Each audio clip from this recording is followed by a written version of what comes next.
under an Act of Parliament or a resolution of the House of Representatives, and whereas Section 56, subsection 2,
Guide, we beseech thee, Almighty God, members of the Senate, that we may wisely deliberate for the good of this country and for the glory of thy holy name.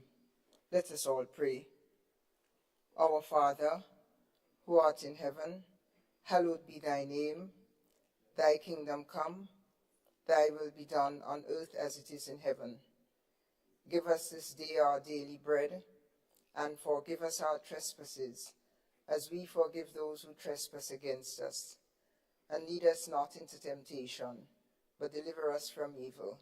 For thine is the kingdom, the power, and the glory, forever and ever. Amen. Pray be seated.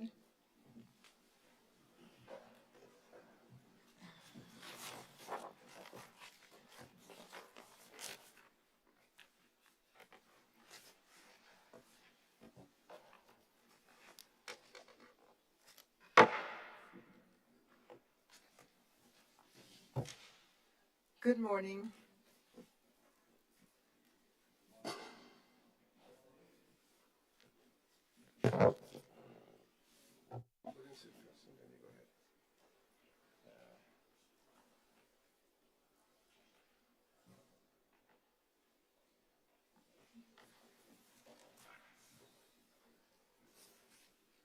Item 3, oath of allegiance or affirmation of a new senator. Item 4, confirmation of minutes.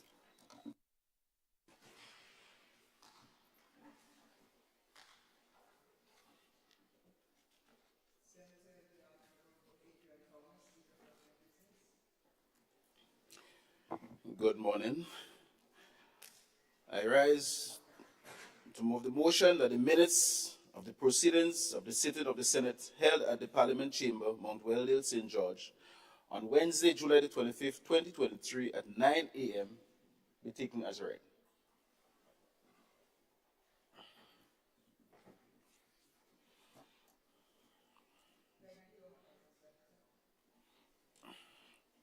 Thank you.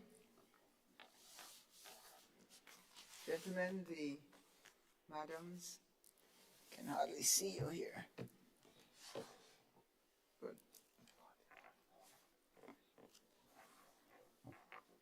Is that a light on? No.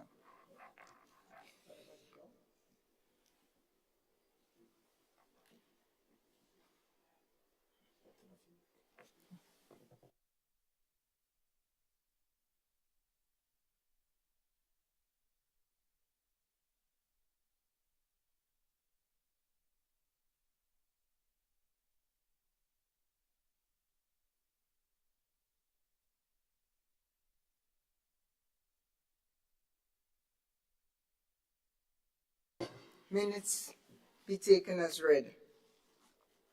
All those in favor, say aye. Those opposed, say no. The ayes have it. Indeed, the ayes have it.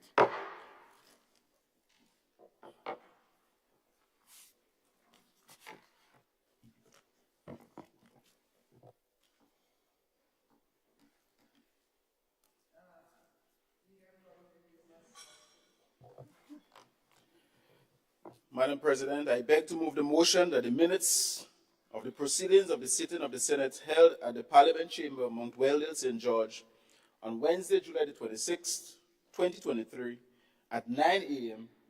be confirmed.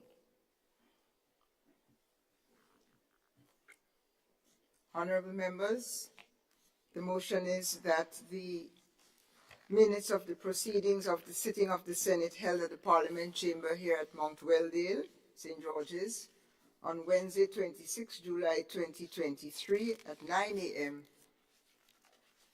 be adopted. All those in favor, say aye. Aye. Those opposed, say no. The ayes have it.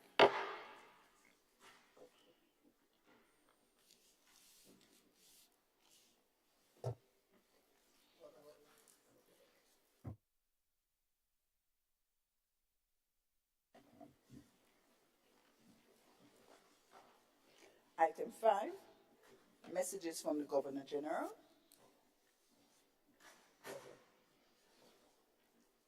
Item 6, announcements by Madam President.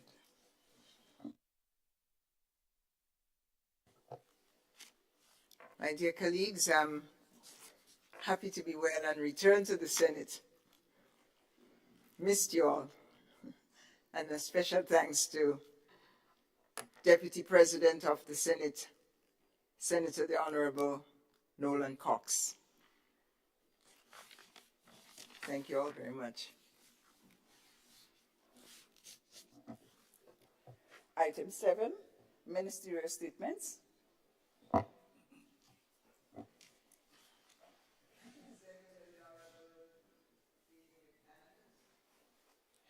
Thank you, Madam President. Good morning to you, ma'am, and good morning to all of you in the chamber, to my distinguished colleagues on the other side, and those of you on this side. Good morning to you, and good morning to all of our listeners and followers across Grenada, Carriacou, and Petit Martinique, whether you are at home or abroad. It's a delight to be with you and to be able to speak with you and to you. I rise to bring a brief report on some of the school readiness activities for our ministry, the Ministry of Education. And first, I'd want to report that from our reviews, all of our schools are ready for reopening come next week, live spell. There are a few with some ongoing work that we anticipate will be finished before the end of this week. And even then, we have contingency plans to ensure that should those works be interrupted by any reason, for any reason, be it natural causes or otherwise, there are contingency plans just about 6 or so of those schools. So the plan is well set. All schools are carded to be reopened on Monday, God's will. Madam President, I am pleased to announce that sometime last week, the Ministry of Education launched this year's School Uniform and School Supplies Assistance Program. The medium through which this program is administered is through the schools. So we've, since a couple months ago, since before the term ended, circulars were sent to schools advising principals to inform parents that they submit their names, fill the forms, and we got good responses and we got good cooperation from the schools to have the names of students, the over almost 2,000 recipients have their names submitted, forms filled. This year, Madam President, we are happy to report that we are using a technological medium. In fact, it was once piloted before. We do believe that it is the way to go in an era of technology. So this year, we are using machine-readable codes, QR codes, to have the payments made. And I recall last year when we had thousands of dollars to be spent printing the paper vouchers. And so in keeping with government's policy to reduce printing, we are happy that we are not printing, but we are using the phone numbers of the applicants, their parents, to have a QR code sent. There are vendors that have been trained, and at each of the vending sites, there are terminals that are specially adapted to read the codes. It itemizes the items that are available for school supplies and all of that, and the value and the payments are made through that medium. So we are very, very happy to do that. At this point, we have approximately 1,800 applicants and recipients, beneficiaries to the program, that we are happy to say that probably about over 1,600 of them have already been sent their QR codes. And I'm understanding that there are a few glitches with either some of the entries, so those are the other 200 and something are being rectified. And whatever the problems may be, we refer you to the Ministry of Education, the Student Support Services unit, where the fixes will be done. This method, we assure you, apart from being more environmentally friendly and in keeping with government's no printing or low printing policy, it's safer. It can be used with or without internet. So if persons are worried that you have to be online to use it, no. You snap the code once you have it, and with or without internet, it functions. So it's not a challenge, and everybody has a phone. 90-something% of our population, let me put it that way, have phones, and so it's a very user-friendly medium. It might be new, and so for some it might take a little learning curve, but nothing that's new comes without a learning curve. And so we are happy, it's safer, and we've been well patronized, so we are happy to announce that. Madam President, I move quickly to the free tuition policy approved by our cabinet. Note, I say free tuition. I know there's been much noise in some quarters whether it's free education or free tuition. It's free tuition. Now, education comes in those settings with several different costs. Registration, identification, and some minimal charges. This policy is one where the government will pay the tuition fees associated with study at TAMCC or NULO, right, or any other approved center in time. And so we know that the $810 annual fee that was payable at the T.A. Marisho Community College, that fee will be absorbed through this government's free tuition policy. Further,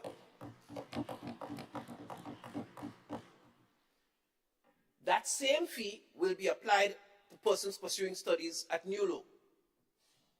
So I know it will cover the tuition part of NULO fees, but it will be an excess that will be applied to some of the other fees. So we want to make it clear. We are not saying there are no other fees. You may have to pay registration fees. You may have to pay T-shirts and other deliverables that you may get. The identification badge, we're not interfering with that at this point.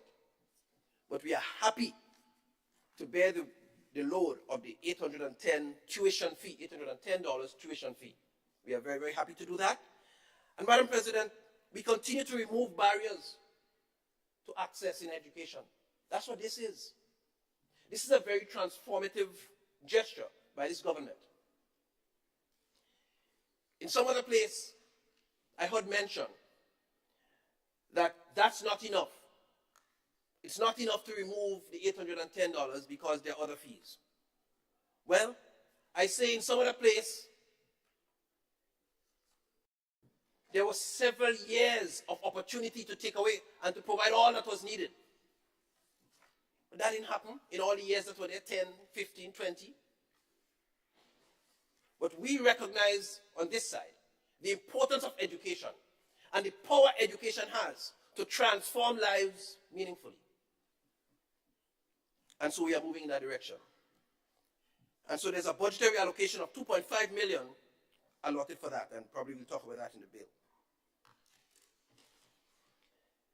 The programs at TAMCC, allow me to mention, Madam President, that even the pharmacology program that spans 3 years will benefit from this tuition assistance, and the $810 will be applied annually across the 3-year program, even there. So at this point, I want to make an appeal to every young person, every young man, every young woman from our rural communities in every part of Grenada to embrace this opportunity. If you've never been to TAMCC, you've never been to NULO, you've never had a skill, you've never gone on to improve your educational level and your educational attainment, this is the opportunity. I've met several young people who are high in praise to this government for this initiative. They anticipate going to college. Just this morning, I met one young lady, and she thanked me profusely on behalf of the government for removing the tuition fees. Commendation to our government. Madam President, I mention again that come September, we actually will have Grenadian history introduced in our school curriculum. I'm happy to have a copy in my hand of the junior history of Grenada that is going to be used in lower secondary and upper primary school, Grenadian history. We think this is a huge move in the direction of creating the awareness of Grenadianism, the importance of our culture, our heritage, and who we are, and what makes us Grenadian. And so we are very pleased. Written, in fact, thank you very much, AG, written by our own local, Dr. Nicole Dow. Yeah. The launch will be early next month. I think it's scheduled for the 5th, and you will hear more about that in other settings. Madam President, Spanish in selected primary schools is scheduled to start in about 10 of those schools at the primary level to create a stronger thrust towards bilingualism, understanding well that at the earlier stages in life, the brain is better wired for language acquisition. And because tourism is so important for us, we hope that there will be stronger uptake to the modern languages later down, and we'll benefit.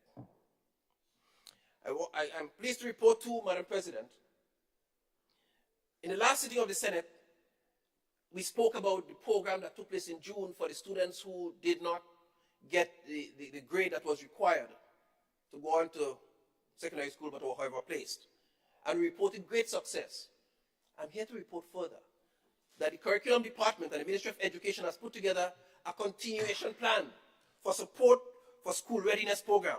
And so in the phase 2, there is going to be 2 one-hour sessions weekly with teachers, guidance counselors, volunteers, and to support that grouping of students and others who might want it, to ensure that they continue to benefit and that we don't leave any child behind as we go forward. Madam President, I want to spend a minute just talking about one last thing. Within the last few weeks, there has been lots of chatter about the government allegedly having a plan to introduce an LGBTQ curriculum in school come September. I struggle to understand that for a number of reasons, because I don't understand what an LGBTQ curriculum is. Yeah, thank you. I don't understand what an LGBTQ curriculum is, so I struggled to even conceptualize what was being thought when people saying the minister is hiding, calling out the minister. Thank you, Mr. Clark. I probably beg for 2 minutes just to bring this matter to closure. You have a maximum of 5 minutes. Thank you, Madam President. No more. Thank So, you. but I want to put it on record. Despite that, I want to make it categorically clear to this honorable House that the Ministry of Education, the government, we have no plan to change the curriculum, neither to introduce any, well, I don't even know what the LGBTQ curriculum is, but that, I'm struggling with that. But we have no plan to introduce any such curriculum. And There is no plan to change the law, the legislation, contrary to what is being bantered about.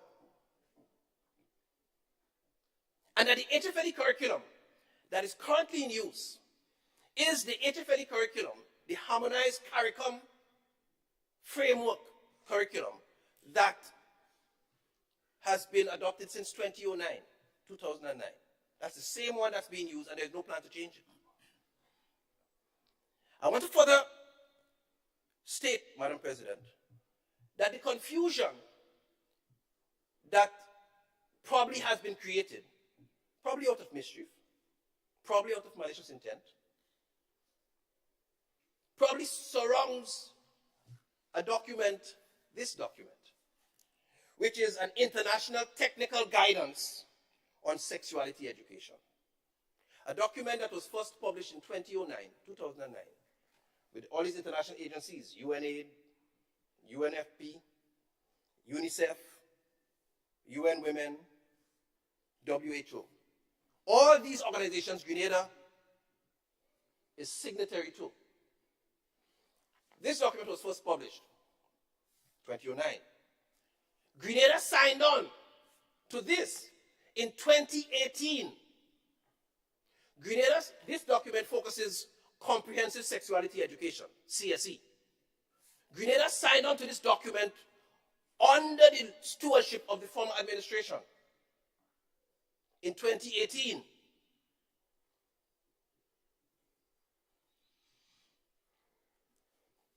Teachers and guidance counselors were trained in 2019. This is not a curriculum. It's a guidance. It's an international guidance. And if you browse the document, you'd recognize that it has to be tailored and adapted to suit the culture and the values of the various international communities that you might choose to use it or apply it to. There is no exception for Grenada. If anything has to be used from this, because it's a guidance, it's a reference, it's not a curriculum, then it has to be adapted. It has to be within the values, within the cultural norms of the society to which it's applied. What's the fear? What's the worry? But it's not, and this was signed on to in 2018 under the former administration. I was Chief Education Officer in 2019 when teachers and guidance counselors were trained, and pastors came to me very concerned that time.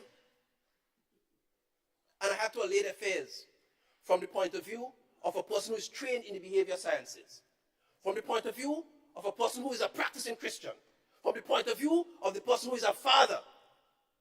I have no real concerns about this, because at the end of the day, it's Grenadians who have a certain value system that are going to be required to pull from this document and apply, if they so choose, in the context of Grenadian values, Grenadian culture. I printed a couple copies, Madam President, that I probably just wanted to circulate to members of the House. But 1 minute more, 1 minute more. Thank you, Madam President. So I probably will pass on circulating this so that the members of the House could benefit just from what the concept of comprehensive sexuality education is. But I want to assure you, the government has no such plan. So please, let's dispel that once and for all. The minister is not in hiding, but I struggle to understand what did they want us to respond to? What do we think when we think of sexuality being taught in schools? Nonetheless, I want to assure every parent at home, I want to assure every school teacher, every guardian, any concerned Grenadian citizen, that under this government's watch we are committed to the values of Grenadian people.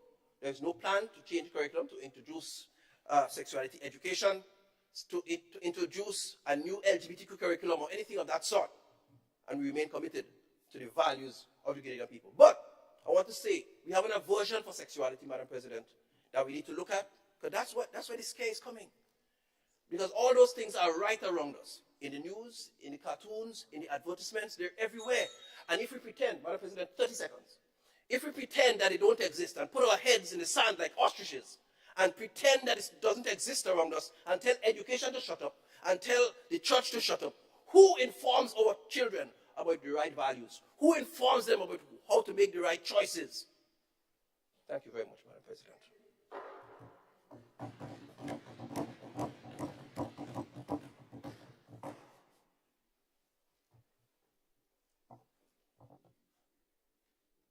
further ministerial statements? Thank you.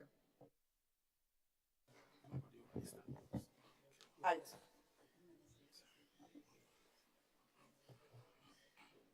I see a request for the floor from Minister of Health, Honorable Jonathan Lacrette. You have the floor, sir. Thank you, Madam President. Senatorial colleagues, Madam President, nice to have you back in the Senate this morning. We trust that all will continue to be well with you and your health. From a public health You're saying perspective, something kind to me. I didn't hear it. Repeat it, please. so I was saying nice to have you back in the Senate this morning. We trust that all will continue to be well with you and your health. I thank From you, a sir. public health perspective, the handling of food in an improper way can be a public health scare to any nation. But the proper handling of food can allow people to feel a bit more safe, especially when you're buying on the streets. And in June of this year, the Environmental Health Department ensured that we held a workshop with food handlers, over 30 of them, across the entire island, to ensure that for the carnival season, food is properly handled so that upon consumption, we're not going to have any kind of public health scare that we will not be able to maintain or contain.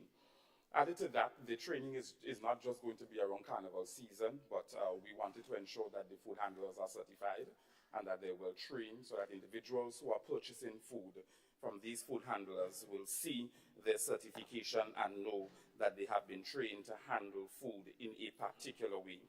We also know that establishing good hygiene, and that's oral health, along with excellent eating habits, speaks to the overall physical health of a human being.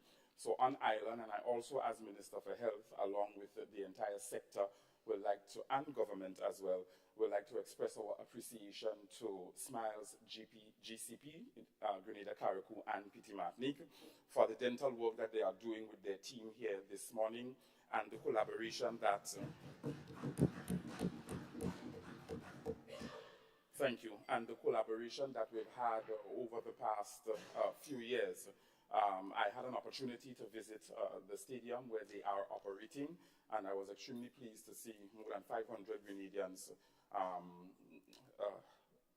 using the services being offered by the dental team. Of course, it needs to be better coordinated the next time that they are here, as it relates to a number system for the people, etc., and not having them stand so long in lines to receive the dental redress that they need for their oral health. But we are definitely pleased, and we thank them for the collaboration, and we're trying to see how we can have them here more often than once per year, or twice per year, Carriacou and then mainland.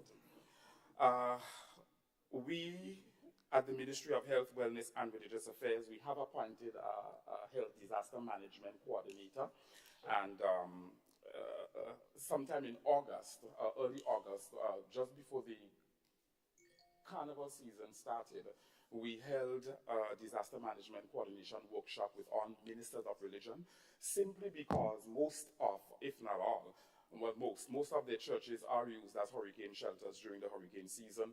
And as a result of that, we wanted to start the dialogue with them, not from an ecclesiastical perspective as yet, but from a health disaster management perspective, because we know that we're fastly into the into the hurricane season.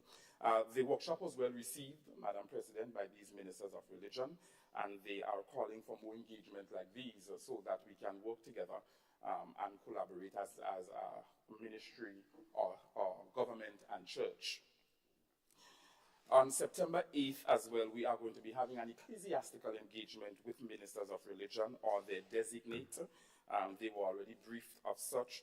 And at that workshop/meeting, we are going to be discussing various topics that have common interests to us as state and church. Yes, and I'm going to leave that right there, that combination of state and church. There's some things that we must collaborate on for the good of community development and community empowerment.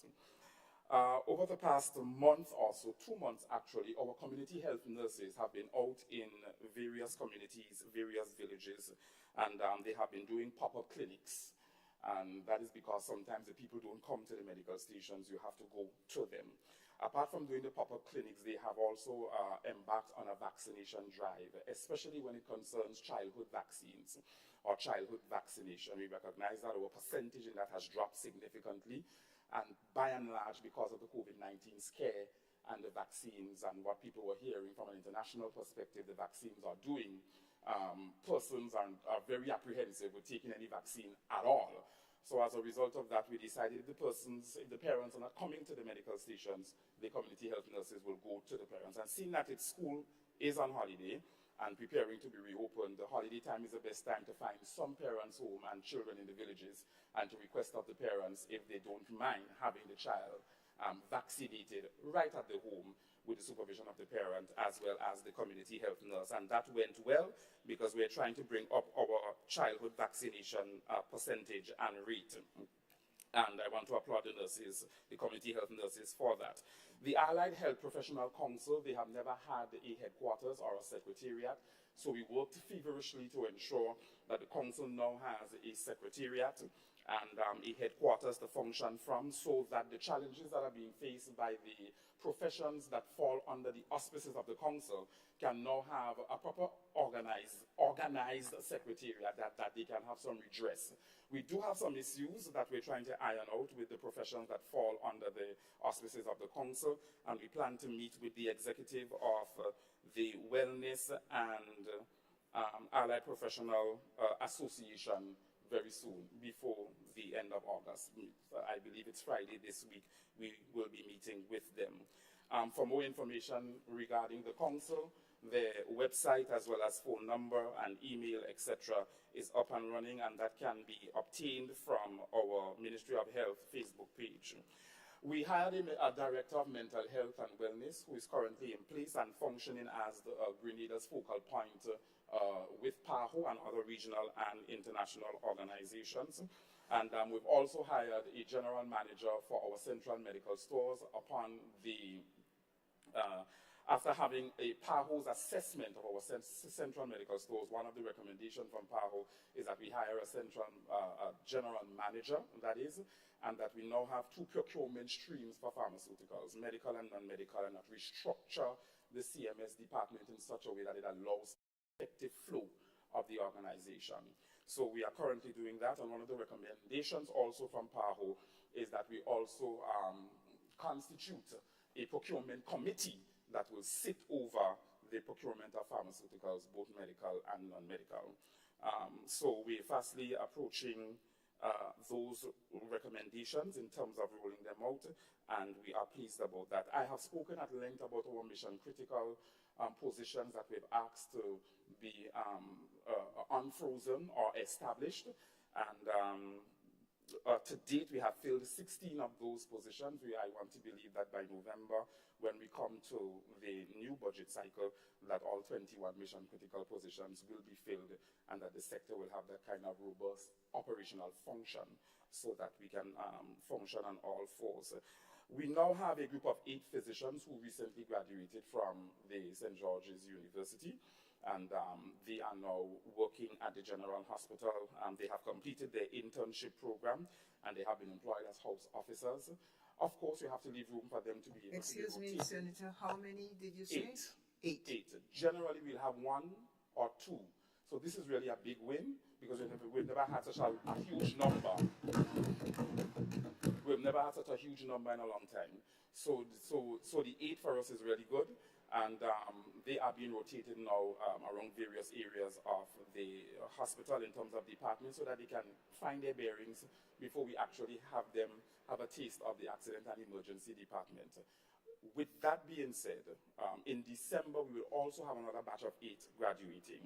So from my medical team, we feel as though that 15, 16 doctors would be enough for us to have a rotation process going, especially at the accident and emergency department, so that the wait is cut down by 3/4. Madam President, the truth is the truth. It's a long wait with one doctor who wants to ensure that he properly physically examine the individuals who come into the ER, or who comes into the E&E, sorry.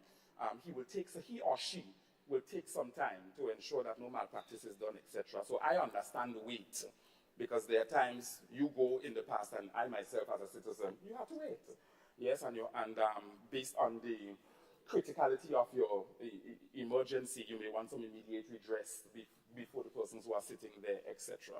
So we're looking at a 12-hour shift, yes, and per person, so that we can have them on a rotation basis and have 2 doctors on call at the accident and emergency department before the end of the year or early next year, God's willing. Yes, we really want that to happen so that citizens don't have to clamor again about the waiting time, especially when they have serious emergencies that they would like taken care of immediately. And finally, Madam President, sometime 2 weeks ago, the Princess Alice Hospital received the commissioning of their staff lounge. We were really pleased to reconstruct and also furnish the new staff lounge for the staff over the Princess Alice Hospital, simply because we understand that when you have healthcare practitioners, you also have to take care of their mental health.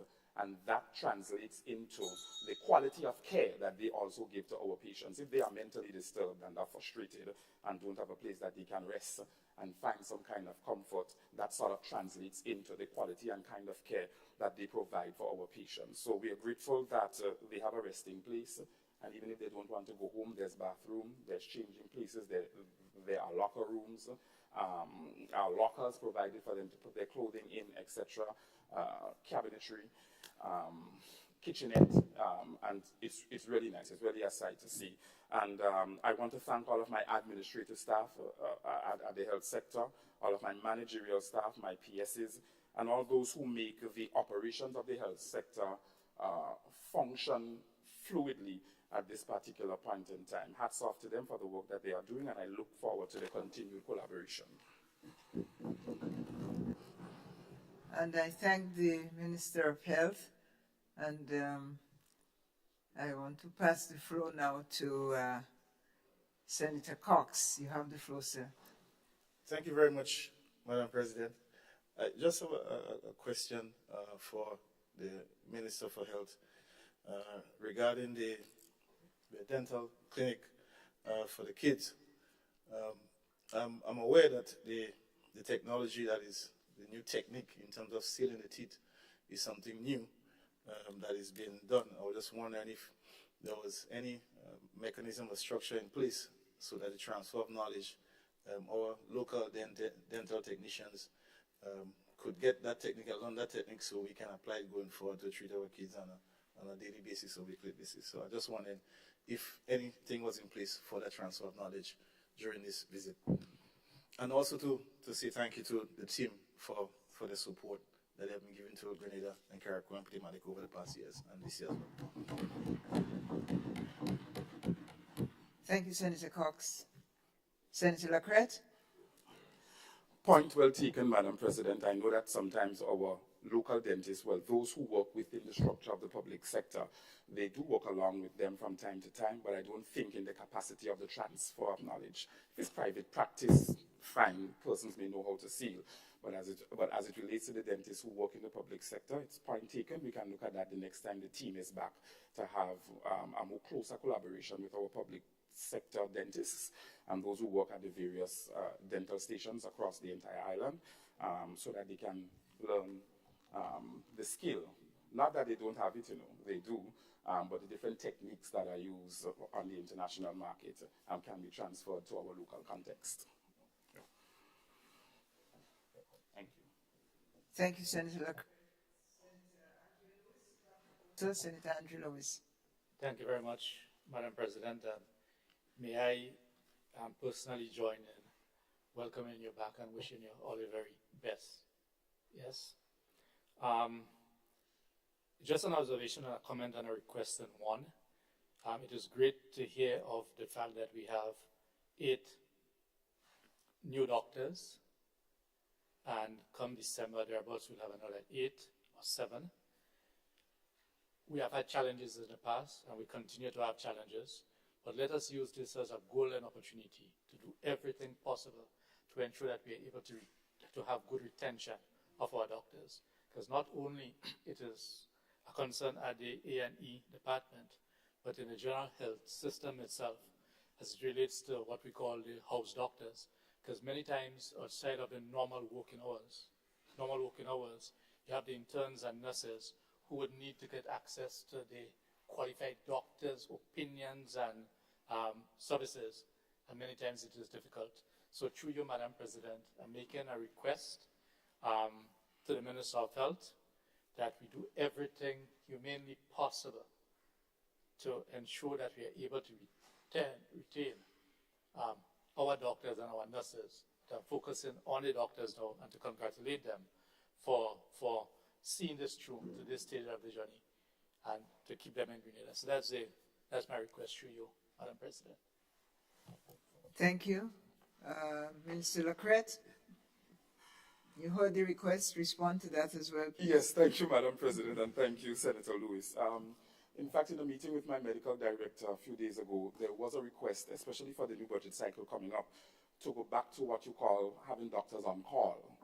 Of course, it's going to have some financial implications for the sector and our budget as a sector, but it's something that we can look at as a way to adding a bit of a benefit to the salary as on slim fast as it is currently, to adding some benefits to the current salary that our doctors are receiving. So it's up to looking at, and I think that we may move towards that stream. It may not be the full thing, but at least give them some benefits so that they can see an addition and some level and some degree of value as well to the work that they do. So the possibility exists that we will go back to having a couple of our doctors, especially with the new cadre that's coming on stream and some of our existing doctors being on call. Yeah, so the possibility exists. So.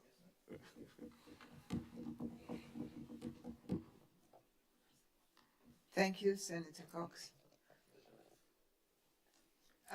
The request for the floor from the Attorney General. Before we shift subjects, I suspect we will if you take the floor, Madam. I want to say that I was recently, rushed out of an abundance of caution to the emergency room and then hospitalized. I want this morning to really salute the Ministry of Health. First of all, the emergency room, which was, and forgive me if I don't intend to be partisan, but to be historical. The emergency room would have been rebuilt under the previous administration. I suspect the timing, right, Senator Cox? Those of you who, yes, but I'm saying that the preparation of the facility would have been more than a year ago. So whenever it was started, the point is I went there a few days ago, and the physical conditions is surpassed only by the service.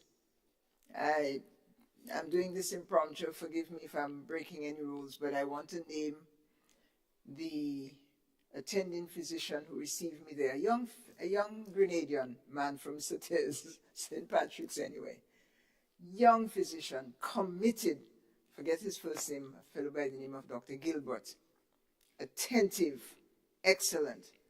I was then taken upstairs, again, as I said, out of an abundance of caution, and was attended by the best teams. Teams and teams, the nursing team, the administrative team, and the medical team. And you mentioned 8 new physicians.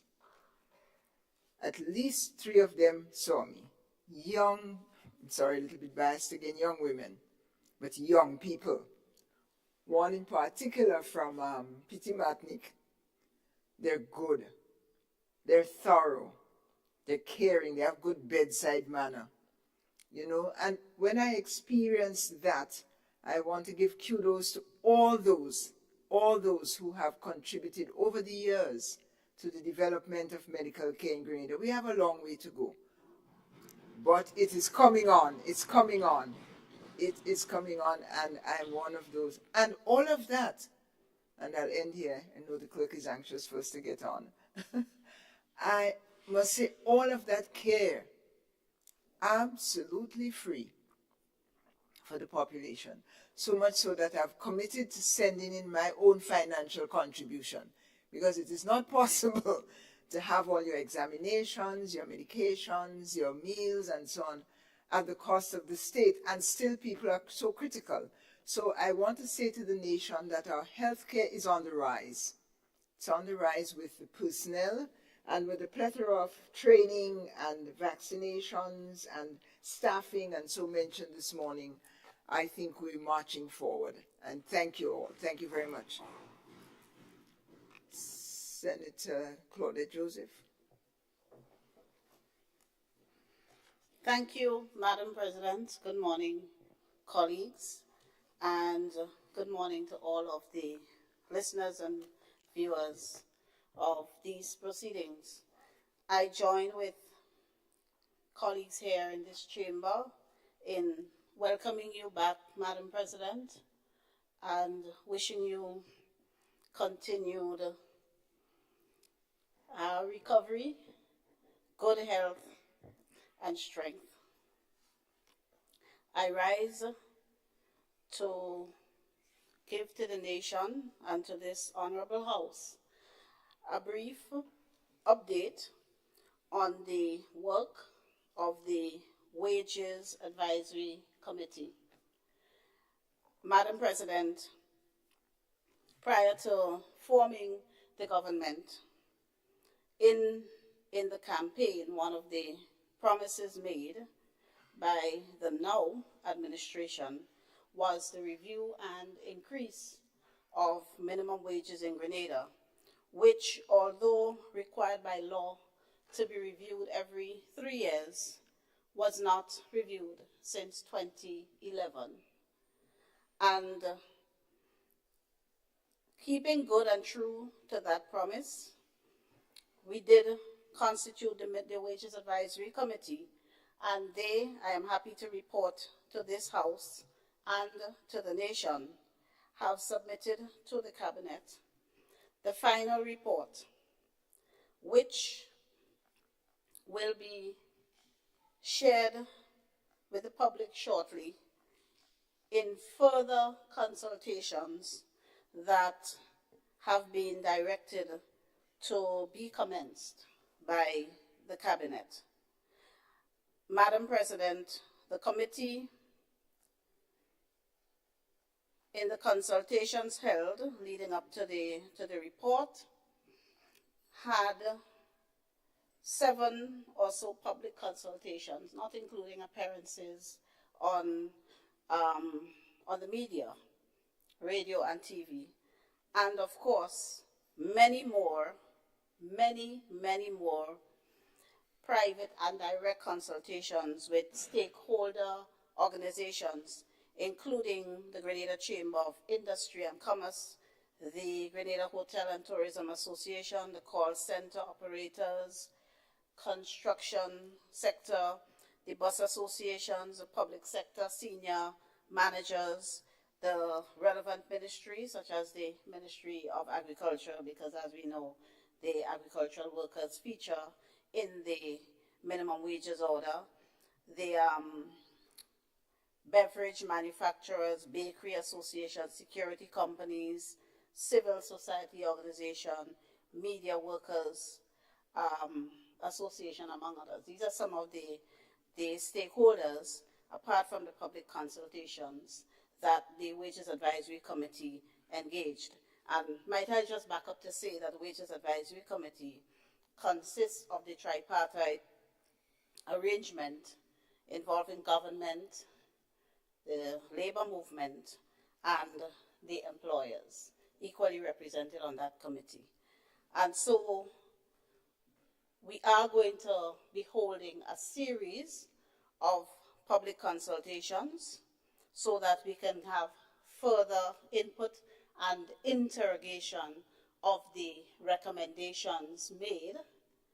And after that, those consultations and feedback from the public, further review if necessary. So we have recommendations which I think the public would be happy to hear about and would have much input. Might I say that we have for the first time, the proposal is to include in the minimum wages order, media workers, reporters and announcers. Also, workers in the call center industry, the call center workers, they will be provided for the first time. Recommendation is to increase, for example, the hourly wage for security guards to $9.50. Now, this is just a report containing these recommendations, which may be adjusted after the second round of consultation that we are about to embark on. So, let me put on the Spencer. Yeah. After the second round of consultation that we are about to embark on. The report for the first time introduces the concept of a living wage, which is something I know the labor movement advocated heavily for. And so, apart from the sector specifically provided for in the order, the recommendation of the committee is to have a basic minimum wage in Grenada to cover all sectors that are not specifically provided for in the order. So if you're not specifically provided for, the basic minimum wage will apply to you, and the recommendation in relation to that is $1,200. So I will just, Madam President, with your permission, go through very quickly some of the adjustments. So we have, for example, machine operators, cutters, mechanics, cleaners. Cutters adjustment from $60 a day, that's currently obtains to $85. Machine operators from $85 to $100. Cleaners from $35 a day to $60 a day. Clerical workers from $700 a month to $1,200 a month. Security guards, I said, from $8 to $9.25. Domestic workers from $7.25 a month to $1,200 a month. Caregivers, persons caring for the elderly and early childhood workers from $700 to $1,400. So here I have 100%, a recommended 100% increase. And persons in bakeries from $240 a week to $375 a week. Wrappers and packers from $170 to $275. And agricultural workers, $6.50 an hour to $12 an hour. And then construction workers, all of them having quite reasonable increases. We have two categories under construction workers that were not previously included in the minimum wages order. That would be the laborer and the helper. Recommendation there, $65 and $60 per day, respectively. Bus drivers and conductors for drivers from $60 a day to $80 a day. Bus conductors from $35 a day to $60 a day. Helpers, utility workers, across the board, $1,400. And so, another key and new feature that we will see in this new minimum wages order, once approved by the nation in the consultations that will come, is the equalization across parishes of the minimum wages. So, as currently obtained, they have discrimination based on gender when you come to the agricultural sector, and also based on location for the hospitality industry and for most of the matters covered under the order. The proposal is to have a standard wage across the state with no distinction in persons working in St. George's who now will earn more than those working in, say, St. Patrick in the hospitality industry.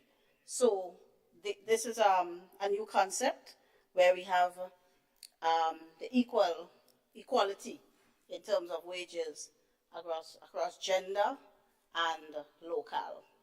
So we ask the public to participate and engage in this new round of consultation that will take place from September, so that when the new minimum wages order come into effect, it really truly reflects what the Grenadian people desire and what the economy also desires and can sustain, right? So thank you very much, and I would like to place on record the government's gratitude to the chairman of the Wages Advisory Committee, Dr. Curlin Gilchrist, and his team.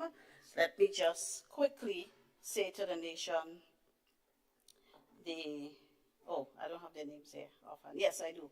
So we had Dr. Curlin Gilchrist, the chairman, Mr. Justin Campbell, Ms. Phoebe Brown being government representative, Mr. Brian Grimes, Mr. Trevor Xavier, and Mr. George Mason, representing the Grenada Trade Unions Council, Ms. Anne-Marie Montrose, Ms. Cicely Gabriel, and Ms. Janine Vivek Johnson, represented the employers, and of course Ms. Brenda Bain as the secretary. Ms. Brenda Bain is the planning officer within the Ministry of Labor, and she acted as the secretary to the committee. So I would like to thank all of them for their hard, diligent, and thorough work, and we look forward to further engaging the public as we keep this promise that we made. Thank you, Minister. Thank you, Minister of Labor. Quite important. It might be advisable, I don't know if you have gazetted this or where is it in the public domain, but I think it would be of interest to have this series of very revolutionary proposals. The concept itself of the living wage, I'm glad it has finally migrated here into Grenada, and the levels proposed. If we could have, as a country, as a nation, have that before us for continuing consultations as you go into your formal structured consultation. Thank you for the report. Thank you for the update. Any other, the representative for farmers and fishers, Honorable Roderick St. Clair, you've got the floor, sir. You have 10, I believe, if not. No, I don't need 10 minutes. Thank you. Thank you, and I want to say good morning to everyone, my colleagues in the chamber, and of course, welcome yourself back. I recall seeing you after the last Senate. We came to visit you, and you was in good spirit, and I'm happy that you are back with us. And also, we need to thank Senator Cox for ably standing in or sitting in, if you want to say, in your absence. I rise to pertaining to the comments presentation by our dear member, Attorney General, and the Wage Advisory Committee and the work. I must say that I'm very happy to see the speed at which this is taking place, because it has impact on a lot of things, business planning, personal planning, and so on. And of course, I can hear the issue of the ladies and the women, equality, in terms of trying to find those. I think this is good.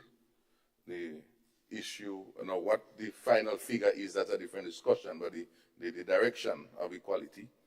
The issue with the workers with location and so on, that's a big issue. And I hope at some point my dear friend, Senator for Labor, will monitor this situation very closely. That location not only in terms of the money, but in location in terms of where they are dropped off at 9 and 10 in the night to get home based on some boundary issues. I think that is a key issue that might even be more valuable than even the money talk that we're speaking, because we could get more money and we're still dropping them off in Garnetown to find their way home. I think that is an issue that just being on the ground, I know that is a burning issue. Of course, as it relates to the farming community, I note the significant increase of the cost for the farmers as it relates to labor. And I'm hearing that sometime in September, October, thereabout, we should almost come to a close. I welcome having to have a next round of discussions. At the same time, the issue of crop compensation need to move quickly, simultaneously, because that compensation is also our earnings of the farmers. And I don't want my dear friend in the Ministry of Agriculture, Senator Thomas, to lag too far behind, bearing in mind his public statements regarding that, which I welcome, which I will speak to later on, but I trust that they can come in sync so we can have better equality when this whole thing settles.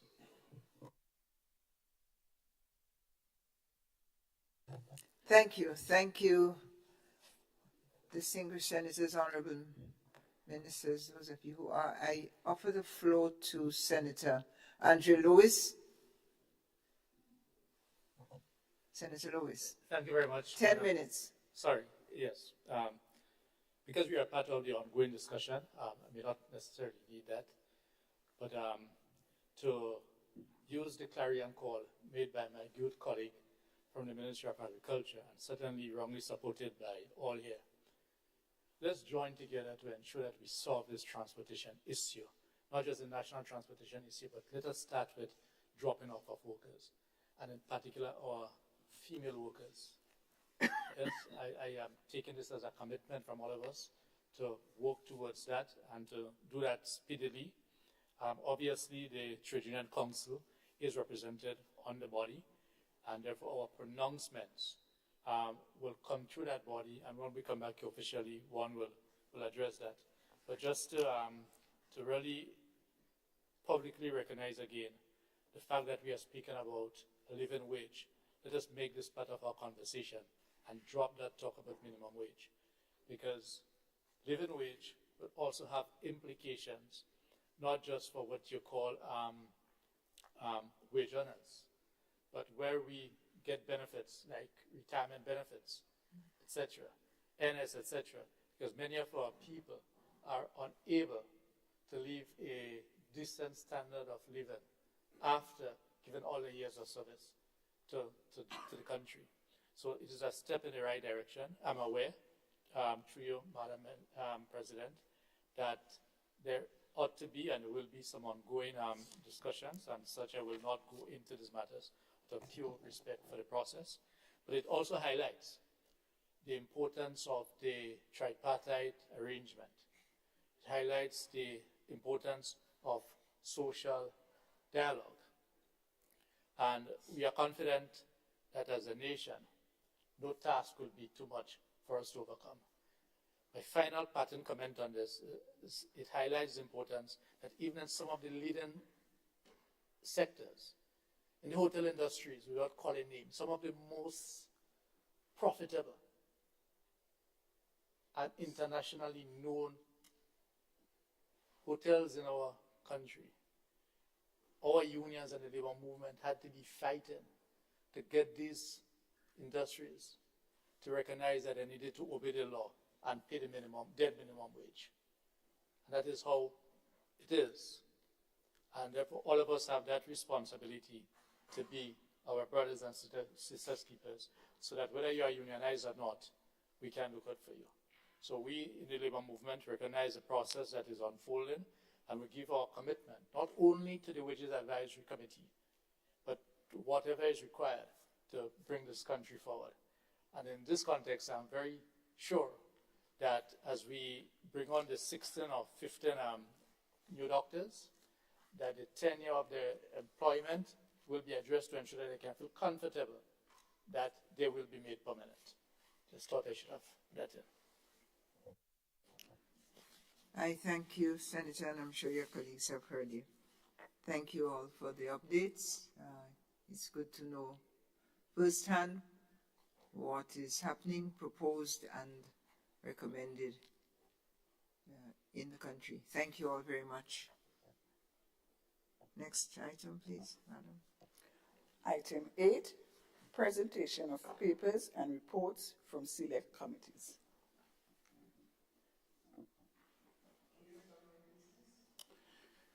Thank you, Madam President.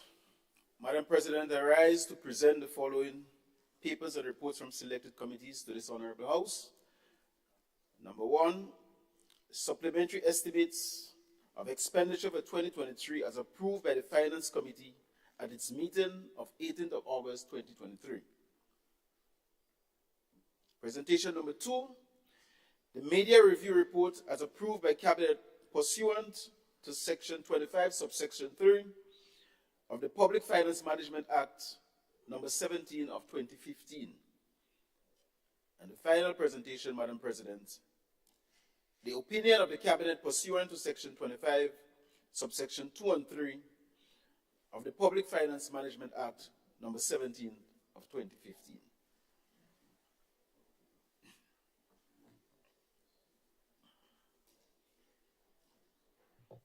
I thank the Leader of Government Business. Senator Andre Lewis, you have the floor, sir. Thank you very much, and I do not know if it is an oversight on my part here, or the opinion of the Cabinet. Is it part of our package? I'm just actually scrolling down to it myself. I recall that it is located at the bottom. Yeah. It is on page, I think it's page 31 of the midterm review, item 6. Go to the very end.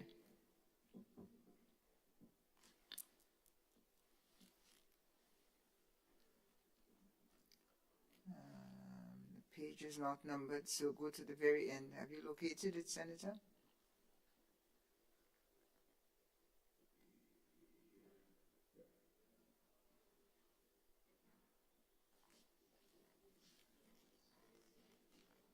The mid-year review, very last page. Listed as 6, opinion of the Cabinet.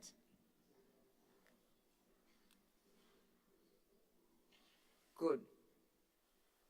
Senator Franklin, is that a request for the floor? No, thank you. Any other comments on the presentation of papers and reports? We thank the Leader of Government Business for those reports. Thank you.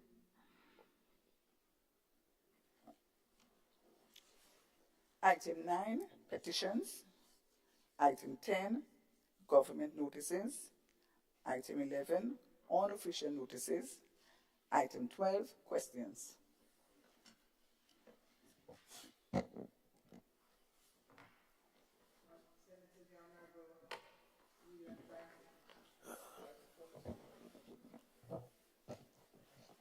Senator the Honorable Neelan Franklin, you have the floor, sir.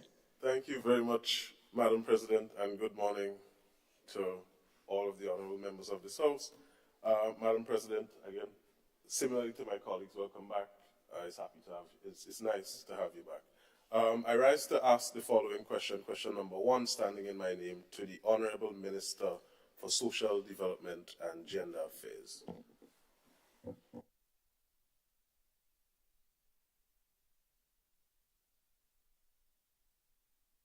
Thank you, Senator. Senator Gloria Thomas, you have the floor, Madam.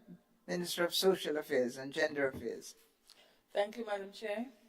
Pleasant good morning to all. I rise to respond to Senator the Honorable Neelan Franklin as it relates to the questions that were posed to the Minister of Social Development, of Gender Affairs, and Minister of Social Development and Gender Affairs. I wish to state that the response to those questions will be deferred for next sitting. I'm so sorry, I did not hear your response. The response to the questions posed will be deferred for the next sitting. Thank you, Madam. Senator Franklin.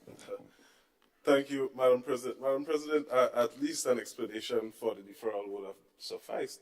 The questions were posed or was submitted since the 31st of July 2023, and based on the standing orders, we're allowed 6 days in advance to submit the questions so that the honorable ministers may be able to prepare a sufficient response to the questions.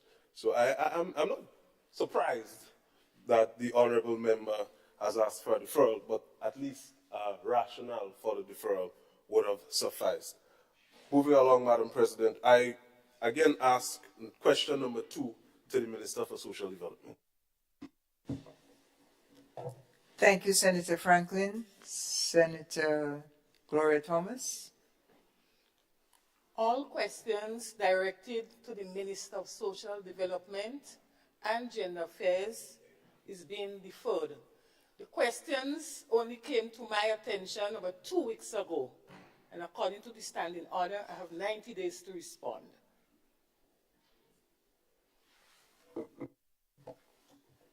Thank you, Senator Thomas. Senator Franklin.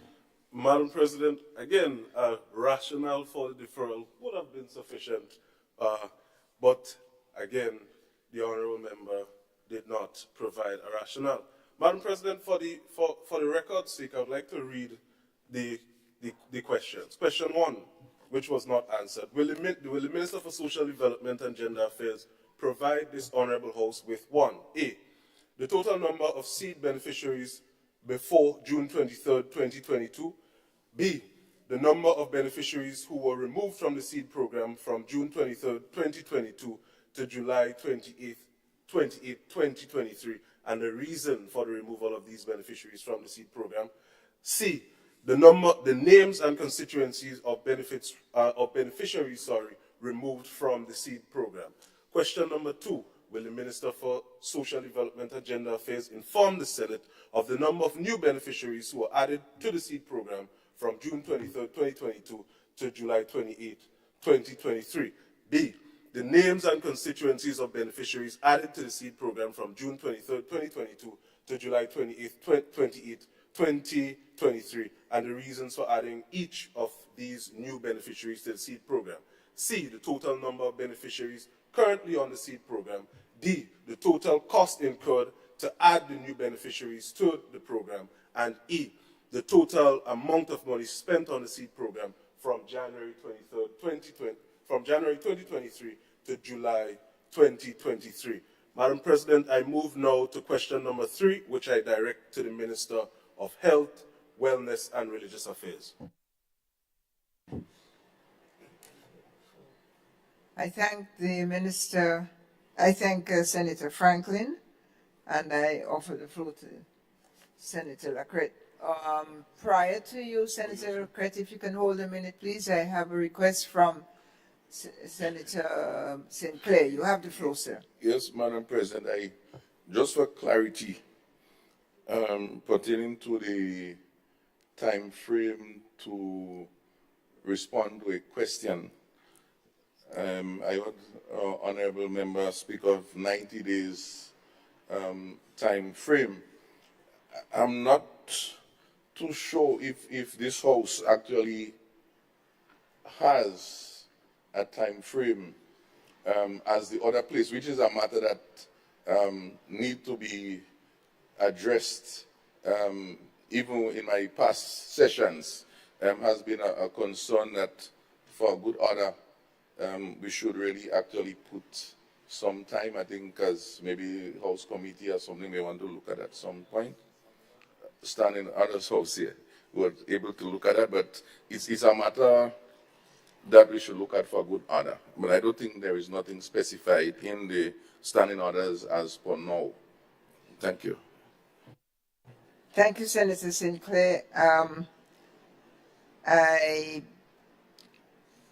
cannot locate the clause, but in the standing orders, and it may not even be there, but I believe that it's a 30 days that is a norm here, neither 7 or 90. but in the vicinity of 30, and I would ask us all to take some homework to find where this is referred to in the standing orders. And if it is not, then section 78 on page 56 gives the discretionary duty to the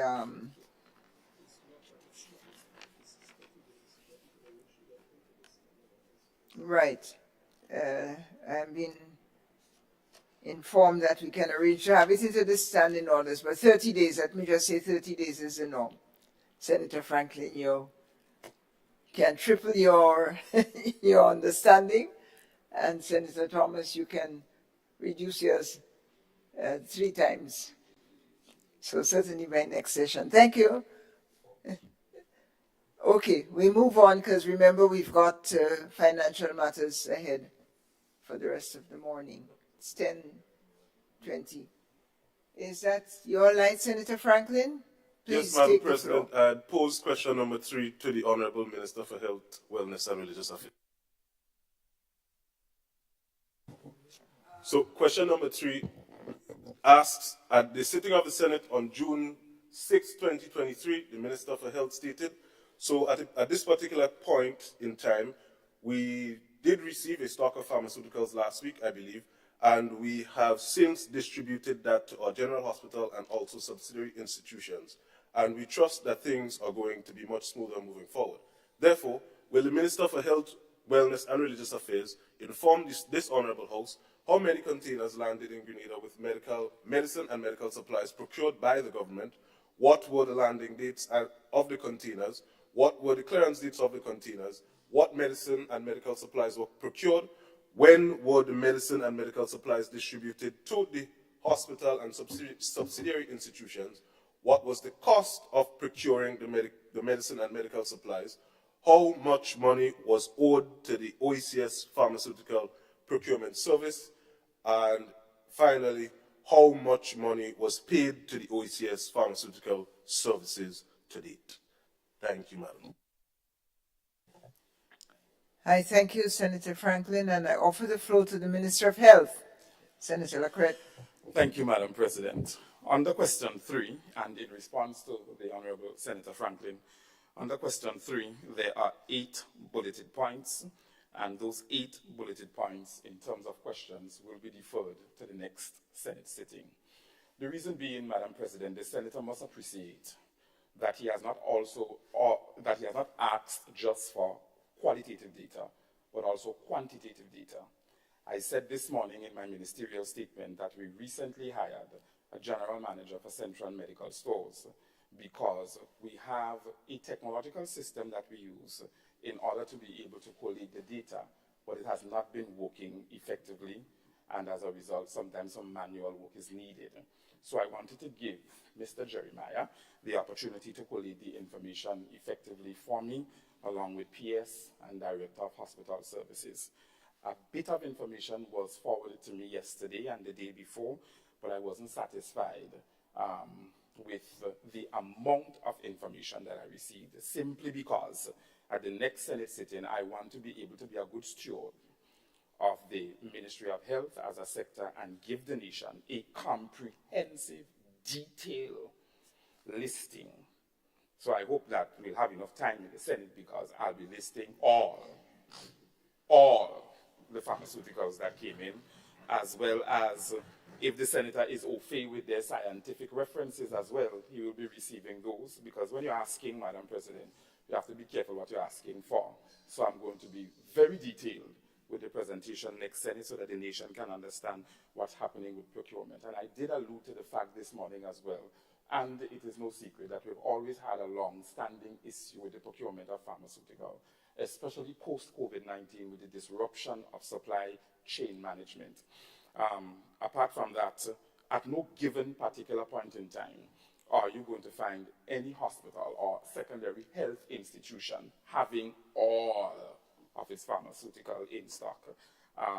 You have major hospitals who run out of stock from time to time. Nevertheless, the recommendations given by PAHO, we are acting upon them so that we can have a better structure in terms of the procurement of pharmaceuticals, which I alluded to this morning in having the various streams and having a procurement committee, etc., so that requests from various areas across the entire health sector lands in one place and is dealt with immediately than having to be scattered. Thank you, Senator Lacrette. You speak of being a good steward, and I think I said this morning we have 30 days. I'm waiting, and the Senate House is waiting at the next session for your report that you have so eloquently justified you don't have today. So we will be waiting for it at the next session, and I'm certain you will, with your new roster of staff, you will be able to do so. Thank you, Senator. Senator Franklin. Thank you very much, Madam President. Madam President, at least the Honorable Minister for Health was able to give a rationale for asking for deferral of the responses to the question. I do wish to state that I am quite au fait with some of the medical terms, and I await the presentation of those responses to this Honorable House and to the public, the general public here in Grenada. Madam President, just for the record's sake, I would like to mention that if the honorable members are allowed 30 days before which they can respond, today is actually the 30th day from since the questions were submitted. So for the record's sake and for the general public to make their own presumptions as to what is happening here. Madam Sorry to President, interrupt you, but I don't think we had that understanding of the 30 days when you submitted it 30 days ago. We have the 30 days understanding as of today. Let's agree to that, yes? All right, Madam President. Madam President, I move now to question number 4, which is posed to the Leader of Government Business. Will the Leader of Government Business provide this Honorable House with A, the total number of beneficiaries who received concessions for the creative economy thus far, the names and constituencies of those beneficiaries, of the beneficiaries of the concessions, and C, the total amount of money foregone by government through the issuance of these concessions. Thank you, Senator Franklin. I pass the floor to the Leader of Government Business, Senator Thomas. Thank you very much for the question, Senator Franklin, and I must say how much I appreciate the question. It's knowing fully well that this is an administration of transparency and accountability. You definitely will get the appropriate answers. And I welcome my first question in the Senate, other than agriculture. So, and I also believe that you will appreciate the fact that this is not my line ministry. I will have to seek the information. We are in the process of doing just that, and I will not hesitate to give you the most detailed report, detailed answer to this outstanding question. So please bear with me so that Madam President, I would like to defer the question to another sitting of the House. Thank you, sir. Senator Franklin. Madam President, thank you. I laugh because the honorable members on the other side, they like to say that they are a government of transparency. I will reference the Hansard the next time we sit for the detailed responses to all of these questions, because the citizens of this country want to know the answers to these questions. Madam President, that is it for the 4 questions I had on the order paper. Thank you. Thank you, Senator Franklin, and we are all on notice for 30 days. Thank you. Item 13, personal explanations.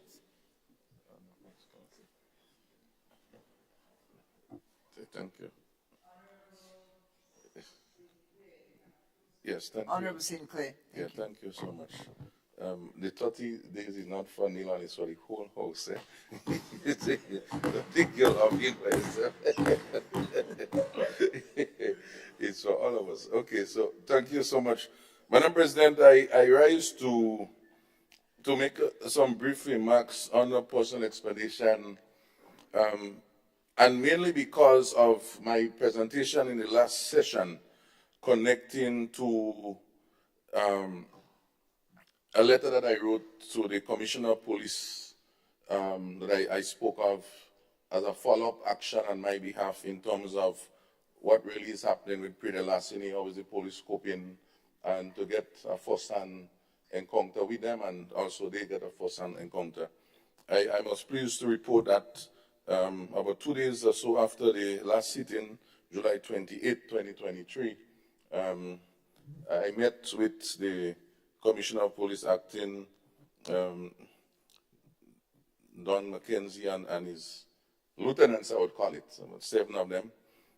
We had a very good discussion for about 2 hours or so. I understand where they fit, in that they need a lot of help in terms of resources. They understand also my plight. They have explained certain things that they have done and they are willing to do. We agreed to work with each other and also in connection with the Ministry of Agriculture. And so I have some work to do in terms of doing some level of connect with the different grouping, etc. The Police Farm Watch, which they are instrumental in to build and reorganize, so we can see how we can all work together and support each other. Because they do have some real challenges, which I wouldn't go into here now. And I've pledged in whatever way I will do it, because to help them is to help the many farmers and of course this country overall. So I wanted to at least let you know that the meeting took place, the report, and of course I have some follow-up work together with them that we will pursue from that angle. I wanted to speak to that.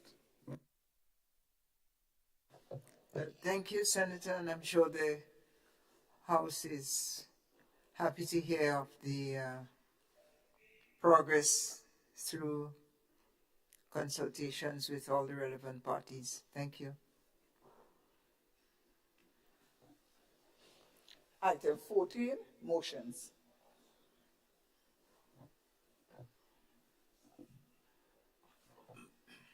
Leader of Government Business, Honorable Thomas, Adrian Thomas. Thank you very much, Madam President. Madam President, I rise to move the motion.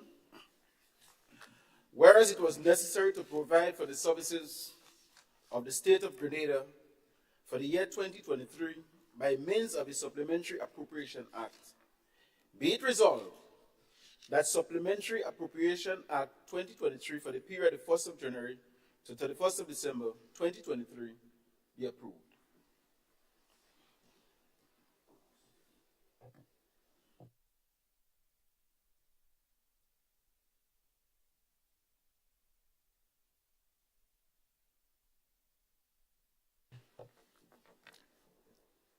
Thank you, Senator. Honorable Senators, the question is that that whereas it was necessary to provide for the services of the State of Grenada for the year 2023 by means of a Supplementary Appropriations Act, be it resolved that the Supplementary Appropriations Act 2023 for the period 1st of January to 31st of December 2023 be approved. All those in favor? Pass the floor back to you, Senator Thomas. Thank you very much, Madam President. Madam President, we are here today to take care of the people's business, and we are here to ask this Honorable House to approve this appropriation bill. It is necessary, Madam President, in order for we to continue the process of our transformation agenda. There are a lot of things, Madam President, we may not foresee. And therefore, when we were doing our media review, we have identified a number of areas that we need to have a relook, or we need to come back to this House so that we may get sufficient funds to finance the important projects and some of the important business of this administration and the people of Grenada, Carriacou, and Petite Martinique. Madam President, this bill presents a recurrent expenditure of $15,559,402 Eastern Caribbean dollars, and a capital expenditure of $133,430,832, which gives us a grand total of $148,990,234. Madam President, the agenda that we set out on going to be expensive. It calls for extra monies. But most of all, it will bring the kind of benefits to the people of Grenada, Carriacou, and Petite Martinique. And therefore, we do not let the figures in front of us make us frightened. Obviously, we are a responsible administration and will pay particular attention. But what we are focusing on is getting the work done. And we're going to do just that. Sometimes we get frightened, Madam President, and we tell ourselves the work is too much, without even attempting. And sometimes you have to close your eyes and start the work, and then you're going to get through. But when you watch the massive work, one may get frightened and turn his back, really and truly, and when you start the process, you might be asking for more. So we are not too particularly concerned about the $148,990,234. But what we are concerned about is getting the work done. Madam President, there are a number of ministries that will be affected with this budget. And the explanatory notes for the Supplementary Appropriation Bill 2023 gives a list of some of the ministries here, starting from the Prime Minister's Office, and we go to the Ministry of Foreign Affairs, the Financial Intelligence Unit, the Ministry of National Security, the Ministry of Finance, Ministry of Economic Development, Climate Resilience, Ministry of Infrastructure, the Ministry of Social Development, the Ministry of Education, the Ministry of Health. Those are the ministries, Madam President, that need to get our attention at this point in time, and hence the reason why we are here. Madam President, under the Ministry of, in the Prime Minister's Office, we are prepared to take on a very important venture. 50 years as an independent nation. And we would not allow this 50th anniversary of independence to go as it usually goes, with our official ceremony for a couple hours on the 7th of February. Our intention, Madam President, is to make and mark this Jubilee celebration not for a day, but for 14 months, where the people can feel part and parcel of this Jubilee celebration. And we're going to launch this celebration, Madam President, next month. We're going to launch it. And there is no need for any citizen to feel left out because they don't like going to the stadium or they don't like going to see parade.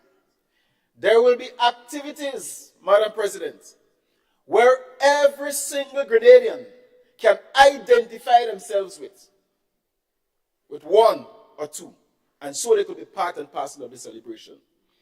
And because of the new grounds we want to venture into, culture, sports, you name it. We're going to make sure that we have activities where Grenadians can participate, home and abroad. And I can say, Madam President, from the time we said 1 year celebration, people in the diaspora has been calling and asking questions. As a matter of fact, some of them booked their flights already for the 7th of February. But I say to some of them, the 7th of February will only be 2 months in the celebration. So you may have to come down again. And so, Madam President, a budget of $7.5 million is allocated to this very important activity. Allocated. And I want to say allocated because the working committee that we have in place, they are in the process of planning and giving the details of what those activities will be like. And we want to make no mistake to come back to this house again when we get the details of the planning. One may argue the question, well, why you didn't do the detail first? Yes, we could have done that. But, Madam President, we believe that if the fact that it was not done does not mean that we cannot cater for it. So we're going to allocate $7.5 million to this program. And also, I want to tell this House that this administration is a very accountable administration. And it will not be anything flying by in terms of abusing the $7.5 million. We will make sure that every cent is well accounted for this celebration. Madam President, the FIU is a very important institution. And although we have allocated only just over $153,000 in the supplementary budget, I want to say, Madam President, that this unit is on the way of digitalizing the institution. We're going to make sure that we make this institution paperless. And hence the reason why this is a starting point. But later on, we will develop this very important institution. Madam President, we have allocated $1.9 million to the Ministry of National Security in regards to paying some of the outstanding debts that we inherited.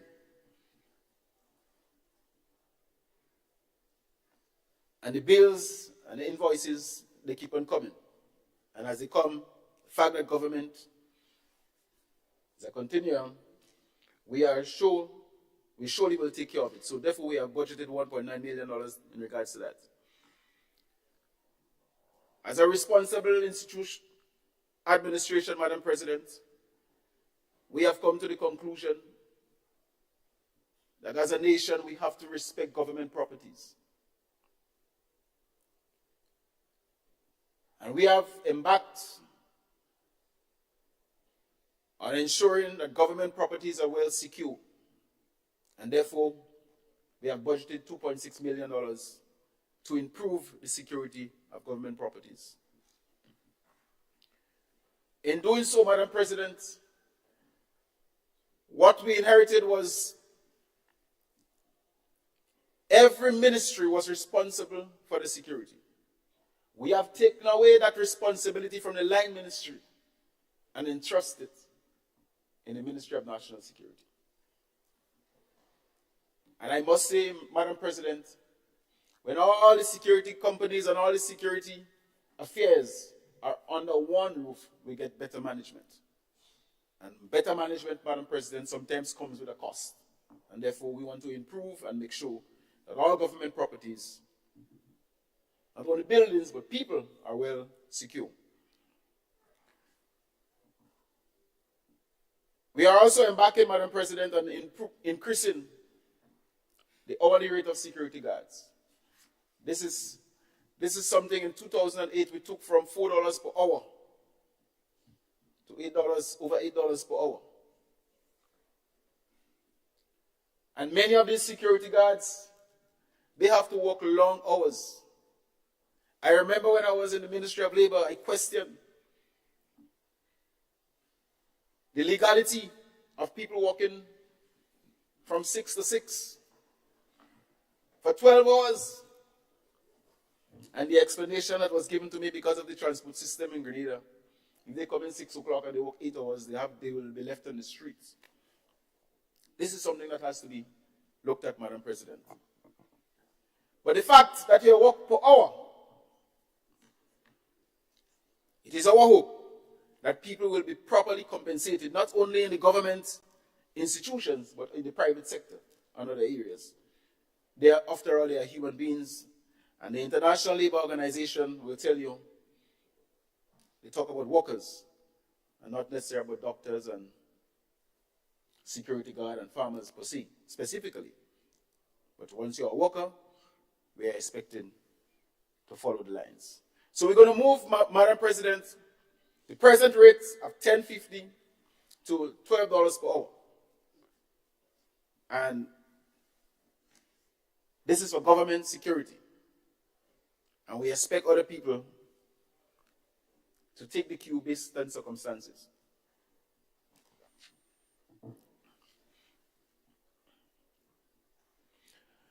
In the Ministry of Finance, Madam President, we have budgeted over $67 million to take care of a number of businesses that will bring better life to the people of Grenada.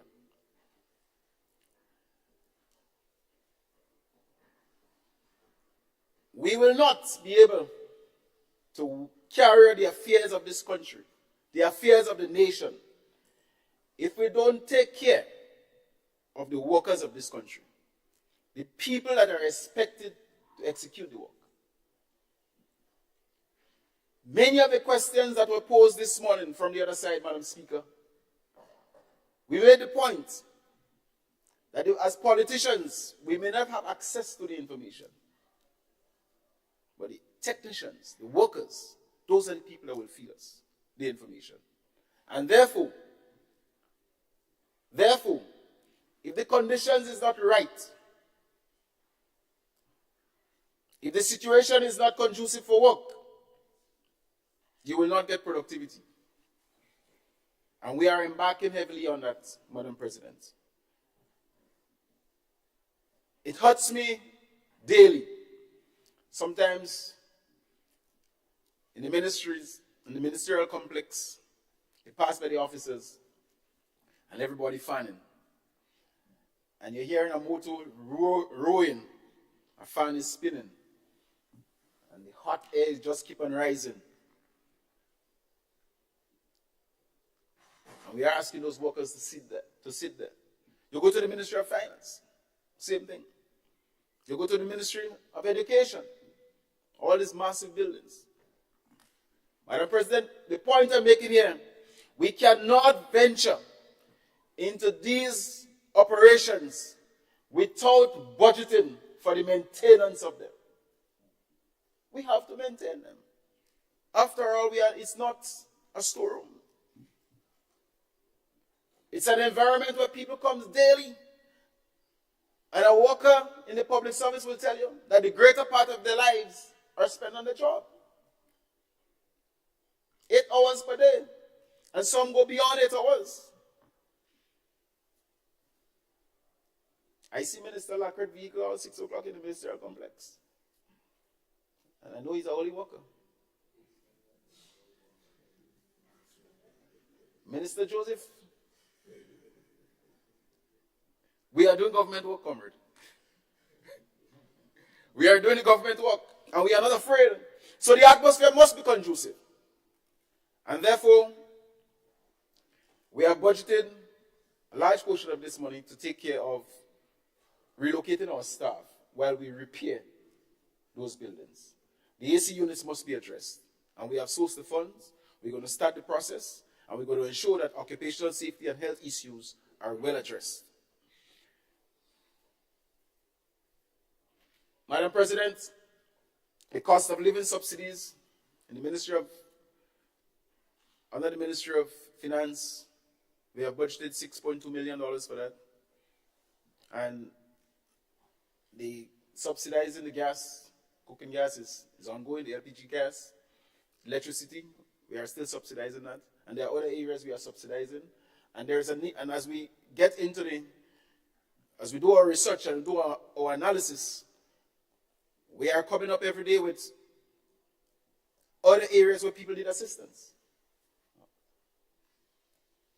The Honorable Minister for Education outlined to you what we are now doing with Tom CC and YOLO, because we believe educating our people, making them employable, will be a very important asset for the development, in the development process of this country and for our own transformational agenda. Madam President, a very big chunk of this budget for the Ministry of Finance will be $60 million for the acquisition of assets and investments. Madam President, this is necessary. And I would not go into the details of it at this point in time. But the AG, the Attorney General, will outline to you how we intend to spend that $60 million in terms of acquiring some of the properties that is necessary for our policies and our transformation agenda. Madam President, in the Ministry of Economic Development, Tourism, etc., we have budgeted $23.7 million to finance. The majority of this finance will go in maybe 3 areas. The SIAP is a program, Climate Smart Agriculture Enterprise Program. This is a program that has been going on for quite a while. It's a program that exposes many of our young people in the field of agriculture and agro-processing and other areas. It's a program that is necessary. We have seen the benefits of it. And it's a program that the people of Grenada, Carriacou, and PT Matlick welcome. Another area, Madam President, is the OECS Regional Tourism Competitiveness Project at Fort George. This is the rehabilitation of Fort George, the OECS project. And we're going to continue enhancing that project. We have a budget of $10 million to put into this project. And Madam President, another area is making, I think many people throughout Grenada, Carriacou, and PT Matlick is quite familiar with our agenda when it comes to the whole question of digitalizing our systems. And this ministry will be heading that process. The Digital Governance for Resilience, we have allocated $11.4 million to continue this project, Madam President. We have realized that the financing of this project will soon be exhausted. And therefore, we're presenting this bill to this House so we can get some more cash to make sure that this process continues. We do not want to stall the process. And therefore, if we stall it in August and have that break for 4 months, I don't think this will August well in terms of smooth planning and sealing. Madam President, the Ministry of Infrastructure, this is a ministry, Madam President, that you will find a lot of spending because it takes care of a lot of important assets in our country. And therefore, we have budgeted $25.1 million for this ministry. And there are a number of areas where most of this money will be spent.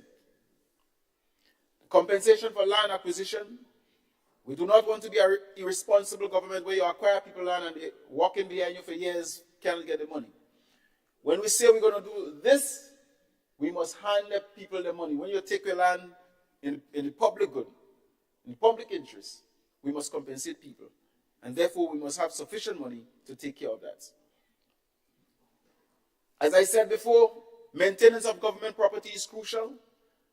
And therefore, for the next 4 months, we have budgeted a mega $4 million to maintain some of the very important buildings, government buildings and institutions. I'm sure that many people breathe a sigh of relief when they're driving into the ministerial complex from the time you hit the Ministry of Education and you see a building that look like somewhere people can relax, have a good working mind, and do not feel that they are going into a building as if it's abandoned. The ministerial complex, Madam President, is not a sore in the eyes of the public anymore. And therefore, we want to bring our institutions at that level. So we have budgeted $4 million in that regards. Madam President, the St. John River is an ongoing project. We have allocated another $2 million to make sure that the project is completed. The Molyneux Road is still a burden on the administration. It's a burden on the people on the western side. The amount of vehicles that the road in Mount Morris has to accommodate, Madam President, is outrageous. And we are hoping to bring this thing to an end as soon as possible. We had to redesign this road. The design they had was just not adequate. It just would not have answered the question that the people needed to be answered. And therefore, we have budgeted another $3 million to make sure that this project is completed in the quickest time. Madam President, another project we had to redesign again after we inherited it is the Simon Cultural Center. When we looked at the drawings, when we looked at the design, we came to the conclusion that the people on the eastern side of the country needed something much better than that. And therefore, we have budgeted $2.1 million to make sure that we have a real cultural center where we have theaters and we have a proper center rather than just a pavilion and an open yard where people to have, and a stage, sorry. We want something much more than that. Madam President, how much more time do I have? Go ahead. Thank you. I thought something was going on there. We're monitoring you, but you're still in the black. Right. Madam President, we have some roads to take care of. There's a very important road that has to be, that should have been started already, but through little circumstances, it has not started as yet. But that road in Woburn on the cliff, it's a very, very important road, and we do not want to build it in the same way, same narrow road where the trailers have difficulties to pass, but we want to improve the quality of the road. See how any road building in Grenada taking place now, Madam President, has to be different. It cannot be the same road that was left with us, the same roads that was left with us in the 50s and 60s and the case may be. But we want to, wherever it is possible, to widen the roads, to give the pedestrian an opportunity to walk the road safely without always looking over the shoulder to see how many vehicles come in. We will make sure that this happens wherever it's possible. We have seen the situation where in the town of St. George, we cannot do any road widening because we didn't plan. But in going forward, we will be planning for 20, 30, 40 years.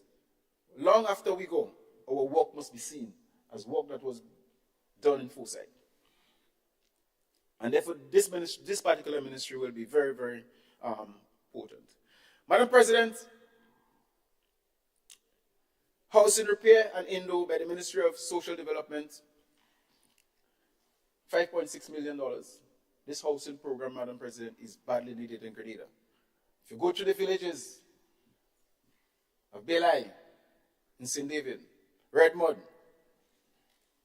many of the villages in the outer parishes, Madam President, the people are crying for housing.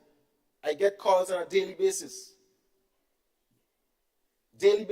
for land to put up houses. And when I get the call for the land, the Minister of Social Development, ministers in the Ministry of Social Development get the calls for the housing material. And therefore, while we may not be able to help every single Grenadian, and every single Grenadian don't need help, per se, but there are people in this country that are in dire need of house repairs and housing assistance. And this administration will not pay a deaf ear. We will continue the construction of the indoor bathroom and toilet facilities because we believe that in this country, I do not want to be in this administration for any length of time. And there are still a large percentage of people in this country who do not have access to water to their homes in this day and age. We have to do something. Water. This administration will continue the process with the objective of eradicating houses, or eradicating the whole question of lack of water.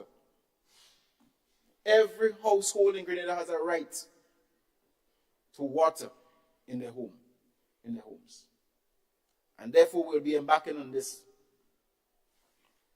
seriously. Madam President, I can go on and on in terms of the presentation here, but I just want to make a very last point on the whole question of Ministry of Education, where we are embarking on the whole question of giving people access to T.A. Marichou and NULU. And the Minister of Education did outline the tuition fees that people will be exempted from. Madam President, just $2.5 million to invest in your people. I have seen countries in this world where they don't have the kind of natural resources that you can find in many countries. But what do they have? A well-educated people. The key. Knowledge is power. The key to any form of development. And therefore, any form of development that will be taking place in Grenada and the people are not properly educated, and I'm not only talking about tertiary education, education in general, having the skills.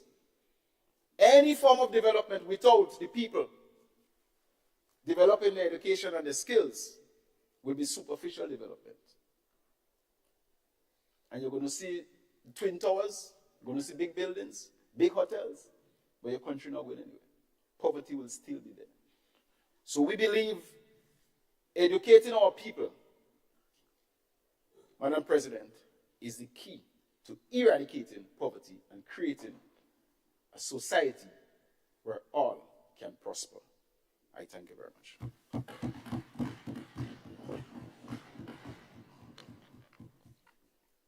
I thank the Minister of Agriculture, the Leader of Government Business in the Senate, Honorable Adrian Thomas. And I offer the floor to Senator Neelan Franklin. Thank you very much, Madam President.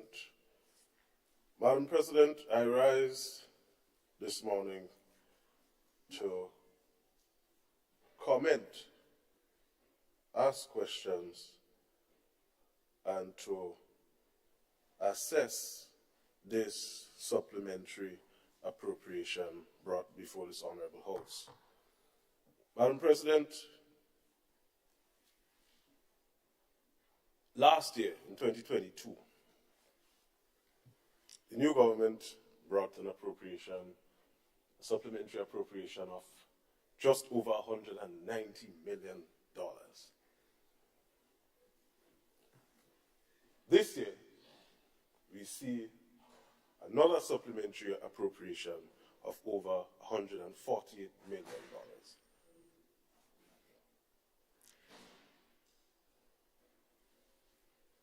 I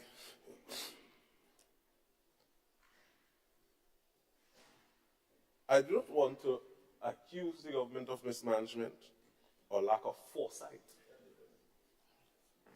but I'm inclined to. Imagine, Madam President, when the new National Party was in office during one of the most difficult periods of this country's history during COVID, never asked for a supplementary appropriation over $70 million. It was much more difficult to manage then. This administration boasted about meeting a lot of money in the Treasury. And right after, they asked for $190+ million. After the best budget, quote unquote, they said it, the honorable members on the other side said it, for 2023, best budget over 1 billion EC dollars. We see now supplementary appropriation for over $148 million. Madam President, I looked at the mid-year report, the mid-year review report. After looking at the two sides of the budget that the government is asking for monies for. On the capital side, they are asking for $133.43 million. On the recurrent side, they're asking for $15.55 million. Madam President, so I looked at the mid-year report. The mid-year report shows that on the current expenditure, there are two line items where the government intends to save, intends to spend less than what was actually budgeted for 2023. For goods and services and interest payments. For goods and services specifically, you have a 9.6% or $15 million savings. And on the interest payments, you have a 3.4% or $2.1 million savings, which is a total of $17.1 million. But you're here today to ask for $15.55 million. The savings is more. Why not utilize the savings? Why ask the taxpayers for an additional $15.559 million when you have $17.1 million in savings? If this is not evidence of gross mismanagement, nothing else would be more evident. Madam President, I move on. On the capital side of the budget, this administration is asking for $133.43 million. The budgeted amount for capital expenditure 2023, $313.9 million. And I'm looking at the media report. They produced and submitted the document before this Honorable House. I see the confusion on the face of the leader of government business. But no worries. No worries. The estimated outturn is $291.7 million, a savings of 7.1% or $22.2 million. Why ask for $133.43 million when you could ask for $111.23 million? Utilize the savings. We hear zero explanation from the leader of government business as relates to the justification for the $15.559 million and the $133.43 million. Why? When you have significant savings that you can tap into. Where is it? And when I say this is clearly evidence of gross mismanagement, we hear murmuring earlier on the other side. Madam President, this year again, like last year, an unnecessarily exorbitant supplementary appropriation. Since this government took office, Madam President, I think it's safe to say, and 1 year has passed, so like some in the other place said, the honeymoon period has ended. We see the government play mass with the state money. One particular member of the government said, jab in Parliament, Carnival is over, but they're still playing jab, playing mass with the people money. All over the place. Spending, zero justification for the spending. Madam President, the explanatory notes for a majority of the line items are very vague. And I will use one example now. For the independence celebration, $7.5 million is being asked for to celebrate the 50th anniversary of Grenada's independence. I don't think anyone has an issue with celebrating 50 years of independence. It's an important milestone. And I think all of us as Grenadians should be a part of these celebrations. But Madam President, out of the $7.5 million, only $2 million is clearly accounted for the commemorative $50 note. And I dare ask the question, where is the cost-benefit analysis to show that that $2 million is justifiably spent for that note? How does the government intend to recoup that $50 million?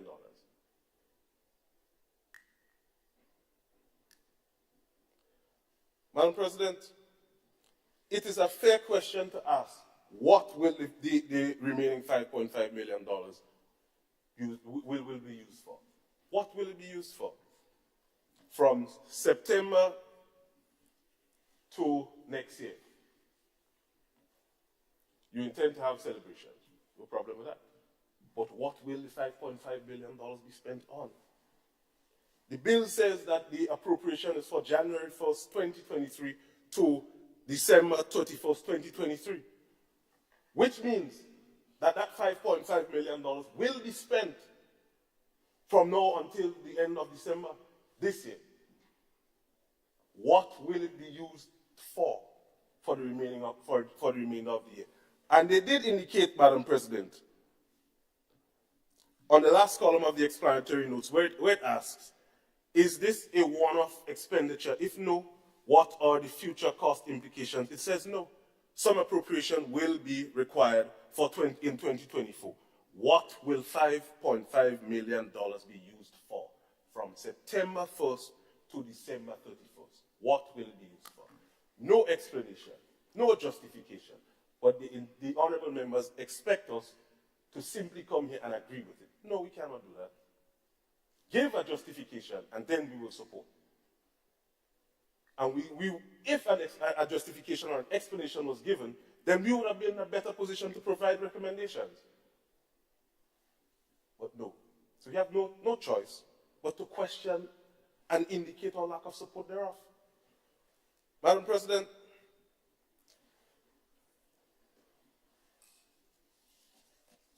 another line item for the acquisition of assets and investments, 60 million EC dollars. Again, the leader of government business spoke. No clear context was given as relates to what that $60 million will be spent on. What assets? What investments? Where will the $60 million be spent? Where? And it is a reasonable question to ask, because the explanatory notes does not give any indication as to where it will be spent. So you expect us again to sit in this honorable house and agree. We cannot. Give context, give a justification, provide an explanation, and then we will be better poised to say, okay, we support. Or we will provide a recommendation there. You could probably look at these areas instead. No justification. But they talk about accountability and transparency. Nice words. Nice words. Good meaning, but we cannot see it practiced. Madam President, the purchase of vehicles also indicated a supplementary appropriation of $500,000. Again, the bill indicates that the supplementary appropriation is from January 1st to December 31st, 2023. How many vehicles were procured before today, or how many will be procured? What will the $500 be spent on? $500,000. How many vehicles would be purchased? Something simple as that. You could say 5, 10, 15. But we don't know, because the explanatory notes does not say that. Madam President, additionally, the subvention for state bodies, appropriation for $240,848 to GIDC. I have no problem with that. None whatsoever. But how was the figure determined?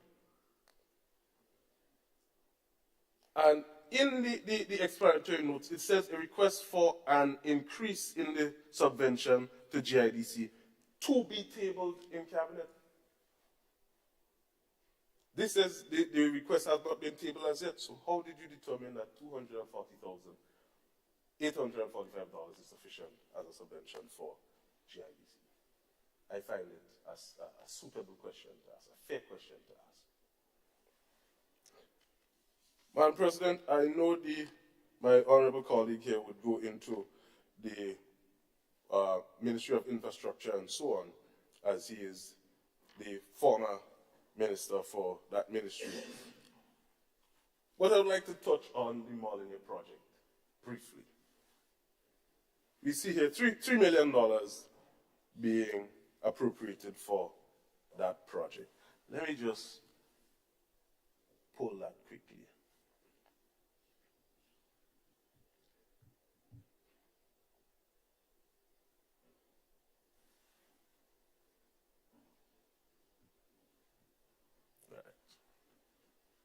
Madam President, we heard over the past few months a lot being said about the project. We heard comments made about my honorable colleague here that he didn't know what was happening. Clearly he does not understand what was happening with the project and all that. When it was said that the project was mismanaged, the initial design for the project did not allow for interference of the top side of the road. I live in the constituency, so I think it is necessary to point it out. Because traversing the Mount Morris Road at this time, given the fact that at one point the honorable members on the other side indicated that they would have dealt with the Jones Road issue where the new wall was built and the road is simply deteriorating at this time. Last year they indicated the monies on the capital side would have been used for that. Up to now, we can't see that happening. But we hear the honorable leader of government business mention it again. So I really do hope that they will live up to that promise and deal with the Mount Morris Road issue and fix the Jones Road. But the Molyneux project. I can remember, Madam President, I was one of the youth ambassadors at the time when the consultations happened and the engineers and so on, the consultants had, community engagements with those of us living in the constituency and so on. And I clearly remember the design had nothing to do with the top side. This administration came in, whatever was done to the top side was done. Apparently they said that it would have been a more superior design. Nonsense. Now we see an additional $3 million. If nothing happened with the project that was out of the norm, why do you need an additional $3 million now? But my honorable colleague will deal with that, Madam President. Madam President, we see a $183,600 for contracts, outsourcing, and other services. Same administration that said during the campaign that contract work was illegal. Apparently, mysteriously, miraculously, it is no longer illegal. We need additional funds to facilitate. Madam President, I love my country. I love Grenada. Very nice place, you know. One older gentleman I used to work with used to say, if Grenada burned down, bury me in the ashes. He doesn't want to leave. And I follow suit. Madam President, the tuition assistance or the removal of the tuition payment that will be paid by the government, the cost will be paid by government. Well, by the people. I take that correction. I can recall clearly number of young men in my own village, in the constituency, who went to NULO, are skilled, have a skill, are earning a decent living, a legitimate living, went to NULO and studied for free. No cost incurred. And that was under the last administration. I have no issue with government providing the tuition assistance. But there are other significant costs that has to be borne.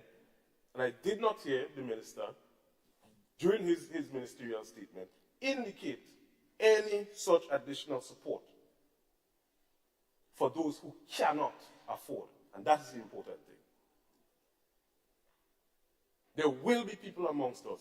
And we hear, Joe, the NMP is obsessed with poor and vulnerable. No. All of us. And there is a gentleman of the cloth sitting on the other side. He would know that as Christians, we have a responsibility to take care of those who are less fortunate amongst us, those who do not have, those who are most in need. So to allow for the tuition assistance across the board, okay. Those who can afford will not pay, we understand that. But what about those who need additional assistance? We completely neglect them?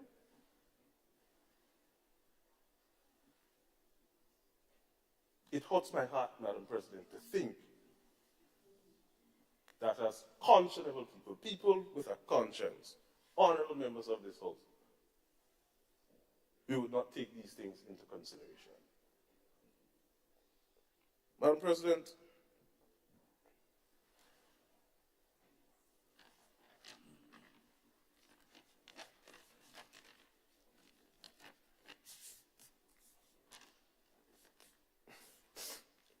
that particular comment I would save for the adjournment. But at this time, Madam President, I rest. Thank you for the opportunity. Thank you, Senator Franklin. Thank you for your comments, assessments, and recommendations, I think you said. Other contributors to the motion?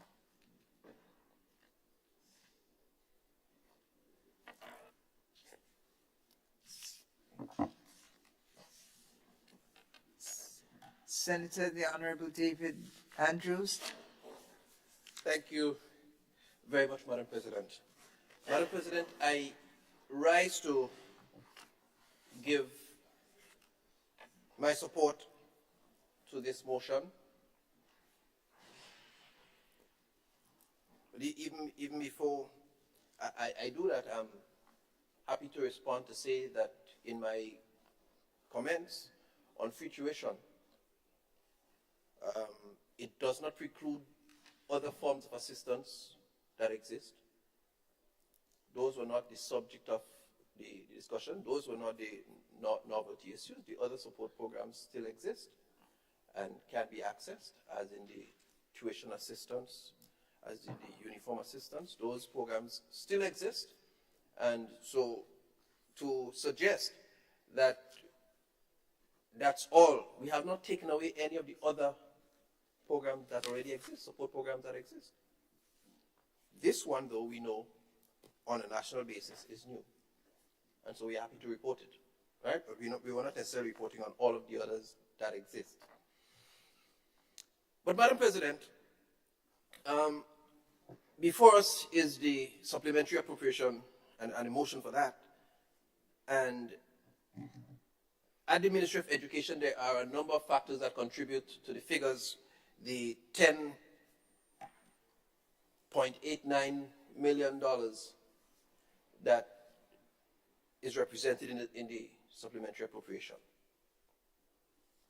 For one, as was alluded to, while we were aware from a policy position that we were going to move towards removing the TAMCC fees, obviously in the last budget, we didn't have the figures yet. We didn't crunch the numbers yet. We didn't know, we didn't have all of the details at that time. So we could have spoken to it, we spoke to it, but we could not put figures together. We could not budget. And as such, having done the necessary groundwork, having done the calculations and crunched the numbers, it's now appropriate for us to have it appropriately represented in this appropriation. And we are keen to implement it in this academic year coming. and so we don't have a choice but to have it represented in this appropriation. We can't wait till next budget because students need to get to school come September. But also reflected in there, Madam President, is, and so a total of 2.5 million in that figure in the appropriation represents that allocation towards the free tuition for NULO and TAMCC persons, graduates, or persons going to attend those institutions. Also included in that figure, Madam President, is a total of $8,249,498 for school renovation, extension, and repairs. I want to bring to our attention that formerly all school repairs and renovation, all of those are handled through the Ministry of Works. And so we came into office last year with all of the contracts, arrangements for school repairs being handled through the Ministry of Infrastructure. At the beginning of this year, the Ministry of Education was informed that that ministry, our ministry, would be responsible for handling and completing all of those arrangements. However, the corresponding budgetary allocation was not transferred. And so it left us in a place where there were a number of bills coming to us from prior contractual obligations that we had to deal with, probably for touch from other sources and all of that. And that's the context in which we have now to seek this appropriation. Because it's important that we maintain schools. It's imperative that we continue the work of expanding, extending.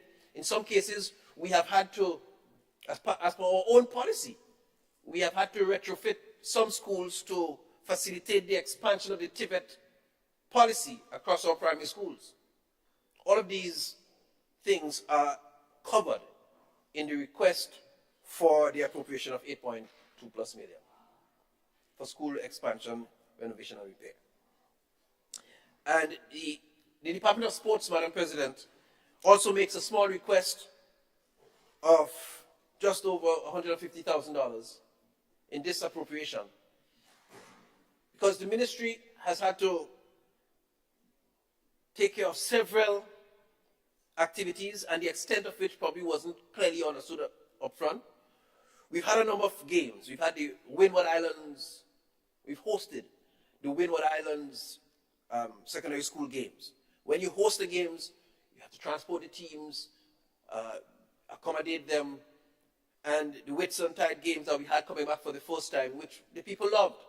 All of these things have helped to deplete what was budgeted, and so hence the budgetary allocation of $150,000 being requested as part of this appropriation under the Ministry of Education, Youth, Sports and Culture. Having said that, Madam President, I am happy to give my full support and commendation to the motion for this appropriation. Thank you much. Thank you, Senator. May I, for my own clarification, ask you the following question? If it is that the Ministry of Infrastructure was responsible for the repairs on buildings, and then this has now been passed to the Ministry of Education, was that budget passed on to the Ministry of Education along with the responsibility? No, Madam President, I think I did say it was not. So we ended up being in a place where we had to find refunds elsewhere. In fact, and it's in the explanatory notes. I didn't hear the exchange. Any other?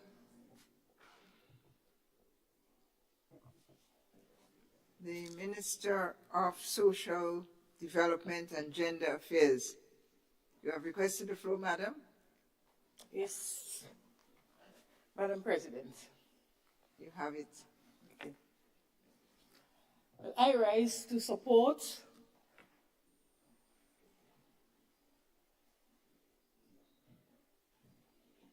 Madam President, members of this Honorable House, I rise to support the Supplementary Appropriation Bill 2023. I do so as some of the items in the supplementary budget are all critical to the continued effective operation of government. As it relates to the Ministry of Social and Community Development, Gender, Housing and Gender Affairs, we are committed to providing the necessary services to our people, and so it is necessary that additional funds be approved for so doing. An amount, Madam President, of $485,558 is being requested to provide additional subvention to Child Protection Authority.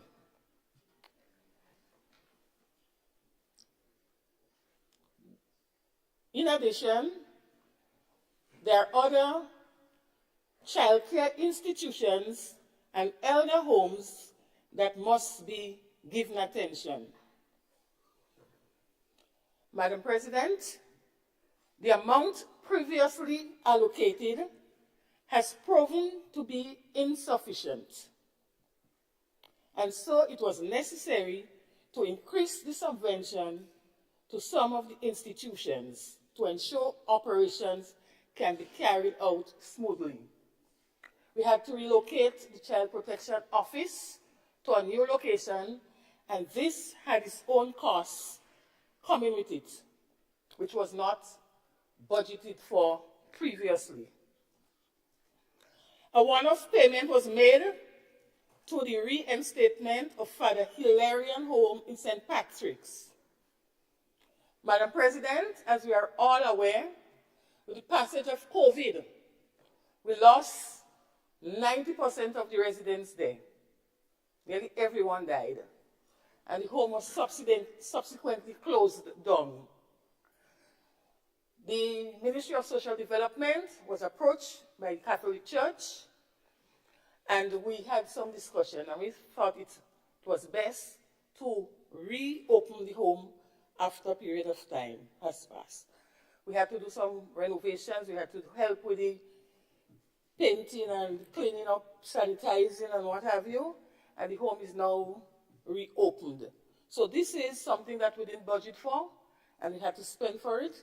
So the monies were moved from areas that we had to make that happen.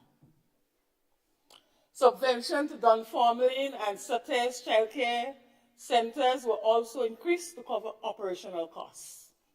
And so, Madam President, the amounts that was originally allocated was not able to carry the institution to the end of the financial year.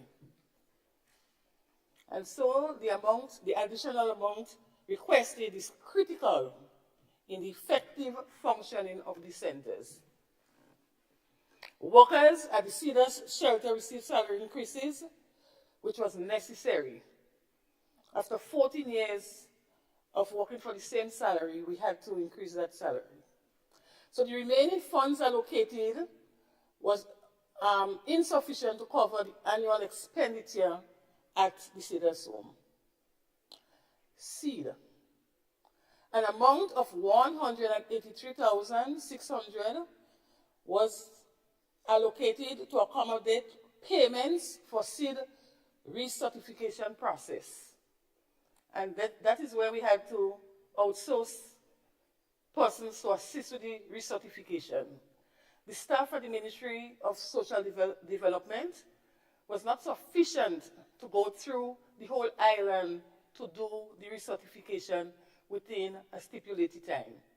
And so we had to outsource additional personnel to help with the recertification.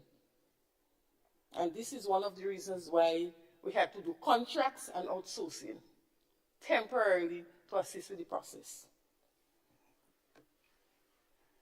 The provision was not made to accommodate this additional work and the increase in personnel. And so we had to make requests for additional allocation in the budget. The request for this expenditure, it is important for the request of this expenditure to be approved, and it cannot defer until next year, as it is necessary to help expedite the recertification process, which has already begun and is soon to be concluded. The seed recertification process plays a very important role in the program, as it acts as an audit of the program. It is a one-off expenditure which is necessary at this time to get rid of as much of the irregularities as is humanly possible within the seed program. As soon as the recertification is completed, some critical decisions will be made as to how we move forward with this program. Madam President, an amount of $5 million is being requested to continue the implementation of the house repair program and the indoor bathroom construction program. The original budgeted allocation of $9 million proved to be insufficient to meet current demands. Deferring until next year will limit the ministry's ability to address the poor housing conditions, which continues to be an issue of national concern. There is a large segment of the population living in poor housing conditions that require immediate attention. This includes elderly still using pit latrines outside. The annual allocation given cannot address the housing needs of the entire targeted population. And so, Madam President, I fully support requests of the supplemental, and I urge members of the House on both sides to carefully consider the call and lend their support to the bill. Thank you.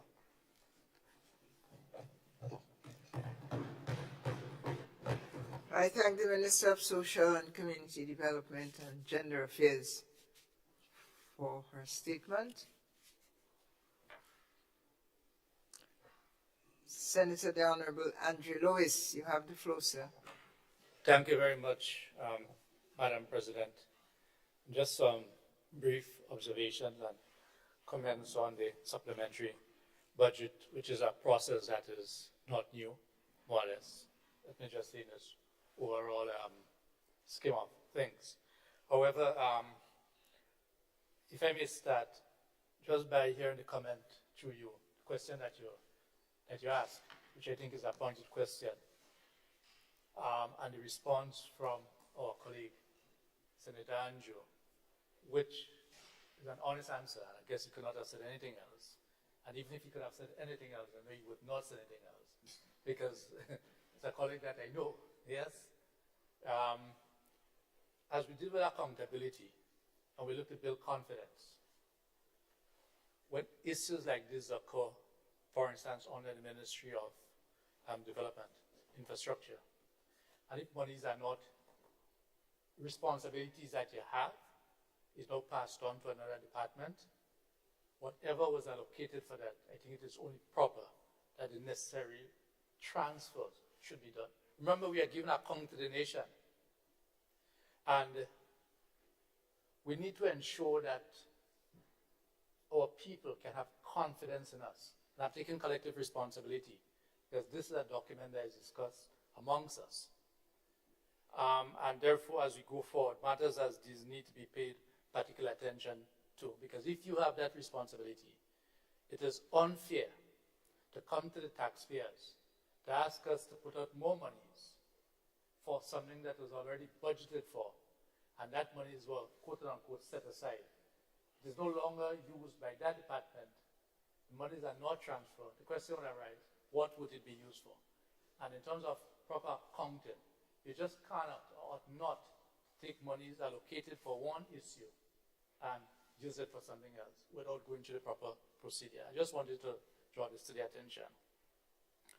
I also recognize that the leader of government business admitted that in relation to the 50th anniversary celebrations, which I think we all must be proud of. I know we must be proud of that.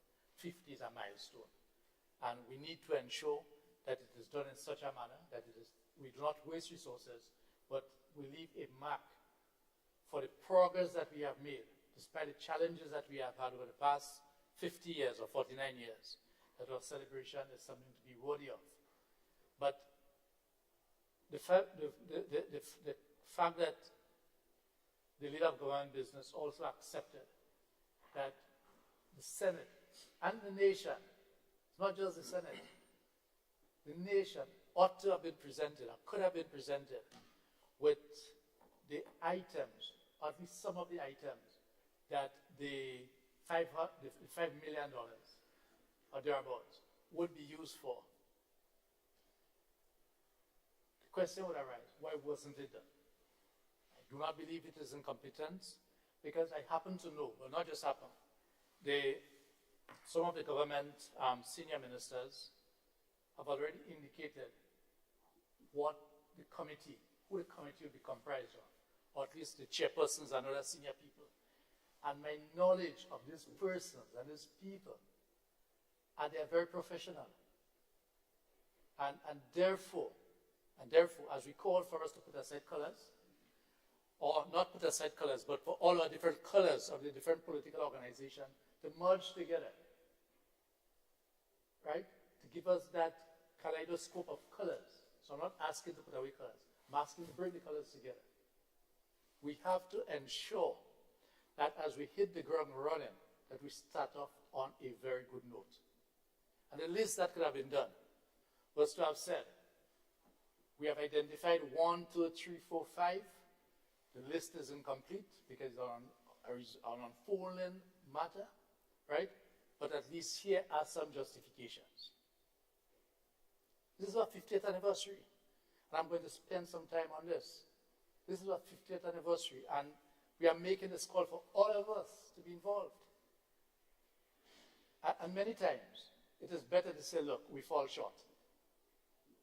Let's be open. Yes, we fall short. But here are some issues that we can justify. We need to have an office. Yes, we need to have secretarial support. We have identified that we need manpower resources of, let's say, 10, 15 people. Just as so, we are able to recognize that the security contracts need to be centralized, and we need to increase the remuneration for the security officers, which must be commended. And we have note here that it has been said that the rank and file security officers, and that's public security officers that provide service for public spaces, even if it is privately contracted out. Yes, that the minimum salary will be moved, I'm assuming that it is this year, to $12 an hour. That's my understanding from what has been said. And here one can justify that. So we need to do better than that. We need to do better than that, and this is a golden opportunity. The 50th is the golden jubilee. It's a golden opportunity as we enter this golden jubilee to set the standard. And this is what part of transformation will be about. Transformation, in our view, has to do with certain basic principles, foundation issues that we wish to set. And therefore, let us use this opportunity, yes, to highlight this. We also wish to note and recognize and commend the administration for giving the necessary assistance for the reopening of the home in St. Patrick, the Father Hilarion home, for full disclosure. The workplace has been represented by the Technical and Allied Workers Union, and the union was involved in the challenges and the responses during the COVID period. We knew the impact. We have been involved in discussions with the relevant authorities, that's the church, and we have noted at the level of the union the important role that a home in the northern part of the island will play. And in this very said context, making an appeal through you, Madam President, to the Ministry of Social Services, and further communication will be developed. There is a need for us to sit and discuss benefits and working conditions for the homes throughout the state. And when I speak of the state, it includes Carriacou and Petit Martinique. So for instance, the Cajuna home, these are caregivers. These are caregivers, the workers there. They take care of our parents. They take care of our grandparents. They take care of our aunts or uncles. And because of the nature of the work that these workers do, we have to be constantly reminding them that the leadership of the unions that's within the labor movement, we cannot and will not take the traditional approach to resolving industrial matters as one will do in other institutions. So these workers work many times under terrible conditions. But, I mean, could you imagine coming out and threatening the shutting down of a home? We can't do this. I'm saying this. And therefore, we are making this request for more assistance. Because in many instances, the residents of these homes are expected to pay, but they do not pay. And in many instances, the surviving relatives, I shouldn't say in many instances, it would be an unfair comment because I've not done that research, but in some instances, the surviving relatives of these residents acquire their property and they bring the residents, their relatives to the homes, and they do not pay. But the homes, the administrators, as human beings, and the unions that represent these workplaces have to be constantly reminding our members that this is a sacrifice. And therefore, there are certain types of work that once this is your calling, there are some things that you will have to bear longer than in the normal workplace. But that does not mean, or that ought to mean, that we, in the different seats of the organizations, the government, the churches, the wider community, ought to do more to help, to assist. Because at the end of this day, these workers have families too. So I'm making that appeal, and through you, just to inform the minister that we will seek to engage, to have a generalized discussion on this home, because it's something that we have been addressing. We are aware the issue in the Child Protection Authority, why they had to move. It had to do with health issues, and it must be commended. Yes, there are some outstanding issues, but the fact that that attempts have been made to address these issues must be commended.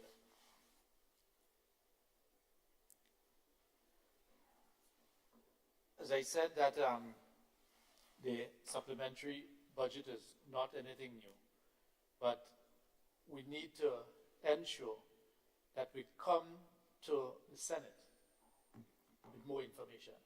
Because in skimming through the information, looking through the information, it leaves a lot of questions to be asked. But one must admit that this is not anything new. As our colleague here, Senator Nilon, who I must compliment for identifying the savings in the different areas and what can be utilized. And therefore, it will be good, Madam President, through you, to expect some response from the government side as we continue to build confidence in the process of representation. And as I've indicated to my colleague, Senator Sinclair, he may wish to consider having Senator Franklin pose his questions for him. And because at the end of the day, and it's a serious discussion I've had, not about Senator Franklin, to be quite frank. I've been having that discussion that many times, what is important is results. And it's not dependent on who. Because many times we do things in the background. Many times we do things in the background. I've been having that discussion. So I just use this as a stepping stone to indicate for all of us inside here, the nation business is not about us as individuals. The nation business is not about who is seen to be getting the credit. For many of us, many times we recognize that if our names and our presence is associated with certain public utterances, it may not bring the benefit, but it requires us to find that pathway that we can get results for constituents. And with this in mind, I recognize the importance of the supplementary budget, because there are many times there are unforeseen circumstances that will present itself. But where and when those things occur, it must be informed by deliberate judgments, and these deliberate judgments are based on assumptions. And please provide us on this side with the benefit of those assumptions. I thank you, Madam President. Thank the Senator for Labour, Senator Andre Lewis. Thank you for your contribution. And I offer the floor to the distinguished gentleman of Health and Wellness, Senator Lacrette. Madam President, thank you very much.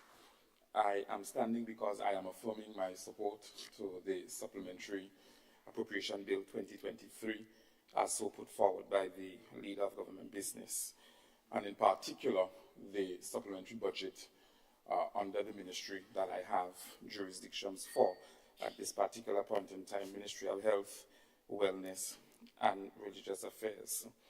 Madam President, as I am sure you had the opportunity to browse the supplementary allocation, and under the Ministry of Health, Wellness and Religious Affairs, the supplementary allocation that we are requesting is in the sum of $550,885.85.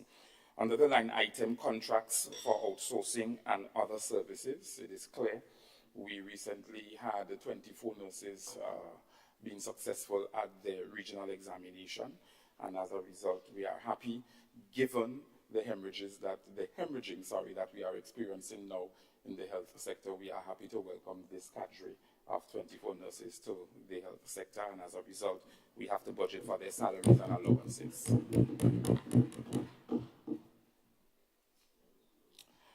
Under capital, so that was our recurrent expenditure. Under our capital budget, line item purchase of medical equipment. On an annual basis, we receive a grant from St. George's University. And Madam President, that grant varies. So we budgeted $758,880 for that grant, but we actually received $919,746.85. And as such, we call into account the difference of over $160,000 so that it can be accounted for in the current financial year. Under line item, contribution of health and contribution to health and hospital services. In 2022, I recall quite vividly having a visit from the Chinese ambassador, and under their Social Community Development Fund, they granted the Ministry of Health, Wellness and Religious Affairs $200,000. I remember making a statement about that publicly, went up to Carriacou to do the handover as well. And we gave Carriacou $100,000 out of that $200,000. From a policy perspective, we felt that we want to give the medical practitioners in Carriacou, the minister there and his policy team, the opportunity to be able to procure some of the equipment and medication that they need, medical and non-medical, for the effective functioning of the medical stations, the Hillsborough Smart Clinic, and also the Princess Royal Hospital. So in 2022, we did receive that $200,000 from the Chinese government under their Social and Community Development Fund. And we bring into account the difference of $40,000 at this particular point in time between the amount that was budgeted and the amount that was received. We're particularly pleased about this Supplementary Appropriation Bill 2023 because from a policy perspective, Madam President, it allows us as a government to ensure that our policies becomes reality and that they are felt and seen by the people of this country. Thank you. Thank you, Senator Leclerc.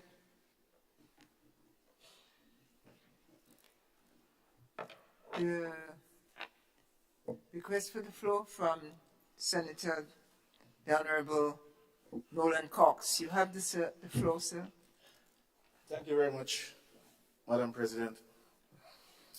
Madam President, I really take this opportunity to offer some contributions on this motion before this Honorable House. And I want to start off by saying that one of the major concerns for me in terms of assessing this motion and maybe has kind of brought me to a conclusion that the preparations may have been rushed in some cases. There's a possibility because of some of the information and some of the blank areas in the slides in the spreadsheet, and some of the information that is missing. So there might be some issue in terms of rushing and not probably gathering all the information. And I say this in the context of the recommended allocation for the 50th Independence celebration. I am a member of the planning committee representing the opposition on the 50th planning committee, and I am keenly aware of some of the discussions in terms of some of the resources, some of the requirements to pull off some of the activities between now and the end of the year.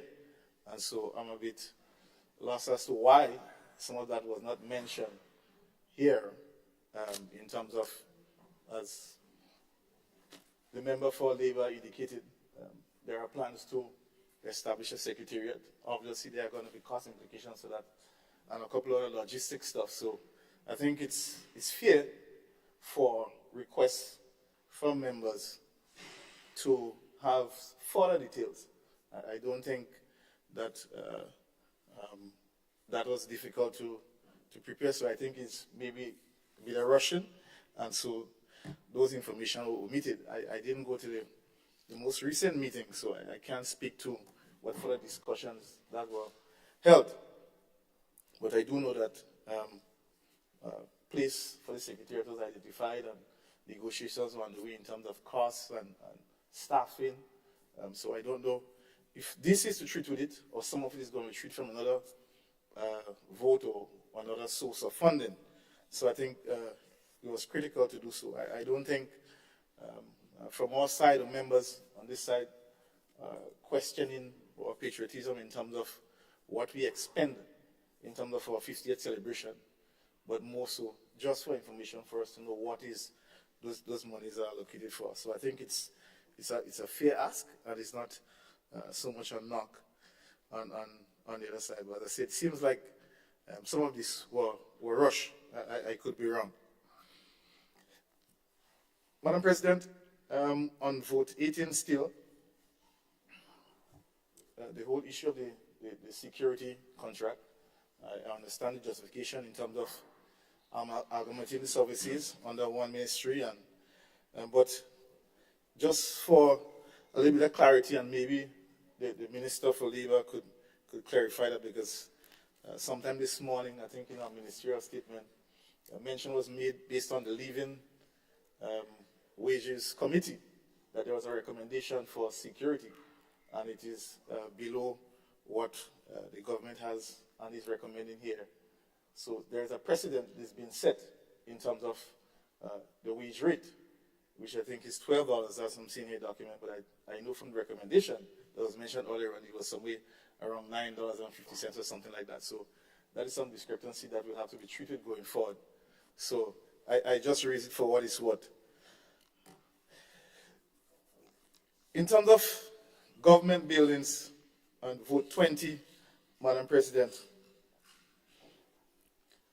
the issue of government buildings and some of the challenges they're chronic, and he has been there for quite some time. If anybody who here owns a home understands the challenge in terms of maintaining a building, there are always, there's a saying that you can never done build your house. There's always something to be done on it. And that goes with every infrastructure, every building. So the issue of repairs and maintenance is one that will always be there. It's going to be reoccurring. But I was a little bit confused, Madam President, by leader of government business. At one point in time, he indicated that the EC was not working, the ministerial complex is not comfortable, is not accommodating. And then another time, he said that when you see the building paint outside, it's not well accommodated. So I was a little bit confused on which is which. So, so it is confusing. It is confusing, Madam President. It's an eyesore outside, but not now. It's pretty on the outside, but it's hot on the inside. So I just say this for what it's worth, that sometimes, we just have to pay attention. But I'm not faulting you, as you indicated. Some of the ministry that you're reporting on is not within your remit, it's not your substantive ministry, so you may miss the mark in some cases. So I just wanted to bring that to the fore. Madam President, the purchase of vehicles, and it's vehicles is a continuous thing in terms of replacing vehicles. Vehicles don't need replacing. But I don't know, and that is something that it is not quite clear with this supplementary presentation in terms of what has already been expended and what is outstanding. I think that would have helped in terms of for us understanding the request, because this request is for the entire fiscal period. Obviously, I believe that those vehicles were already purchased. I could be wrong. I don't know if there are orders to be purchased. So I think it would have made sense for us to have an indication as to what were already procured, what were already expended, what items were already expended, and what we are actually bringing in money for to allocate. I think some was mentioned, but not all. So in case of the vehicles, if it's not any urgent thing, those could have easily go into next year's budget in terms of managing the expense. Madam President, I wanted some clarity, and maybe I hope the leader of government can provide that regarding the subvention for GIDC. It was not clear because he's saying in the document that it's a recurring subvention that will be added to the normal subvention throughout the year. So every year going forward, that will be included. But the backdrop of this subvention is based on the strategic plan.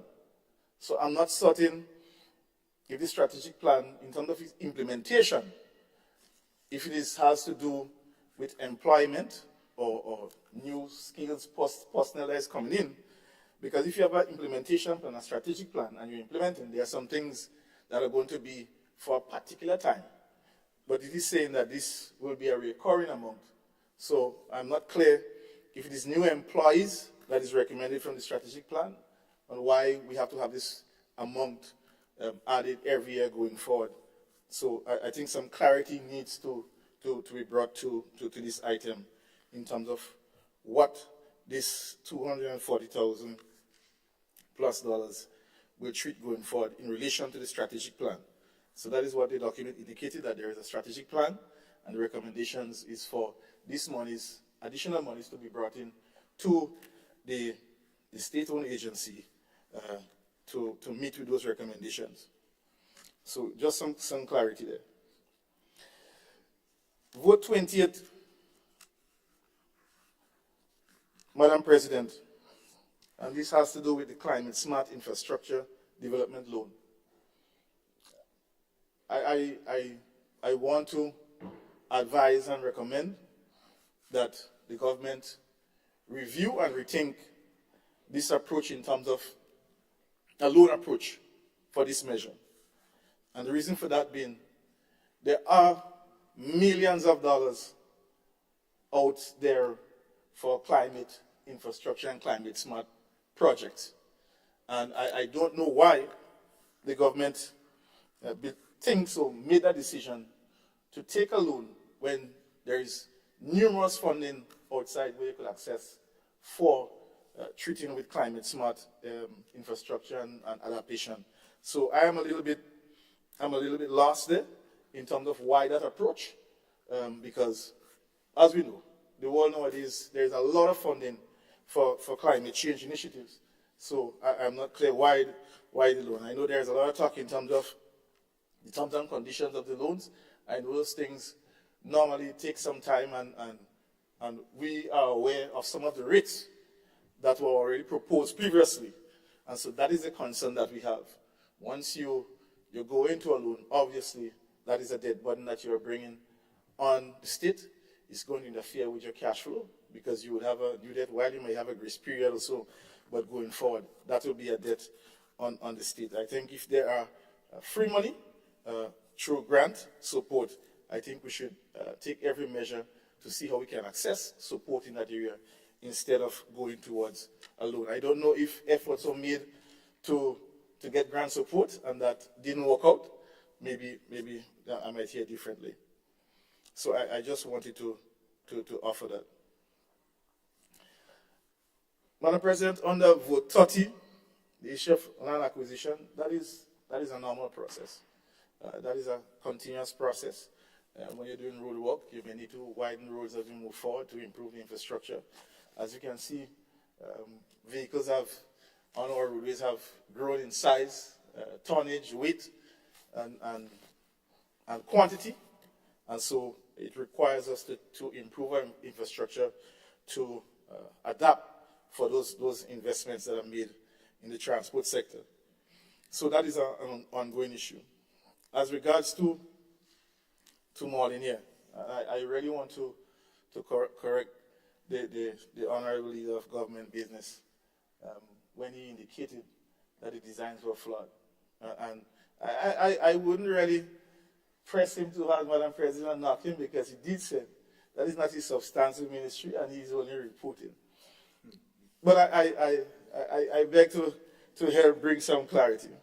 Now, you had a project that was assessed. There was a consultant that was engaged. A design was prepared, accepted, contractor was selected, work commenced. Now, he said that the designs were flawed. Madam President, if the designs were flawed, why then did the government relieve the consultant after the issue in terms of interfering with the slope became unstable? Why did you go back and engage the same consultant if the previous design was flawed? So I don't think that is a fair statement, because it means that you're knowingly hiring somebody who gave you a bad design to start with. That is what you're saying, essence. So that is not the case. What happened is that by removing the consultant from the project, it allowed for other ideas to come into play, and that interfered with the original design. And hence, we find ourselves having to expend more monies to resolve this issue. And that is a fact.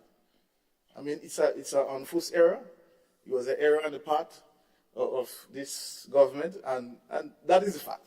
Bottom line, we could try to sugarcoat it how we want. It has happened. But it doesn't take away from the fact and the need that we need to get that project completed. The people within the area are eagerly hoping that we can have this resolved. I'm happy that they re-engaged the consultant, and I believe that this cost here, this allocation, is to treat with paying the technical people for the new designs, because you now have to go back and do more geotechnical studies, because you have interfered the slope to see what is taking place, whether they have whatever lateral movement that you may have, and downward slope movement, to see how you can arrest those before you implement the new roadway. And so that is just what would have happened. I'm very hopeful that the damage is not too bad, meaning that it will be irreversible, that we may have to actually relook it and go to another site. I'm hoping that is not the case, because it will only mean more costs for each and every one of us as taxpayers of this country. And that is something that we're trying to avoid. And this small sum here we're going to have more challenges, because we're going to have more costs. The cost implications for this project will go up. The longer it remains unimplemented, we are going to have more costs, and that is a fact. So I just wanted to raise that, to bring that clarity in terms of, after you make a mistake, don't come and say that there was something. It was your fault. Yeah, so just accept it and move on. Let's have this thing fixed once and for all. The refurbishment of government buildings, I did speak about it. It's something that it is ongoing, and it is something that while I was there as Minister for Infrastructure, that we are putting in place a plan to address it in a very logical way, because government do have a lot of buildings. And the reason why we are trying to do that, it was a twofold approach in terms of being able to refurbish our buildings, at the same time move persons from where they are renting into those government buildings, and in turn will reduce government monthly costs for lease and rent. So I still think that that is achievable. I still think that this administration can continue to move forward with that, because that will help save money for us going forward in the long run. But I want to caution,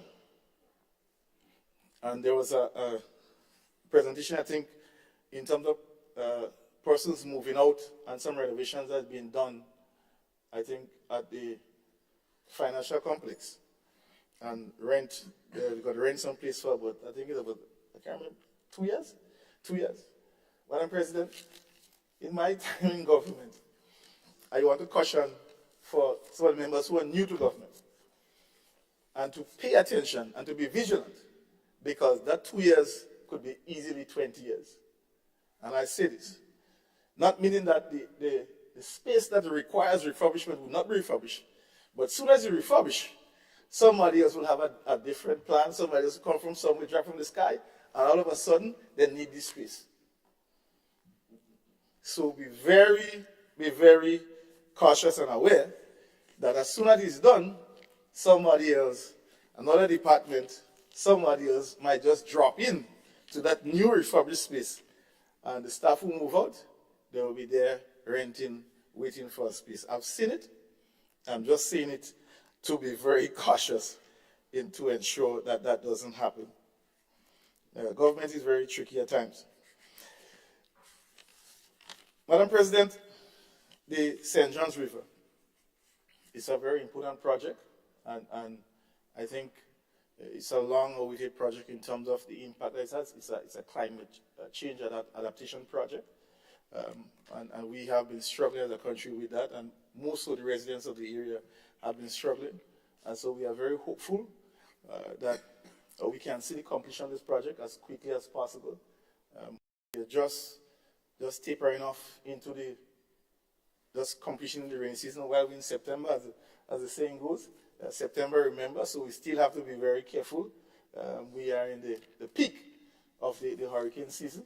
So we have to be vigilant. I do hope that we do not have any major issues in terms of hurricane. I do not know that there's an active hurricane out in the Atlantic currently.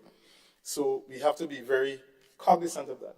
But we are going into the dry season, so I'm very hopeful that the two outstanding bridges and the roadway, if we can get those completed within the dry season, so when next rainy season comes, we should not have the issue of flooding in the St. John's area, the River Road area, so that can be addressed. But Madam President, I stand here in this house, and I indicated, and I stand by that there was no need, and I believe that I will prove to be right as we go forward. There was no need for a Ministry of Implementation, because as it stands with all these issues, The Ministry of Implementation is silent or hiding, not hiding like my dear minister on the other side, but, but very silent and absent when these projects have challenges. So that is where implementation is supposed to come. That is when we're supposed to see you. Not when we're just starting and you come and you just talk a lot of nice stuff. When there are issues, you have to, the ministry have to be center focused in terms of resolving those issues to expedite or to restart implementation.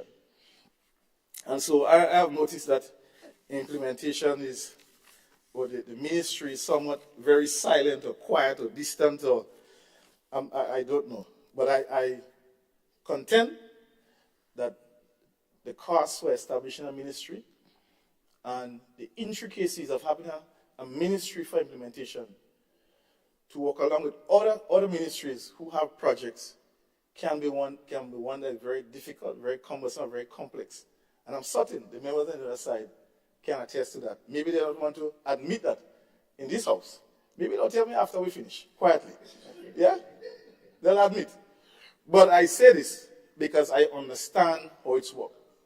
And I believe, and I still contend, that a department, a strong implementation department attached to the Ministry of Infrastructure was probably the best approach.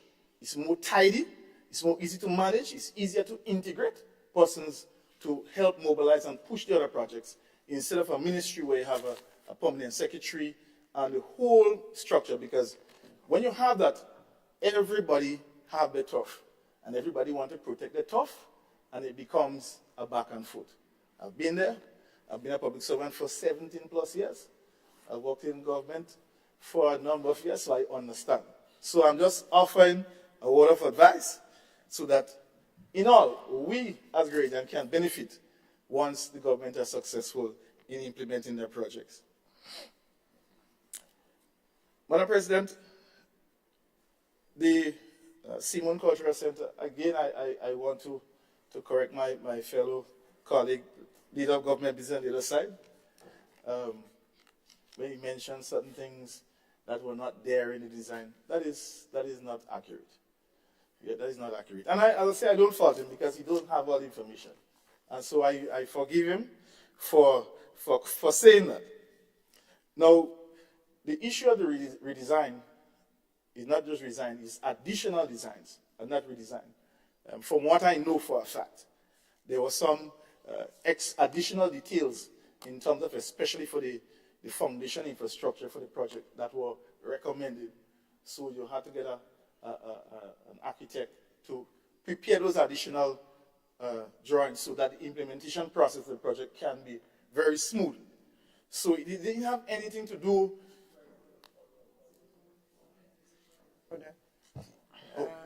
Request for a point of order. Senator Adrian Thomas. Yes, Madam President, there isn't a point of order. Really and truly, I allow Senator Cox to get away the first time, but I sit in cabinet. I had the opportunity to look at the physical design of what we inherited. It was a stage with a pavilion. What we are putting forward now is much more than that.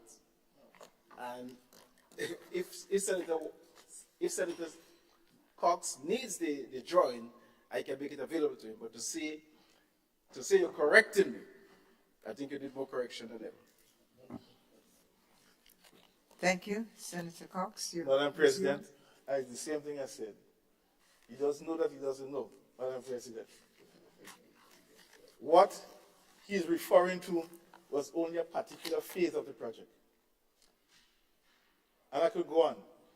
Do you know that the design also had an area for a swimming pool, a 50-meter swimming pool, a 25-meter swimming pool, sorry? You didn't know that. Do you know that the original design and concept have for museum, that we have all our athletics? And we have concept, we have the videos, we have everything.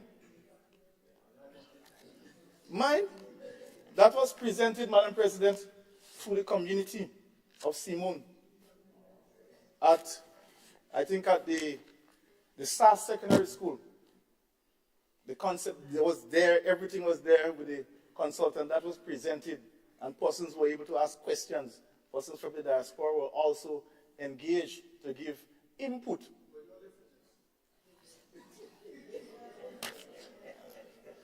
So as I said, Madam President, One conversation, those that you don't please. know. One. So as I said, I stand corrected. But that is what I know. So what is the leader of government speaking about is a particular phase of the project. Yes. So we both are correct. All right? Great. Good. Madam President, I want to move to vote 35. And this one is very critical. And not to take away from the importance of the Simon Cultural Center. It's something that is long awaited, and we were happy to get it in motion. And as I said, and hence the reason why I'm giving all this clarification to ensure that they understand the thought and the consideration, the participation in which this project was developed. I will move to vote 35 regarding housing and bathroom repair. And I wonder if I have it right now. Vote 35 education, I think. Correct. Okay, good. Yes, correct. Good. So, Madam President, the only thing that I really wanted to hear about, which I didn't hear, and maybe, I don't know, maybe we may hear more about it come the budget. I thought maybe some new allocation or some new funding would have come in for our 500 houses, homes, new grain and cell homes. And I say this on the backdrop of the concerns that we have in Carriacou, where well, if it's coming, Madam President, why take away units from persons who are already allocated? And that is the concern that I have, you know? So I raise this. This is a major concern for persons in Carriacou who were initially allocated units at the Dumfries Housing Project. And the Minister for Social Development did come on national television and said that the process will have to be redo over because there was some issue with the selection or whatever the case may be. But the fact of the matter is they have an expectation. And while we may laugh, but this is a very serious matter. It's a very serious matter in the context that somebody who has an expectation for a home, and we understand the importance of a home, and for overnight, for somebody to come and say, you no longer have access to this home, and you don't know if you're going to get an opportunity to get it. I think this is something very serious and worth speaking about. And hence the reason why I'm raising it. It's a very serious matter, and I think I have asked and pleaded that they reconsider doing that, and also make a plea for start building some of the 500 grain and cell homes so that those persons who have not received can get a home instead of a unit. And I think the homes in grain and cell is even better than the units. So that is one of the real issues and concerns that I have. Madam President, as regards to we're hearing a new dispensation. First was free education, now we're hearing free tuition. So I'm going with the new one, free tuition. As we go forward, bring clarity to it, clarity for persons, so I don't have any issues with that. But I think it is unfair, Madam President, to in some way just forget that support partially have been given to persons who are unable to meet the needs for tuition for TANCC and ULO. That has always been an ongoing practice of our administration at our time of government. So now, this government took a decision to expand it, and that is welcome. That is welcome. So you see, I give support, yeah? However, you wish. However, Madam President. However, as a Caracoan, I feel very slighted. And it would be remiss of me to stand here and not ask for consideration to be given to Caracoan and Petit Martiniquans who have to board in Grenada, who have food costs, all sorts of costs, because some of the courses that are offered at TAMCC in Carriacou, it's not what they may want to do. So I think some consideration should be given to the students from Carriacou and Petit Martinique who are currently in TAMCC and NULO. And I think that is a fair ask. Not so, Honorable Leader of Government Business. I think that is a fair ask. And so I think some consideration should be given. I am making an initial plea, and I will continue to make that plea publicly and otherwise going forward until I believe some redress come to that matter. But I want to touch on a more important issue. And there's a lot of discussion about access and quality of education with some of these initiatives. We have seen in the past that decisions were taken to have free school book. That was in effort to help improve access and to help improve the quality of education. Now we have free tuition. But I believe, Madam President, that those initiatives are far from creating a dent in terms of dealing with the core issues with education in this country. And maybe if we go back and do an assessment to see what the impact of the free school book program would have had, I'm certain, I believe, little in the areas that we want, especially in the areas of science and mathematics, in which we have been struggling as a country. So I know my goodly Minister for Education. He has the background. He has been an educator for quite some time. But I believe there is an opportunity for the ministry, the government, and the ministry transformation agenda to be more transformative, than just a transactional matter in terms of absorbing a cost for tuition. That goes further. I don't think that means that more persons are going to go. It may mean persons may not care about going to because they don't have a stake in their education. They don't have to put out any money. So they may see that as, oh, it's just free. We ain't paying for it, so I must go. So that is another view. So I am saying that there is an opportunity for the Ministry of Education to have a closer look at some of the initiatives to see if they are realizing some of the things that they want to see in terms of improving the quality of education in this country. So I just wanted to point out those key issues because I don't think that there is a direct correlation towards not paying monies for a family, for a child, and all of a sudden the quality of education will just improve. I don't think it's transitioning into that. And while the administration must be commended for taking this initiative, we still have to be mindful that it's still the people's money. It's still the people that have to bear the cost. So we have to understand that whatever initiative we take, it must transcend in tangible benefits for our kids as we move forward in developing our education. I was hoping, Madam President, that we'd get a little bit more information in terms of what is taking place in health, in terms of the investment. I think when we started the fiscal year, health was one of the key pillars.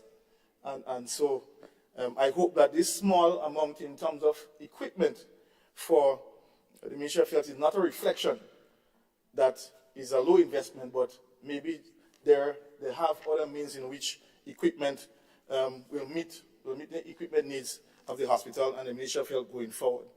So I just wanted to do that. But I want to touch on another matter.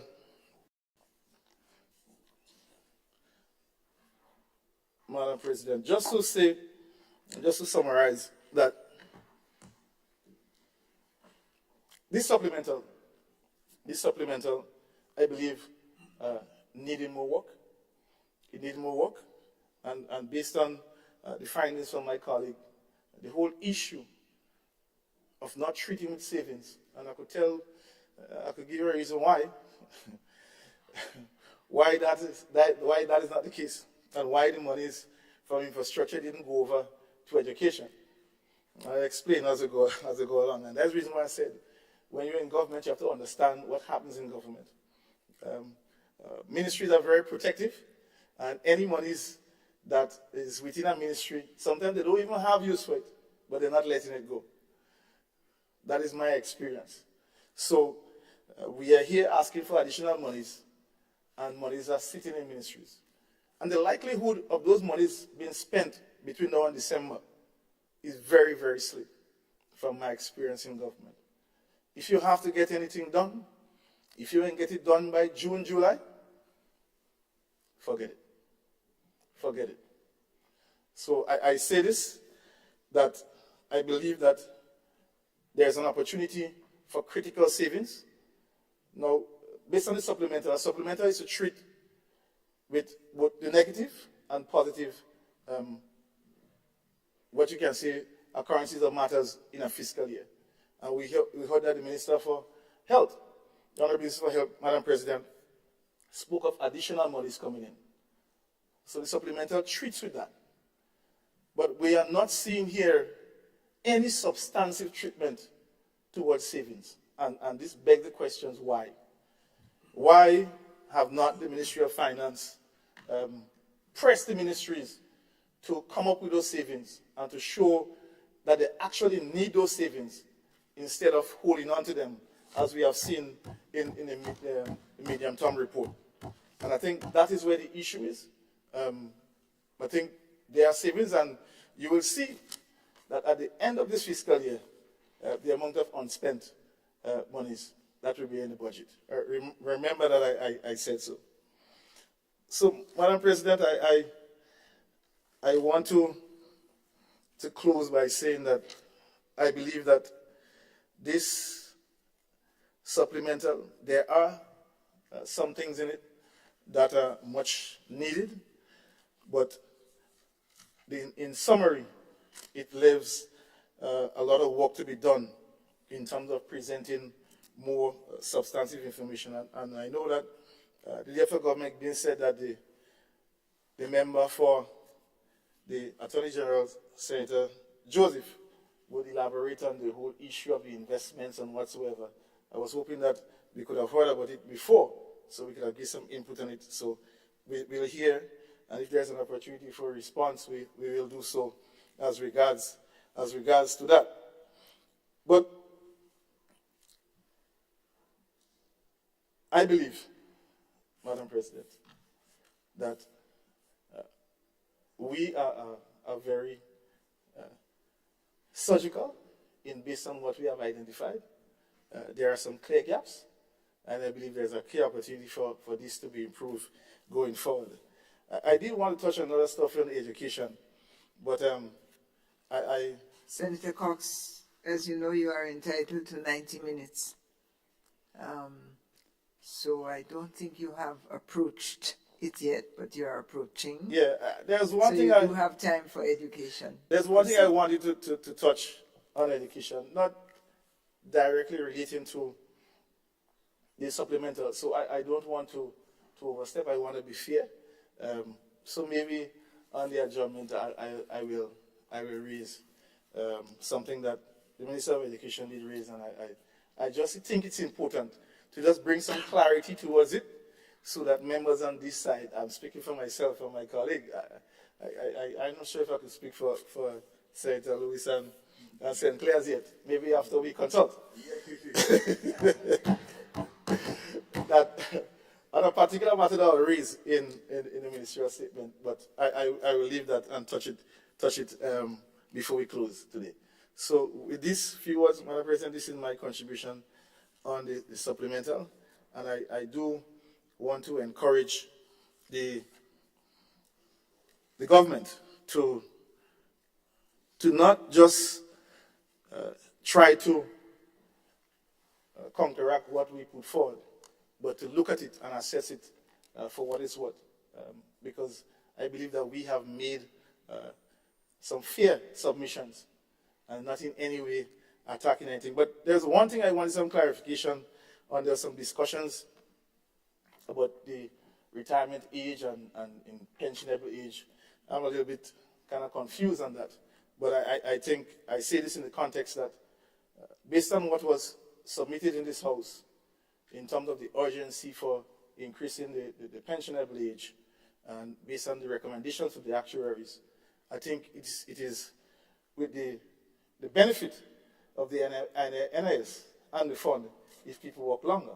Not so? The longer people work, more contributions will benefit the fund. So I just say this for what it's worth. I think we'll have some further discussions on that as we go forward, because I don't understand. If you want the fund to be robust, then we should be encouraging people to work longer and not shortening that time frame. So I just raise it for what it's worth. But I know that my colleague, Senator Joseph, would not leave today's session without offering an explanation. I'm very certain about that. So I think everything is in order. We'll probably hear something about it before we close today. And just to say that I did want to speak a little bit more on the matter of the seed and the importance of it, because it's a very important program. But I believe that the questions that were put forward by my colleague senator, when those answers come, it will answer everything regarding seed. So I wait anxiously for the answers for those questions. 30 days, Madam President. 30 days, Senator Cox, 30 days. It's only a month. It's only 4 weeks. You know, it's only 4 weekends. So thank you very much. And thank you, Senator Cox. Thank you for your elucidating or illuminating series of observations and comments. I think you guys are intending to reorganize the Senate, pass everybody else's questions must come either to you or to Senator Franklin. I think you better speak to farmers and fishers about that before they quickly eliminate you, Senator Sinclair. Thank you very much, Senator. Just to quickly add, Madam President, agriculture is one of my areas of competencies, so I'm well versed. And the leader of government business knows that very well. He can call on me anytime. Well, Grenada is an agricultural society, so no surprise we have so many agricultural specialists on both sides of the aisles. Thank you all, gentlemen. Senator Claudette Joseph, our distinguished senator for Labour. Thank have you, the floor, Madam President. Madam President, I rise to give my full support to the motion before this Honorable House for the approval of the Supplementary Appropriation Act 2023, by which we seek approval for an additional $148,990,234 to support the work and agenda of the government in the existing budget period. Madam President, my colleagues have ably debated the bill in many respects already, so I would just take a few moments to highlight a few matters, particularly in relation to votes 20 and 30, and then perhaps some general comments otherwise. Madam President, I speak in relation to vote 20. That's the requested appropriation under the Ministry of Finance. There, Madam President, item 048561, acquisition of assets and investments. I would like specifically to address this matter. Madam President, years ago in the period before the revolution, even before I was born, government of Grenada, mainly under Sir Eric Gairy, adopted a policy by which prime real estate remained the property of the people of Grenada. And in particular, the real estate on which one of the world's top beach rests was particularly protected by successive governments in that they ensured that the lands in the Grand Anse area, and particularly on Grand Anse Beach, remained the property of the people of Grenada. That all fell apart from around 1995 and continued when we were literally not sold out, but given away. Our prime assets, our prime real estates all over Grenada, and particularly on Grand Anse Beach, was given away. We got, in most instances, almost nothing in return. And by giving away our prime assets, we became a poorer nation. So just as individuals were made to become and remain poor and vulnerable, and that carried around as some kind of badge of honor, so too our nation became poor and vulnerable because our assets, our things of value were given away. In local parlance, we were sold out. They sell us out. We, this administration, Madam President, hold fast to the position and policy adopted by our leaders prior to 1995.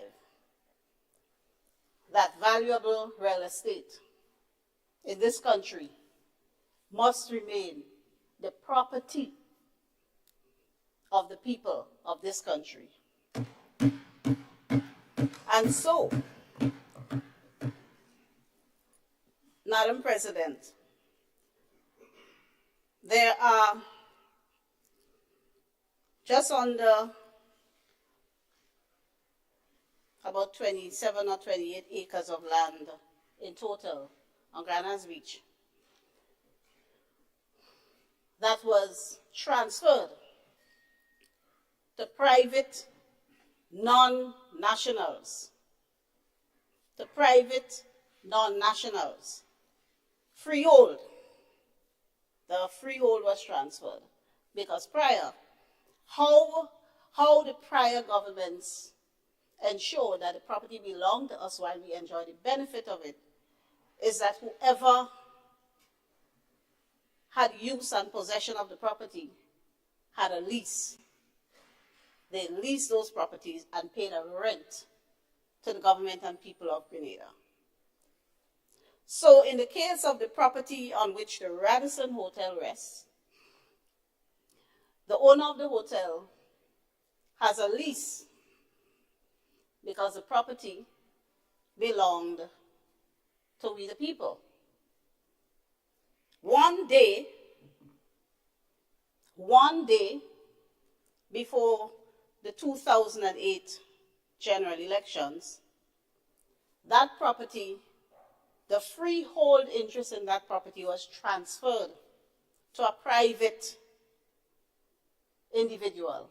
Well, let me be correct. Let me be precise in what I say. To a company owned and managed by a private individual. And the conveyance is notorious. It's notoriously known because a lot of shame was cried upon a government that less than 24 hours before an election signed a conveyance in which not one dime, not $1 was transferred to our treasury for that 20 acres of land. The consideration was a promise that a world-renowned athlete or sportsman would promote Grenada. And in the conveyance, there wasn't sufficient specifics. What this sportsman was required to do wasn't specified enough so as to enforce that agreement. That was supposed to bring value to us, but not $1 went to our treasury. And with that transfer of the freehold, that company became the landlord, collecting $250,000 a year. That $250,000 was previously collected by the people of Grenada as rent. So we lost that property. And there was an attempt by the previous NDC administration between 2010 and 2012 to reclaim that property. And the matter was challenged in court, and the property returned to the private entity, a company named Tyneberg Holdings. We, this government, have entered into an agreement with Tyneberg Holdings, and now I cast no aspersions or say anything negative on the company and its owners, because it's a commercial deal. If you're doing a deal and you get a good deal, you take the deal. You get a bargain, you run with it. So the blame was on the government that one day before the election entered into that transaction, which was totally disadvantageous to us. So this government, Madam President, has entered into an agreement with Tyneberg Holdings to purchase, to get back that property for the people of Grenada. And we have already paid the deposit. The nation would note that there were some publications in the Gazette indicating an acquisition. But I am happy to report to the nation that the negotiations with Tyneberg got to a stage where we felt we had to acquire the property. But notwithstanding the acquisition or the publication of the notice, the discussions continued, and then the parties agreed to do a sale. So what I say to the people of Grenada, that property would be returned to the people of Grenada with absolutely no risk of there being a challenge to the acquisition of us having, again, gotten ownership of the property. So that matter is closed, and the purchase price, $5 million US, is included in the 60 million allocation under vote 20.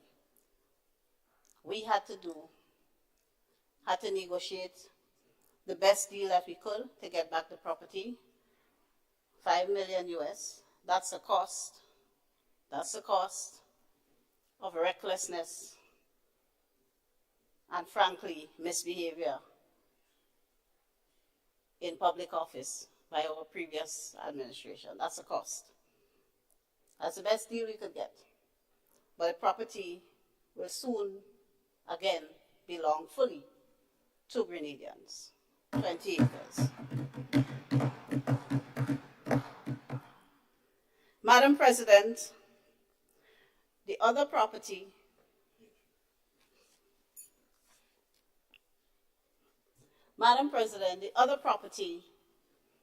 that is where Flamboyant Hotel on the other end of Grand Anse, Flamboyant Hotel rested. Again, the nation will recall the absolute disgusting and frankly racist and xenophobic comments made by our former Prime Minister in this honorable House against an investor with whom the government had fallen out. When you enter into bad deals, and business people are business people, they will look for the best deal they can get. And then relations broke down, and the investor behind the Kawana Bay project exited Grenada and sued Grenada before ICSID. Well, you know, we don't have luck in ICSID because we lost the Grenlec case magnificently. And this one, we probably would have lost again because, you know, those awful comments made by the former Prime Minister, of course, they found their way into the arbitration documents before ICSID, not making us look good.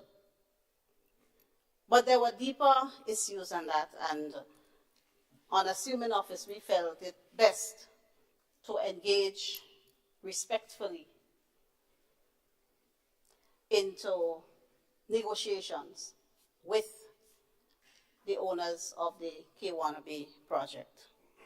And we are happy to report to the nation and to this honorable House that we have essentially reached a settlement. We have reached an agreement with the Kawana Bay principals that will be consummated during the course of this week, before this week is up. The agreement will be consummated.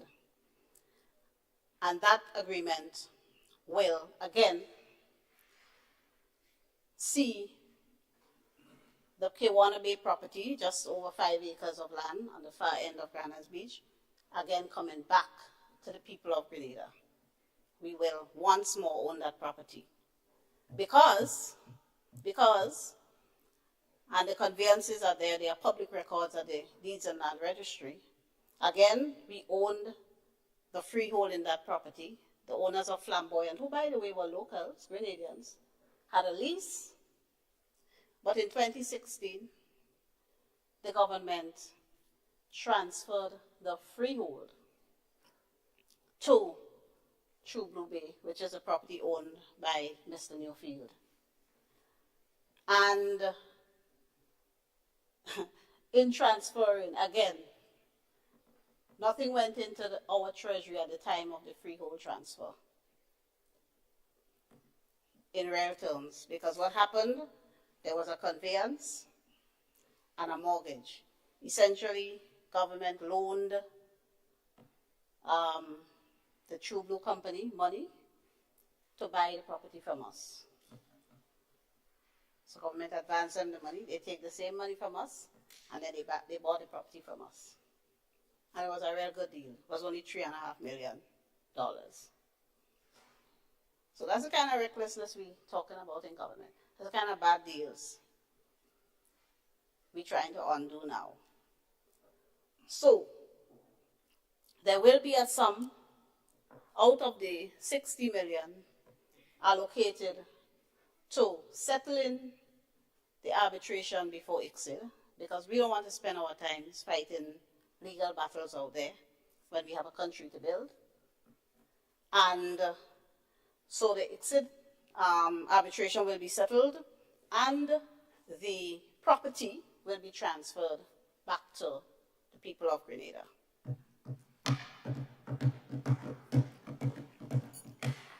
Madam President, the government will also acquire the old Cable and Wireless building on the Carenage. And there is an allocation of about $4.8 million EC to acquire that property, and to be used by the Royal Grenada Police Force.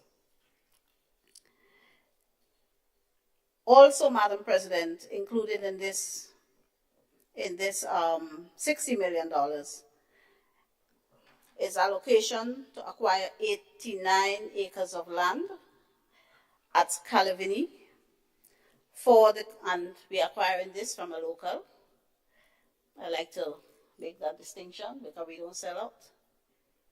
So we're acquiring this from a local, and the purpose of acquiring this 89 acres of land is to construct our new state-of-the-art teaching hospital as we have prioritized healthcare and all aspects of healthcare as one of our pillars of transformation. And the total price for this property would be 35 million EC dollars. It averages just around $8 a square foot. So we, again, negotiated a good deal. $8 a square foot. And we will have to pay the company from which we are purchasing this property half at this point, and then half, the remaining half, over a period of time. So again, the 15 million upfront payment is allocated for in that $60 million tag there. There are some other small properties which, based on the stage at which we are in the negotiation, again in the Grand Anse area, because we are intent on doing right by the people of Grenada and making sure we return that prime real estate to the people. And then we will take steps to ensure that never again our people will be sold out. We will take steps to ensure that going forward, when we are finished serving and others come after us, they will not find it so easy to sell out the people. Because when you have assets, when you have real estate, you have wealth. And we can't make the whole nation poor and vulnerable by giving away and selling out its prime assets. So after we've done the exercise of protecting and reclaiming, well, let me say reclaiming first, reclaiming our patrimony, we will ensure we take steps to protect our patrimony and to keep it safe in the hands of the people going forward. Madam President, in relation to vote 30, there is included an allocation for the Ministry of Legal Affairs to ensure that the Ministry of Legal Affairs has a home. As it stands now, the Ministry of Legal Affairs and the Office of the Attorney General, we are scattered all over the ministerial complex, and some people are actually working remotely. And that has made our operations hard on the staff, difficult, and I here will like to thank them for the forbearance and patience. And we had to move out of the premises on H.A. Blaze Street sometime last year and have found alternative location, but the retrofitting work could not proceed as yet because allocation was not made in the current budget for it. So now that allocation is being made, and we therefore expect to have it done speedily and have the staff settled in an environment where they can do the people's work. And again, I'm happy to report to the people of River Road and surrounding areas that we have made allocation here in the supplementary budget for the completion of the St. John's River project that will help to resolve, hopefully once and for all, the flooding issues that continue to affect you all. So bear with us, we are entering into the final phase, and we have made allocation here for that expenditure. And Madam President, just a few general comments in relation to the queries of good Senator Franklin on the 50th anniversary and the $7 million allocated for those celebrations, you will appreciate that celebrating 50 is indeed a great milestone, and we must do so, might I say, in fine style. I would just want to say to you, worry not about how the funds allocated will be spent. As you know, we are a government of decency, honesty, and transparency, so much so that your own leader of government, of opposition business here, is a member of the committee who will have to account, he too will have to account to the people of Grenada for how the sums are spent. So we are all-inclusive and collaborative, and all sectors are represented on the celebrations committee. In relation to the query, Mr. Senator Cox, that you asked about the security guards and expecting a comment from me, the thing about it, government enters into security arrangements with companies, not individual workers. So the arrangement with the company, the rate of $12 is what is allocated under the contract between government and those companies, so as to ensure that the companies in turn pay their workers the proper rate while still having a little profit for themselves, and so that they don't have to say to their workers, well, we are not being paid enough, so we can't pay you the proper rate.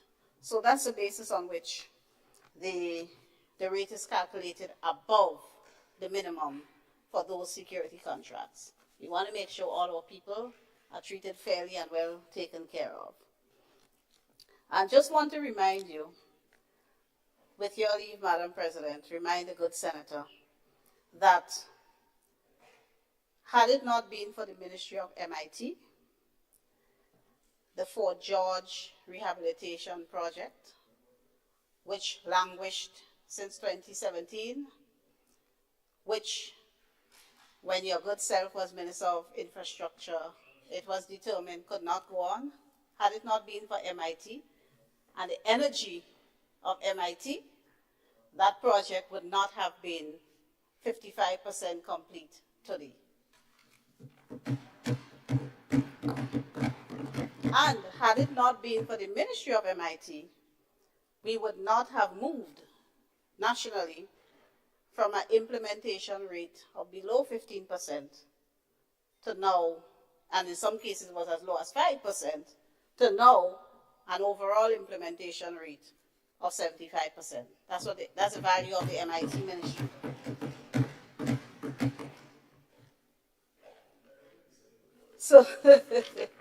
So Madam President,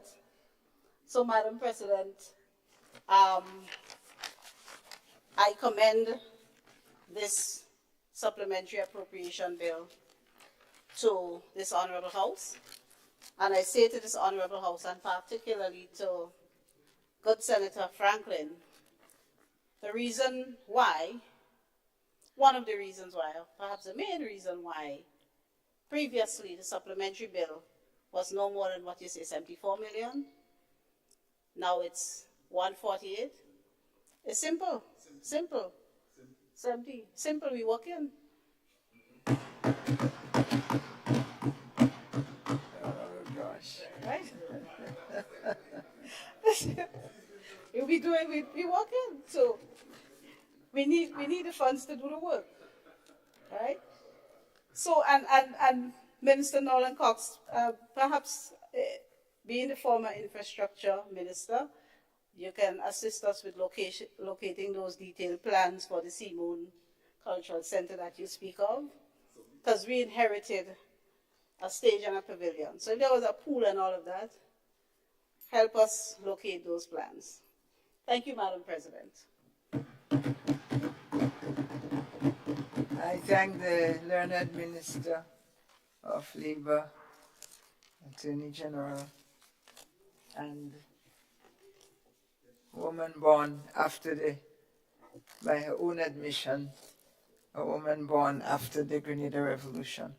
I thank you, Madam. Other comments on the note? Do you know,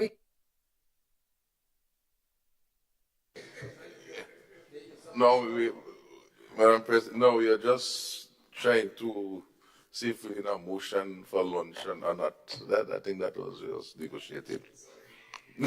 Yeah, but I could speak. It's not a problem if it's okay. I'm not too sure what Madam President want to say without leading her. Yeah, okay. No problem. 'Cause I wanted to borrow some time from Senator Cox. I wish I had this sort of time. But don't worry. The day will come. Oh,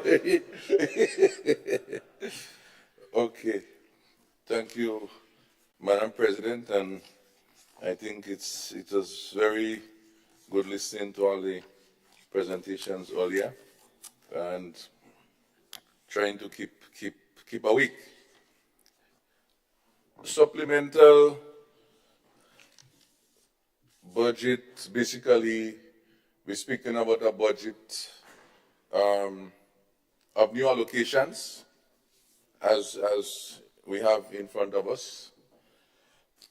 The truth is, Madam President, I really didn't even realize that we may end up at supplemental budget discussions. I was saying, yes, August is almost finished, and I think we're going to make it.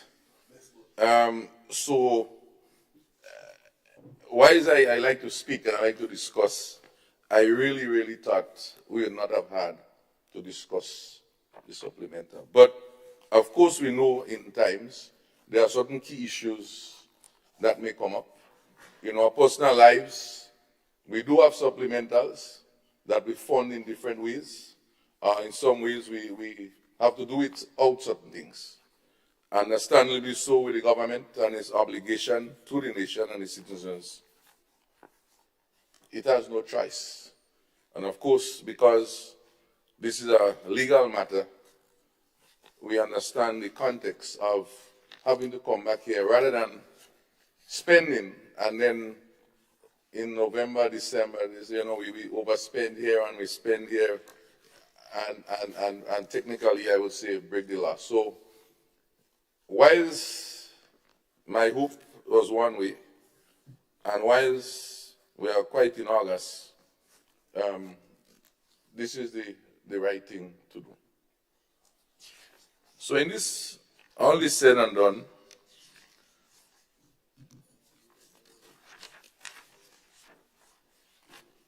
I've been reading the different votes for the different sections, and I will make some comments. I also have, which I think was good, the supplemental estimates for the approval with the notes. I thought that was very instructive in terms of trying to see how we got there. I thought that was very helpful, although I have some questions there. And I will speak to this and I'll speak to some other things. So, if I may start under vote 10, I think everybody is speaking about this independence because I think it's more than just the budget amount. I think this is a very important milestone for the country. And as such, there is keen interest in this area. And I think it's not so much maybe about how much is spent, but I think we're concerned about what are the activities, what is happening, so we could start planning what to plan for. Right? I think that is, and it's interesting because I think based on some of the questions asked on this side, I heard a lot of the responses on the other side, and I was very happy to hear the details presented by Senator Joseph in terms of the land and how the money spent, and this was good. But the one on independence, we are still waiting for the answers on that. So I hope that by the time the leader of government business come to rebut, he might be able to share those details. I think that is a key one that is missing in the whole spirit of the debate. My main issue here is that I didn't pick up that this $7.5 million is really intended to spend in this period. So the question is, would this $7.5 million be on 100% implementation rate by December? Or would they only be using $2 million now and the other $5.5 million in next year?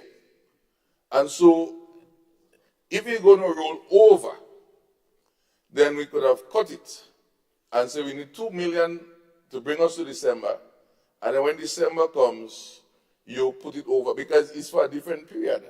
And so if you don't spend it, it would end up to the same issue as implementation is minus, because you really had maybe another 70% of money that you didn't spend because the event don't even reach yet, so you can't even spend anything. And I don't think that this House in any way will say, no, we can't spend on independence. In fact, we may want to spend more, depend on what the plan is. And as such, it will be very helpful to hear two things. One, what are some of the events, and I think we have an opportunity still in the closing from the leader of government business, and two, how much money we really in to spend between now and December. I think that would be the real answer that would clear a lot of people's mind. In fact, interesting, it says some appropriation will be required in 2024. So it means that this 7.5, which we don't even think will spend all by December, we still will put more to it. How much is that more?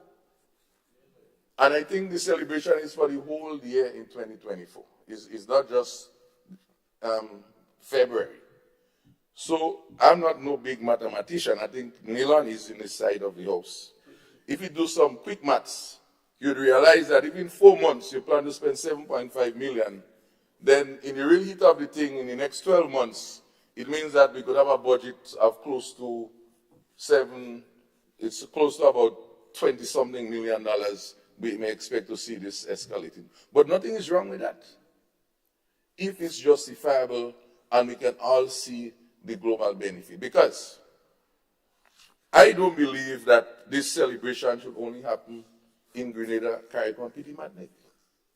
The celebration needs to go out to the diaspora, our friends and family in Canada, in New York, wherever they are, in Europe. No, we need to also reach out. We also need to reach out. So I think that we need to look at that. And how does that delegation from Grenada, the job and the shortly and all the cultural aspects, not only here, how do we take Grenada to the world? And I think that if that is not in consideration of the budget, we need to relook and see how can those things be accommodated. That is something I want to dearly put into this. From the farming community, of course, we have been feeding this nation for many, many years. And of course, we would want to see where we fit into this plan, not in the end, but early, so that we can be able to contribute properly to this whole agenda. The other component I want to speak on is under Vote 16, which speaks about the agri-food sector development and strengthening national food safety systems in Grenada. This is a project that I'm very familiar with in my professional work capacity. And so I understand that the funds would have been released based on the timing and so on. So this is good to have it captured, and such that this project is a very important project for our food safety, for our farmers, for export capacity. And so it is mainly grant funding with some little counterpart funding, and as a result of that, We are fully on board with this, but I don't understand why it couldn't have been in the original budget, because this thing, as far as my knowledge go, was going around for a while, you know. So I think that, again, that's a sort of missed opportunity, and not to show how that would have not been included in the original, because that was actually mentioned, this project was actually mentioned in the budget speech and presentation, strengthening our export capacity through the Bureau of Standards, actually, to be specific, and the Ministry of Ministry of Trade. I want to go further, Madam President, and look at vote 18, and specifically the account number that ends with 235 that speaks about some outstanding debts to some Canadian banknote folks. I kind of get it a little bit concerned. I'll tell you why, Madam President. In that I know government is really trying to pay its bills. I know there's a lot of cleaning up as is presented. A few months ago, we heard we had a set of outstanding bills related to health. I don't know where that was appropriation from. Now we have a new set with some Canadian banknote. So I'm really concerned that we don't have a series of those emerging issues coming up where we owe people because we didn't know where the bills were, we didn't things just show up, and such that it will be paid. I'm not worried. Government will find money to pay it, but it may have to pay till next year, or some rules may have to break to facilitate that process. So I'm not too sure where the bottleneck may have been. You know, normally if you owe, you're always fighting to collect your money, you're always submitting your invoices, following up. So I find this is a sort of miss. In fact, the note says that they would have missed it at the ministry level. I'm not too sure what may cause that. He said it was omitted, actually, from the 2023 budget. So I'm concerned that we don't have more of these. So this is understandable, and from 2021, actually, this arrangement. The same question arises regarding the issue with the security under the same section 18, Ministry of National Security, etc. And of course, I had the same concern as Senator Cox, bearing in mind also the preliminary discussions we understand from the Labor Advisory Committee and so on regarding the minimum wage proposal. And I understand this increase to be that I guess the government is preempting these changes, but maybe trying to implement the changes before they really come in place. I'm not too sure if this is what this means, because we are budgeting to do it, to spend this $12.50. We're not saying that people don't have to get paid better, but this is a clear case of increases. In fact, I don't think these are new contracts. I think some of these contracts may have even been signed months ago. So I'm not too sure how those folks have been paid, say last month, last 2 months, how they have been paid, if I have it right. If they are paid at the old rate, or if they have been paid at the $12.50 rate. As I go to the next section, and it's a big issue. That is the sections 20, Ministry of Finance. I must tell you, and I think I have the privilege to speak. I had a meeting with the PS of Finance sometime earlier this year, a very fruitful meeting with he and his senior staff pertaining to some other matters. And he said, let's meet. We sat in a nice office. but there was a fans spinning inside. That was about maybe 5 months or 6 months ago, or maybe even late last year. And he said, see what I have to be in. They were in fans spinning. The fans, Madam President, actually, and he still had the windows open to help the situation. Only yesterday, I was speaking to someone from the complex, and they say, by 11 o'clock, we can take it again, the heat.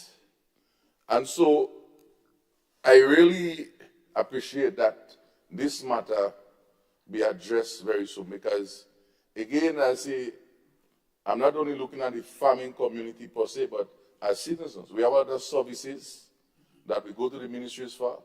We demand a lot of the workers. And of course, if the conditions is not right, we could understand.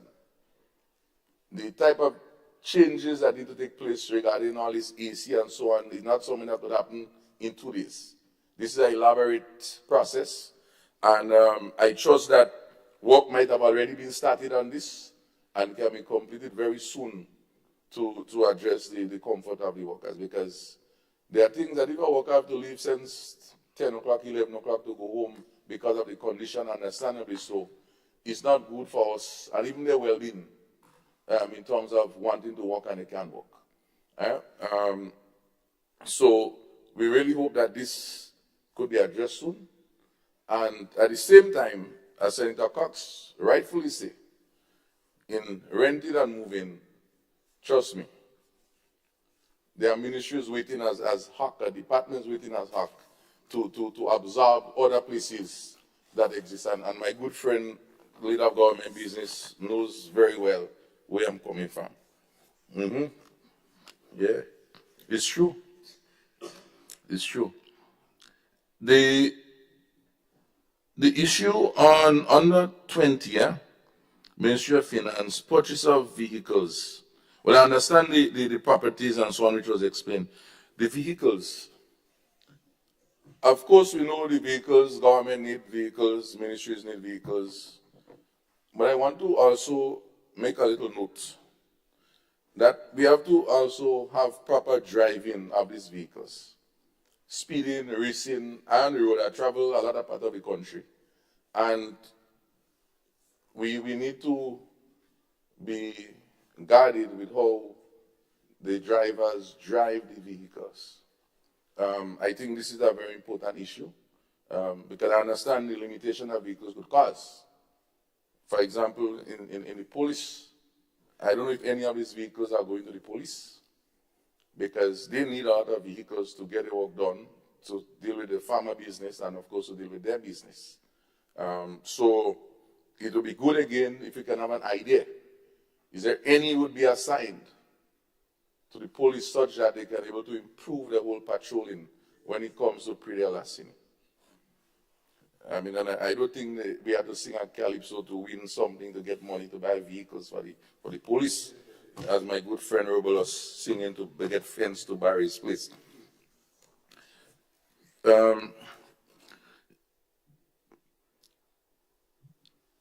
Subvention to state bodies.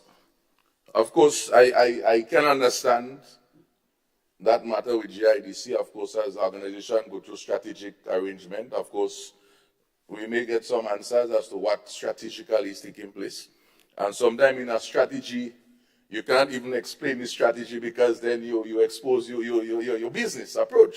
But of course, maybe quietly we can hear some words on that outside of public statement. But the key part I want to raise at the point of statutory, Madam President, is that good institution, the Marketing and National Importing Board, which is a statutory.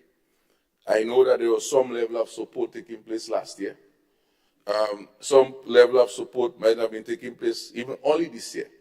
The question is, in terms of the budgeting, and what is happening now, the institution is currently still operating at a good capacity. Is it still depending on government to get financing? Is government needing any supplemental that it didn't consider here that would need to support certain part of its operation until such time as to what will be? I'm a little bit concerned that it can be left in the wind as a child of the government and not being catered for, because I am certain there might have been funds spent or will be spent as government try to put things in order. And I know there is a committee. The committee has to get monies. That's a question that I hold, and I will come back with it in terms of how much money is spent so far and where that money coming from. Is it from the supplemental or is it from some other place? I didn't submit that question yet, but because I know we are about to close session, so that specific question is on its way. So it's not 30 days yet, but it's only notice for this question. No, it's coming. On the Ministry 26, Madam President, with ICT, the SIPE program again is supporting our farming and fishing community. And of course, having some knowledge and understanding of that project in itself, I understand the context of it needing more support. Of course, we expect it to deliver what it has to deliver to its beneficiaries and so on. So this I clearly understand that, and it's good to see it in there. And of course, a project of that nature, knowing what can happen from time to time, you can have acceleration where you may be able to need to pull in some more counterpart funds because your rate increase at a certain point in the project. So that is understandable. They are neighbors to me, so I understand very well what is going on. The tourism project, of course, is another similar understanding. The creative arts, I understand this. And of course, the digital governance, these are all projects in process and can access accordingly. So I'm okay with those. I want to look at 28 that speaks about this climate infrastructure and so on. I'm not really speaking specifically about the fund and how much fund. I leave this for people like Senator Cox to look at the political. But as we look at government buildings, I look at government to start with, the whole issue of how we climate smart it and all those type of things are very key in addressing and minimizing some of the same issues that we are facing in some of the government buildings right now with the AC issues and so on. And so I wanted to raise that as a matter of concern that there might be need for some intervention in the way that the ventilation is set up. So should you not have the AC operating, so how do you deal with those type of things? So it's something that I think that we need to look at deep in terms of that component, not just for rainwater harvesting, but airflow and so on. I think that is key. I go further down to infrastructure, that's section 30. And the main point I have on this, which it still relates to again the refurbishment of some of the government buildings, etc., is the whole issue of the occupational health and safety, OSHA issue. This is all tied in to the health and safety in the workplace and so on. So this, we cannot play games with these things. These things are very serious, not just at the government level, but at any business level, whether it's shop down the road or big business. The safety of the workers, the environment in which they operate, the air quality, and all those things. I'm fully cognizant of those issues, and those matters, when highlighted, are important to address. So these are not issues that you already could question. It's for the well-being of the workers and the safety of our same families and everyone. So this is good.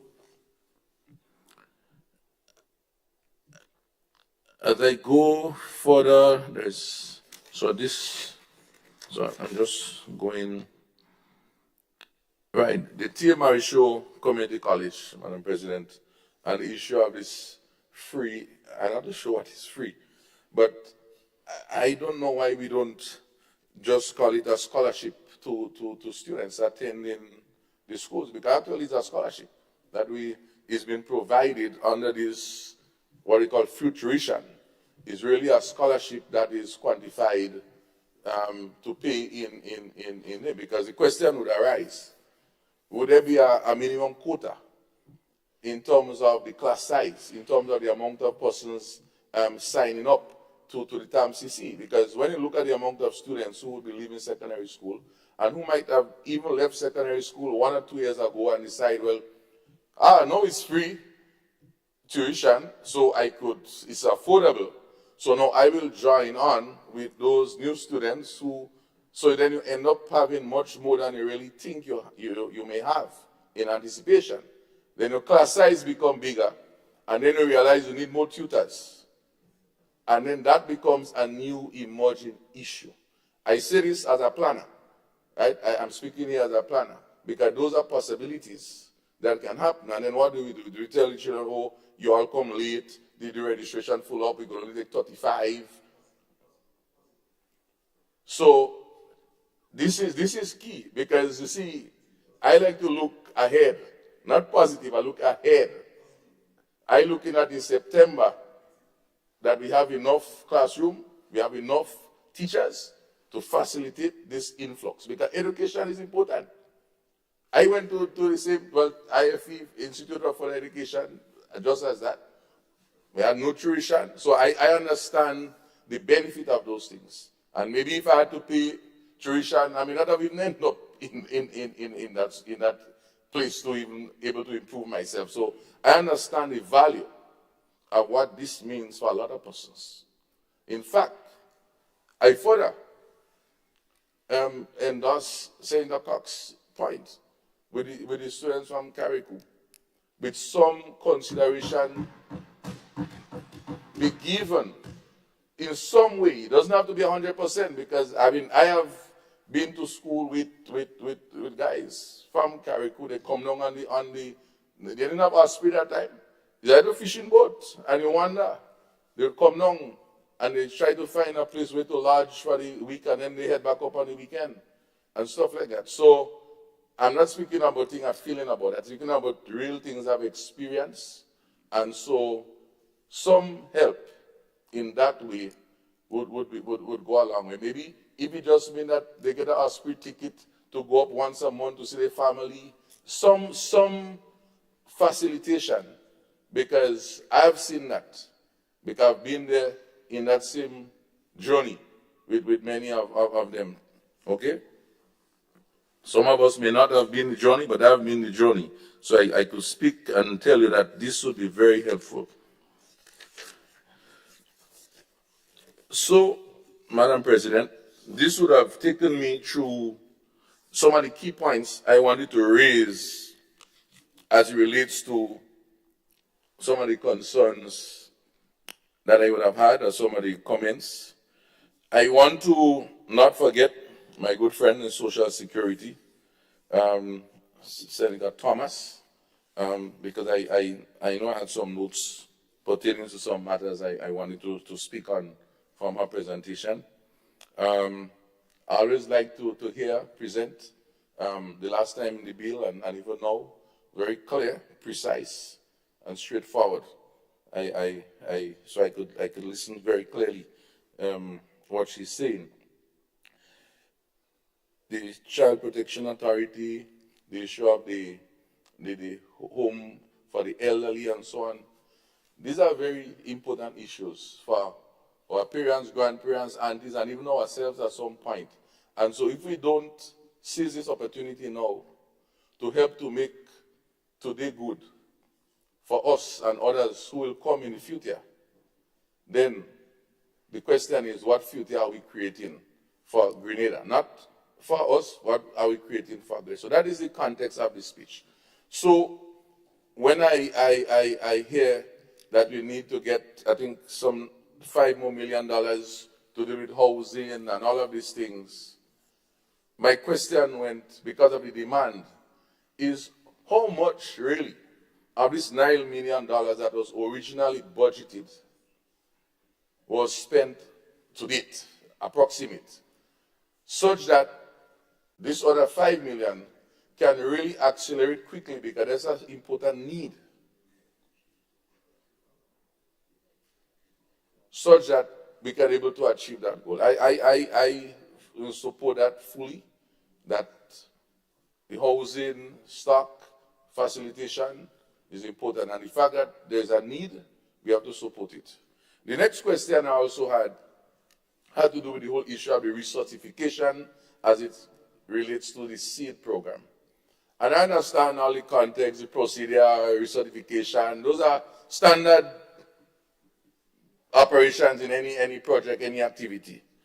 The question though is, after we finish the recertification this year, what happens next year? What happens the next 2 years? Is recertification an annual process? Is it a biannual process? Is it every 3 years? Such that you can able to budget. And the question is, do you have enough staffing? But because maybe nothing was done, you have to put together a quick team to get that done, and understandably so. So is it something that we'll have to cater for all the time? Because if you're not doing this certification, or what I would refer to as recalibration, then you could find yourself easily double spending because some person's supposed to be on or off and so on. So this is a good practice for any kind of quality management system. So this is commendable, but the question is how regular, if you'll come back again, is the concerns I have. And on a broad note, why is not mentioned? I take it, Madam President. I take it. I take it with, not even with a pinch of salt, as my late father would say, not even with a pinch of salt. I take it with just regular pipe water, a good spring water. That the Ministry of Agriculture, Fisheries, my sister ministry, my friend ministry, my home, is well fortified such that he doesn't need to come back for no supplemental. He didn't come back actually. So I'm very happy, and this should be a very proud moment for the Ministry of Agriculture that they have planned and budgeted properly, that they don't need to come for no supplement, and it would execute. I know the World Bank project has been spoken about over and over. We have the details. But, Madam President, we didn't see a dime from it up to now. The question is, should we have just had maybe a little 5 million supplement, so at least from by tomorrow, we could have started spending in the meantime until such time. So maybe there might be a response, maybe it might be right around the corner, but I'm happy that there's no supplemental. It means that the Ministry of Agriculture had it all in order, and we look forward to see the next 4 months how this money start rolling out, because we ain't get nothing yet. Yeah. So, yeah. We don't get that cent yet. So that is my concern. But other than that, I think the general request is a good request. Notwithstanding some of the details that we would like to have, and I think we still have opportunity to hear such before the day is up. I thank you. I thank you, Senator Sinclair, for your clarity yourself. And we have a request from the Leader of Government Business. Senator Thomas, you have the floor, sir. Thank you very much, Madam President. And first of all, let me say a heartfelt thank you to the presentations that was made by both sides of the House. I Thank you very much for all the good advice that was given, well noted, and definitely we'll definitely make maximum use of them wherever possible. But before I take my seat, Madam President, I want to make a comment on the whole question of this administration ability to solving the people's problem in a very amicable way. And case in point is the Kawana Bay initiative, the CIB project that was going back and forth with the former administration. Today, we are quite pleased and happy to almost complete that negotiation, and the state will be taking the responsibility to take this very important project there onwards. But I think we still owe Mr. Newfield an apology for the way the matter was handled previously. Madam President, I think the onus is on the state of Grenada to humbly apologize, and also to the people of Grenada, to how the former administration really handled the matter and caused Grenada to be in this unnecessary disrepute. Madam President, I just want to share a few comments on some of the issues that was raised. The question of Tom Cici, I want to let this other side of the house know that this administration, we have done our studies. We are quite convinced that education is top priority, and we'll be going forward with it.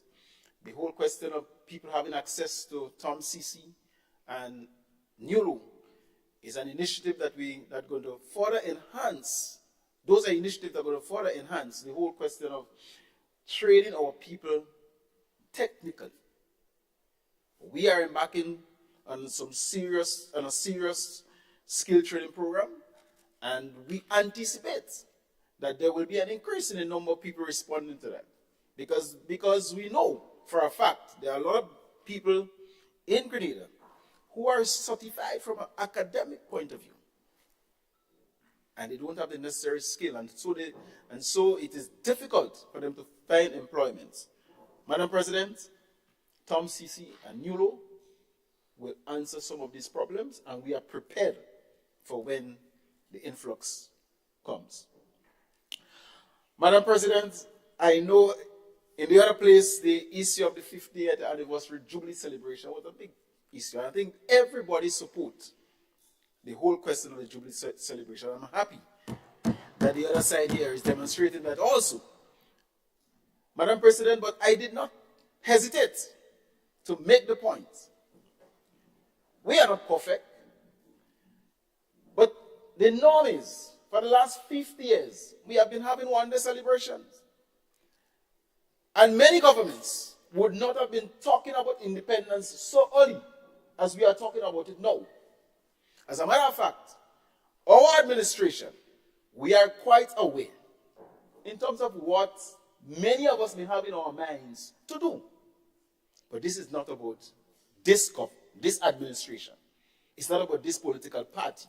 It is about the people in Grenada, Carriacou, and Petite Martinique, and those in the diaspora. And therefore, when we start to talk about independence, and the information start to flow, and people start to call, and people start to make requests and suggestions, we thought it was necessary to take our time and put a professional committee together to work on this thing. Madam President, I made the point very clear that yes, the detailed plan would have been nice to have it, but we didn't have it. And therefore, this would not cause us not to budget for an event that's going to occur from September 2023 to December 2024. Nothing wrong in rolling over any excess. Madam President, but accept the fact that for the next 4 months, a lot of planning, a lot of money will be spending to make sure that the Jubilee celebration 2024, 50 years of independence, a resounding success. So rest assured, accountability will be taken care of. The issue of GIDC, I think it's a question that was raised, but let me see. The increase in subvention, if that is a concern. The GIDC is a very critical institution in terms of moving forward. They play a critical role. And with the new transformation agenda, in terms of what we want to do for Grenada, the GIDC definitely will be a critical stakeholder in terms of going forward. And therefore, the workload will be heavier, and the need to increase the subvention is more than valid, Madam President. So I can see on the faces of many of us that we really and truly want to, I mean, we have been going for a long while. It's almost 2 o'clock, and I wish we could wrap up. So I'll stop here, and I call on my colleagues to really support the Supplemental Budget Appropriation Act for 2023, and I will stop here and beg for your support. Thank you very much. I thank the Leader of Government Business for his summation, and we put it to the vote. We put the motion to the vote. Whereas it was necessary to provide for the services of the State of Grenada for the year 2023 by means of a Supplementary Appropriations Act, be it resolved that the Supplementary Appropriations Act 2023 for the period 1st January to 31st December 2023 be approved. All those in favor of the motion, say aye. Aye. All those opposed, say nay. The ayes have it. I think the ayes have it. Thank you. Item 15, bills. Leader of Government Business, Leader of Government Business, Senator Adrian Thomas. Madam President, I beg to introduce a first reading of the bill for an act shortly entitled the Supplementary Appropriation Act 2023. The bill which seeks to make provision for the appropriation of an additional sum of $148,990,234 Eastern Caribbean currency to service the State of Grenada for the fiscal year 1st January to 31st December 2023, shortly entitled Supplementary Appropriation Bill 2023.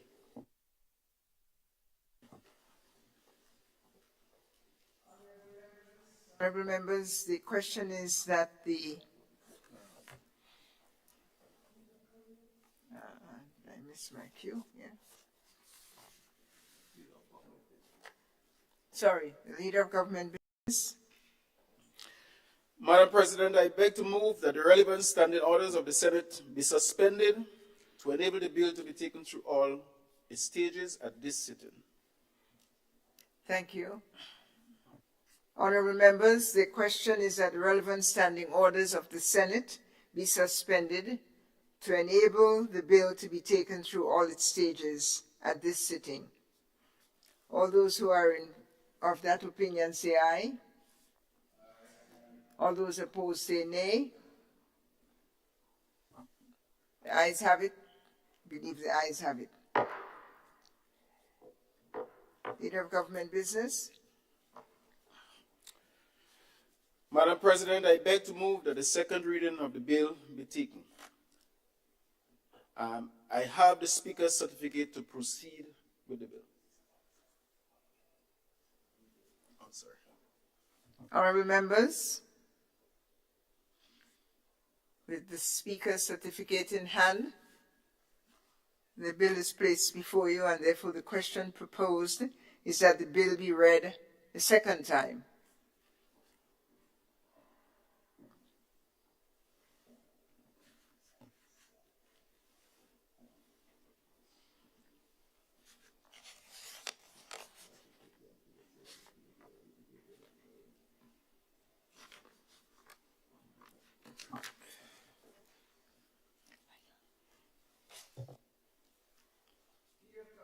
Madam President, we have already debated the bill,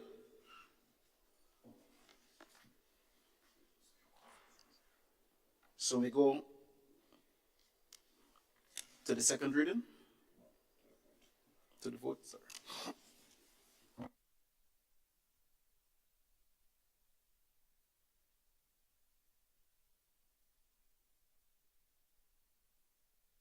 Sorry.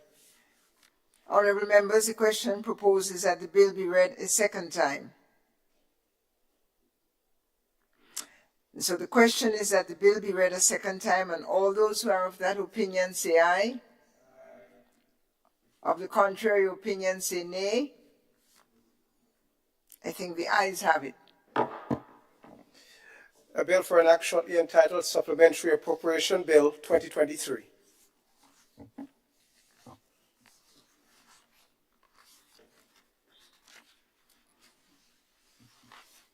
Leader of Government Business. Madam President, I beg to move that the Senate resolve itself into a committee of the whole Senate to consider the bill clause by clause.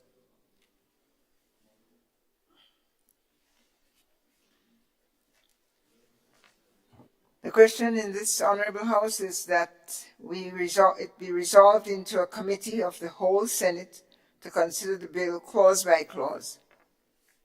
All those who are of that opinion say aye. Senator Cox. I was just checking. This, as I'm on the bill, I don't think that is required for us to go through committee stage. Nobody it did ask for us to go to committee. It did ask, so we don't need to go to committee stage because it's a money bill. It's correct. As It's a money bill, so we go straight. I thank Senator Cox and the clerk.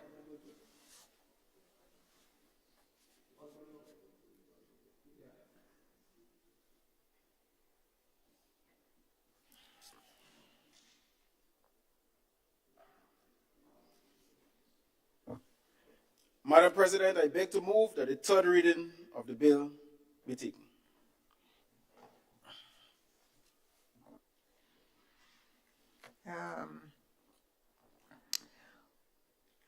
Honourable members, the question is that the bill be read a third time and passed. All those who are of that opinion, say aye. All those who are of the contrary opinion, say no. The ayes have it. Bill for an act shortly entitled Supplementary Appropriation Bill 2023. Leader of Government Business.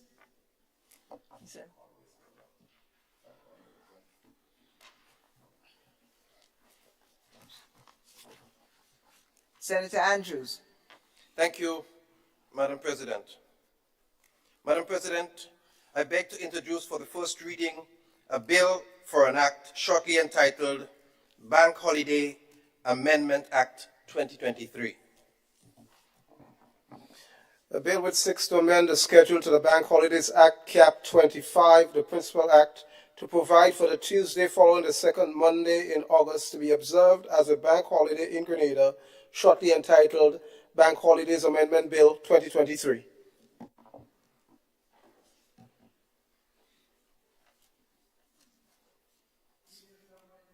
Leader of Government Business. Can't see. Senator David Andrew, you have the floor, sir. Madam President, I beg to move that the relevant standing orders of the Senate be adjusted to enable the bill to be taken through all its stages at this sitting.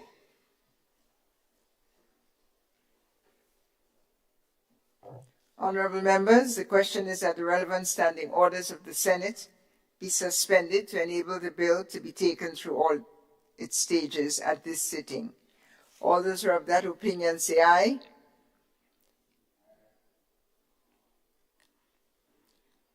All those who are of that opinion say aye. All those who are of the contrary opinion say no. The ayes have it. Indeed, the ayes have it. Minister Andrews. Madam President, I beg to move that the second reading of the bill be facilitated. Honourable members, The question proposed is that the bill be read a second time.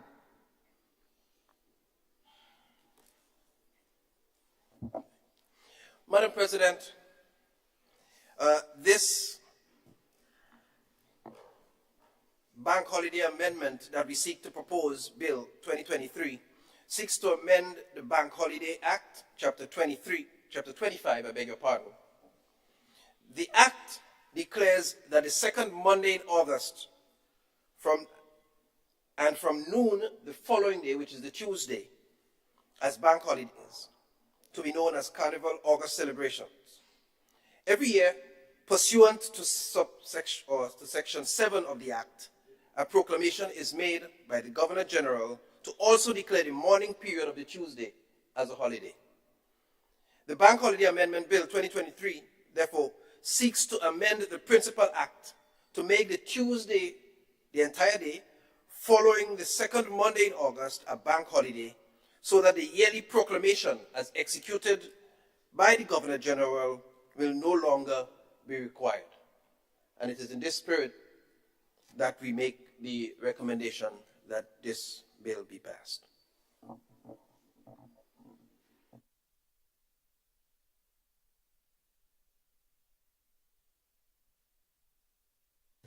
Thank you, Senator.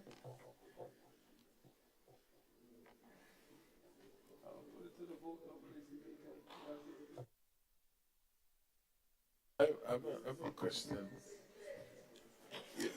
Thank you, Madam President.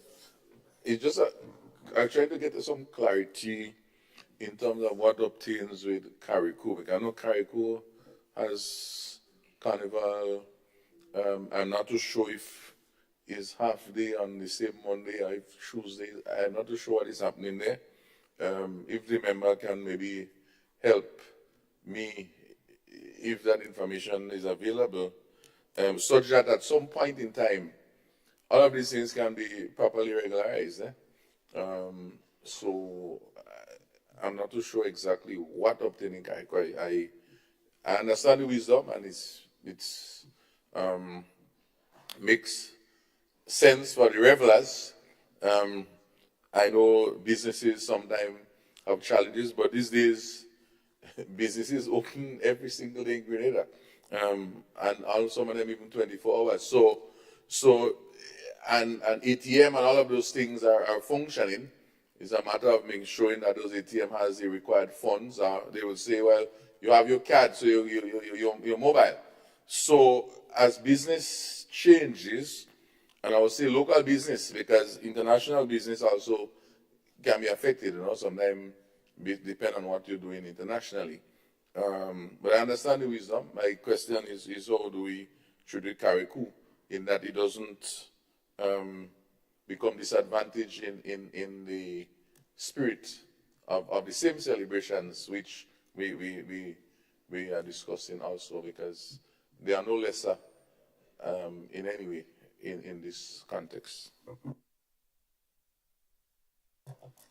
Thank you, Senator Sinclair. I understand that Carriacou is part of the state of Grenada, but I would allow the experts and proponents of Carriacou to reply. Madam President, is that Carriacou has a carnival in February, so I'm not even speaking about the August thing. So I want to know if the similar principle applies to Carriacou in February. If not, then how do we at some point create equity in that sort of equity? We are Grenadians. It's one passport we all have. Senator Cox. Thank you very much, Madam President. Madam President, from my recollection, I think that provisions are made for Carriacou proper only, and absolutely to have that same time, Monday and I think Tuesday half day. So it's like a microcosm of what will take place in the entire city. That will just take place in Carriacou only. But I even feel more comfortable now, Madam President, seeing that the President has said that we do it after the fact, so we don't have to wait for the permission to come. either expecting that we take our holiday in Carriacou and we take our half day on Tuesday. And then we can always come afterwards here and we can approve it thereafter. So I love the president. So, Madam President, but on a more serious note, yes, I know that provisions have been made in the past. And so I think there is a clear expectation from Carriacou's and Pitimaticans to have the same and for it to continue. So I don't see any issues there, so I expect that to happen going forward. And I do know that celebrations for Carnival is within the heart of the 50th anniversary celebrations for 2024 as well. So we'll see, that may be an interesting one, how that may tie into the 50th independence celebration as we celebrate Carnival in Carriacou. Thank you, Senator Cox. So is it that Carriacou has two carnivals, one which has always been the case, right? We've got one in February for 2 days and one in August for 2 days? No, Carriacou only have one carnival. Persons on the mainland have an opportunity to partake in two carnivals, Carriacou own and the one on the mainland. So that's how it is done, Madam President. But we only have one.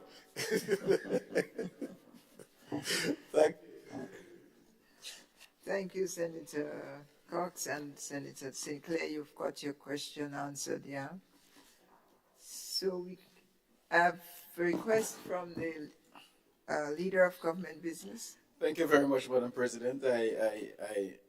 I rise to support the bill, and what we have here, Madam President, is a bill, when passed, will avoid any problems or any headache in people planning in the future. There will be no need for the GG to make any proclamation again, and it will be ongoing. This year was the last. So we are fortunate that in going forward, every year you can plan for 2 days of Carnival celebration in the month of August. This is for Grenada, Carriacou, and Pitimatnik. So the question of whether Carriacou is having 2 carnivals, yes, Madam President, they do have 2 carnivals.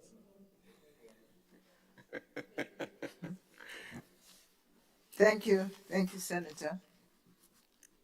And so, let's see where we are. He has to.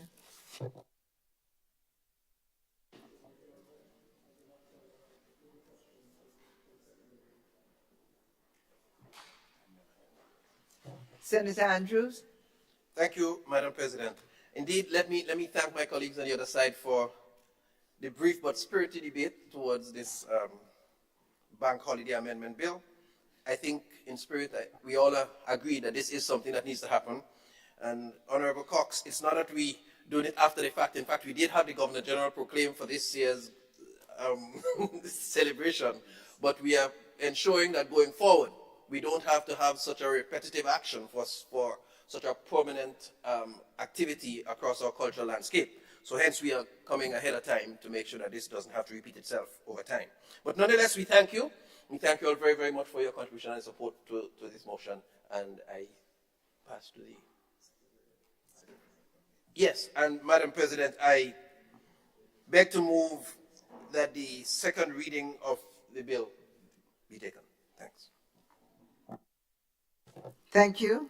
Thank you, Senator. Honorable members, the question proposed is that the bill be read a second time.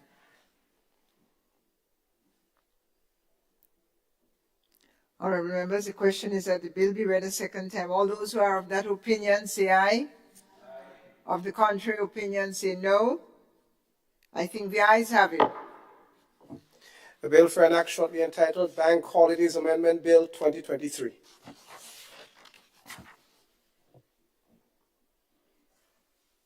Honorable Minister. Thank you, Madam President. I beg to move that the Senate resolves itself into a committee of the whole Senate to consider the bill clause by clause.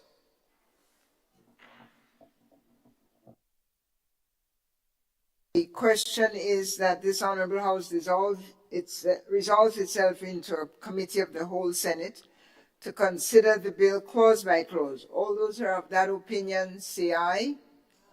Of the contrary opinion, say no. The ayes have it. Senate goes to committee.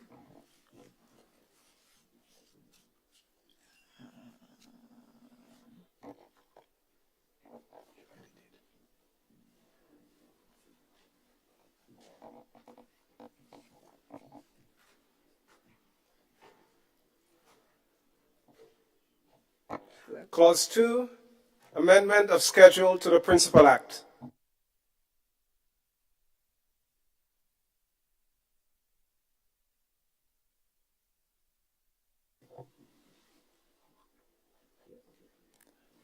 All those who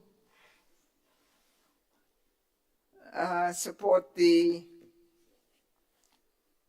Part 2 of the bill, say aye. Those opposed say no. The ayes have it. Clause 1, short title. All those who are in support of Clause 2, of Clause 1, short title, say aye. Those opposed say no. The ayes have it.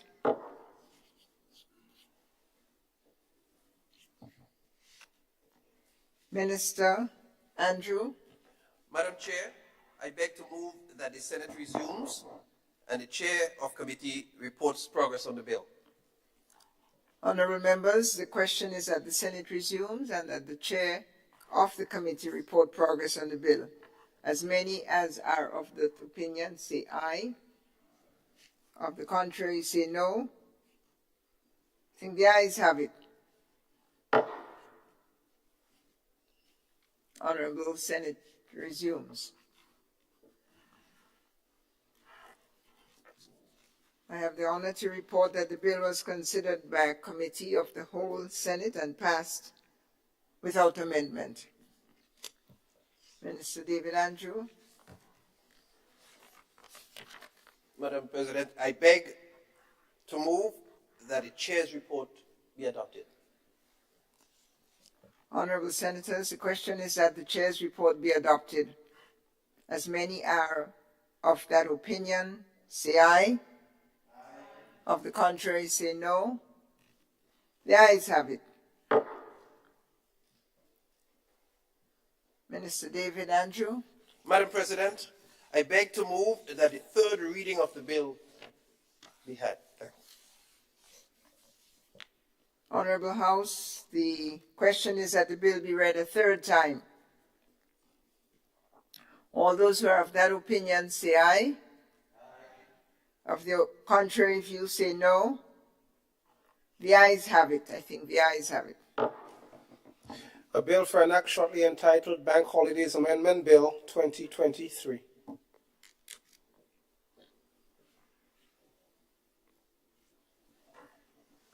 Item 16, public business.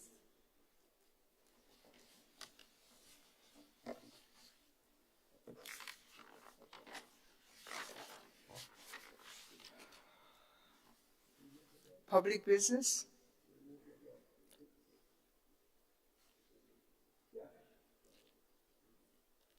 Well, not really removed, but not public business, Madam President. We have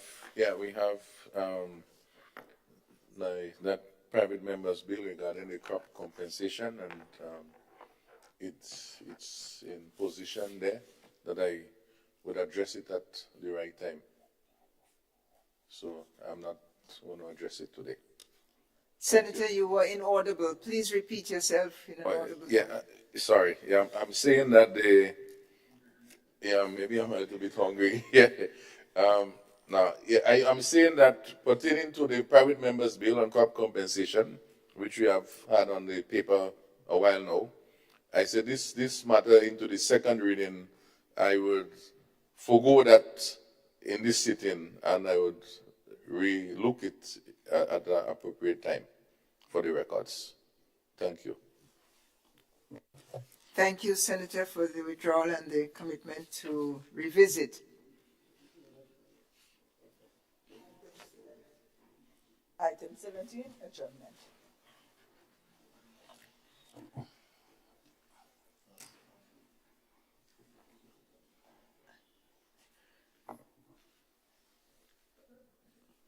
Madam President, I beg to move the motion that this House be Hold adjourned. on, please. Thank you. Sorry, Senator Cox has his light on. I didn't see that. Thank you very much, Madam President. I know he didn't see. I wouldn't have. Pardon me? Oh, okay. Well, all right. So, Thank you. Madam President, I beg to move the motion that this House be adjourned. Signed.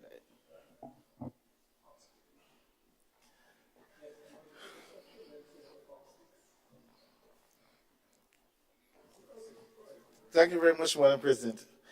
Madam President, I stand with to speak on a matter that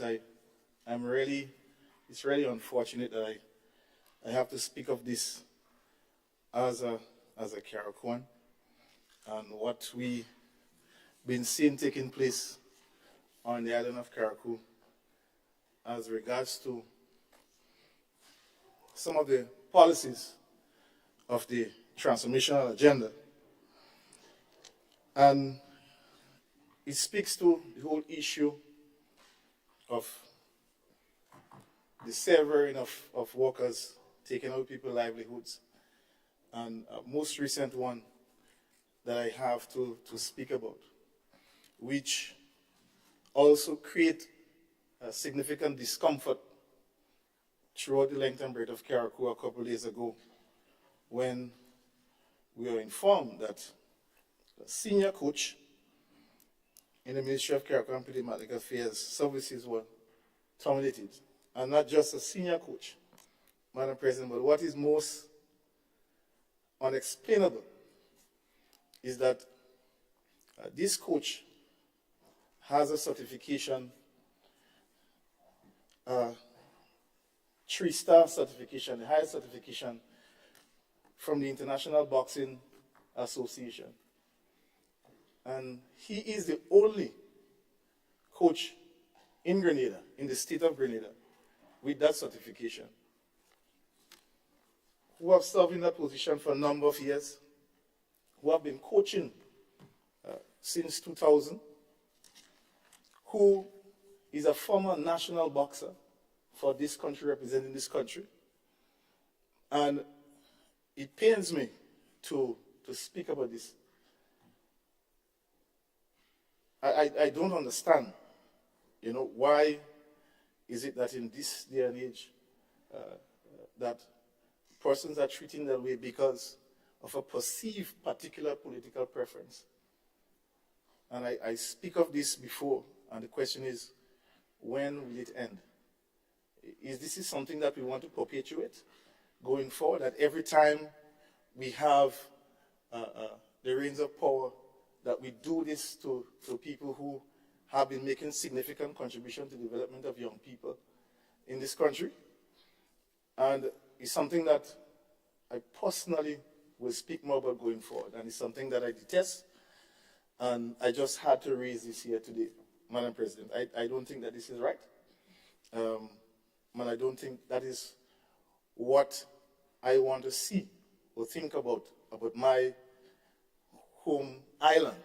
I don't think that is what we want to be remembered about or remembered by.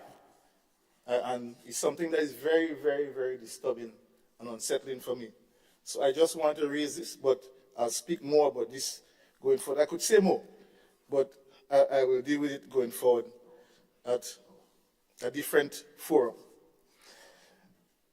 Madam President, I want to touch on another issue, and my colleague, Senator Andrew, he was speaking about the whole issue of the curriculum and the whole issue of LGBTQ, G2, whatever it is. I can't pronounce it properly. And there were comments made about malicious intent. From my recollection, from what I could recall, Madam President, this story was brokered by one of the union leaders who brought it to the public. So I don't know if those comments were meant for that person who brokered the release. But I mean, I don't think anybody on this side know anything about this or how it stemmed from. And maybe if the minister, in his diligence, would have maybe responded earlier or sooner, as he did today, then maybe that whole situation probably would not have gone out in the public domain as persons having that concern. So it kind of escalated. So I think the minister takes some responsibility for his slowness in his response in that regard. So I just wanted to raise that for what it's worth. But I want to close on a more happier note. And it's deliberate. I want to close on a happier note. I think that's the best way to close. And I want to, on behalf of members, I think I could speak for members on this side in regard to this matter, that we really want to congratulate our athletes who are the world champions. You know, Kirani James, he is a special individual. And I think if we want to talk about Grenada, I think every time he would be an ideal example for us to use in terms of who we want to be and going to be as a people. And he must be commended for time and time again going to the top of his game despite his health challenges. And I think it's a real inspirational journey that he has really put for us as Grenadians, especially our young people.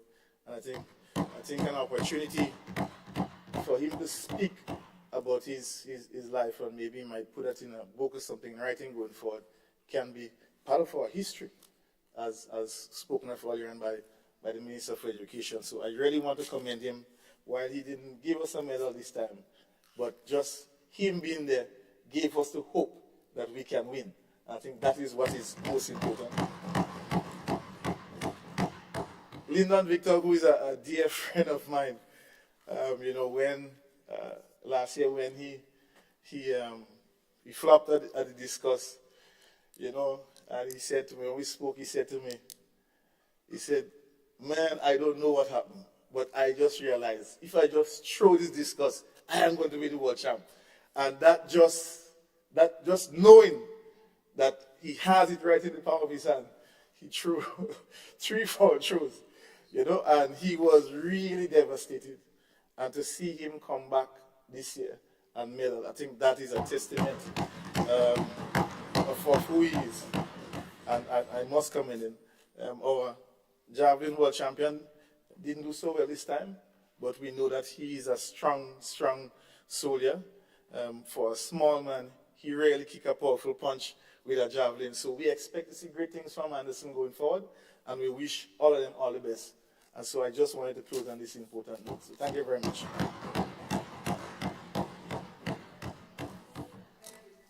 Thank you very much, Senator Cox. And the Senate congratulates all of our participating sportsmen and women, whether they did better than others or not.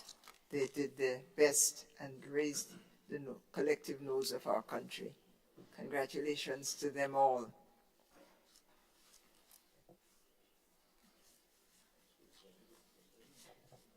Before we've got a question on the floor to adjourn. Senator Sinclair. Yeah, I just go before Andre. Just two points. Thank you, Madam President. One, I want to again follow up on my comments regarding, as I spoke in the last session, regarding the Calypsonian farmer Rubulus. I want to speak officially in that context of my connect here. I've spoken to his plea and his song regarding Pridia Lassini and from a true story. We speak about that last session, and of course, I haven't get to meet him personally, but I've spoken to him on the phone. We have had a discussion, and wish him well before the all those real competition part. And of course, I want to give him my congratulations for where I sit and for what he have done on behalf of not only our farmers, but a lot of persons who are crying out from this very serious issue. It shows that, again, once you are convinced about what you want to do and you do it in a truthful and honest way, in a genuine way, that good will always come out of it. And what he has done for us in the agriculture sector is join the voice. And as some persons say, they trust that the Ministry of Agriculture may even partner with him and have some sort of jingle or something out of his song to advance the cause. Because having to tie as a road match, again, farmers can be by themselves. You have to tie, you can't come first still. You tie, you know, but at the same time, congratulations to his partner winner in the road match. But it shows that the nation, because that's the feel, Carnival and Calypso is where the whole issues of the community comes. You know, we are used to this political songs and these party songs in certain way, but here we took a serious issue, and a social issue. You know, it's a different style of social commentary. I'm not part of the art form, but my good friend on the other side, Labour Minister of Leader of Government Business, that is his thing. So you know, it's like a cultural commentary, right? And so it shows us though the creativity in us, and just as how he sang, he could have thousands of Grenadians, thousands of farmers join in, and I'm sure they would have jumped and chipped to his song up to today. I see the song going international because the issues raised are no different in any part of the world. Peter Lass is a big issue, not only in Grenada, and we all know that. And of course, when I go into Africa, wherever it is, I trust he might even consider doing different versions and languages, because he, and maybe that's the only song I ever sing about Peter Lassini, whilst all of us only talking, he put it in songs. You know, and we have to really commend him for that, taking a true life story and do that.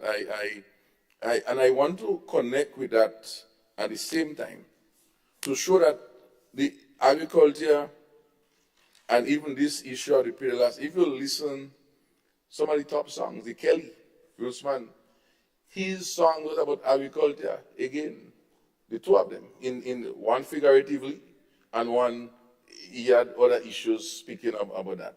And I would have mentioned previously about this film festival Grenadian that we. So it shows that let us not turn sight to things that we think is nice and fancy, but there are other issues that we can tag on to that is very important. So that's one point. And the other point I want to make, Madam President, as I go normally to get my fish in the Grenville Fish Market on different days, I was there waiting while they were cleaning some tuna and snapper and other things for me. And new fish I have to try called Power. Say try it with little curry. And one of the vendors come up to me and say, Senator, you know, we have an issue. I say, well, what issues you could have? You're selling fish. She said, no, the big fish machine, the big ice machine, since a year, it's only the small ones that walk in. I don't know, you need to talk about that, something not right. No, I can't sing, so she tell me to talk about it. So I raised this here as an issue in the Grenville Fish Market. And what was our concern was that some persons visiting, I think it may be from the Ministry of Health, was saying, with the ice on the fish, put more ice on the fish. And they say, well, where will you get the ice to put on the fish? Okay, so it's not that there is no ice machine working, but the small ones, they are making small quantities.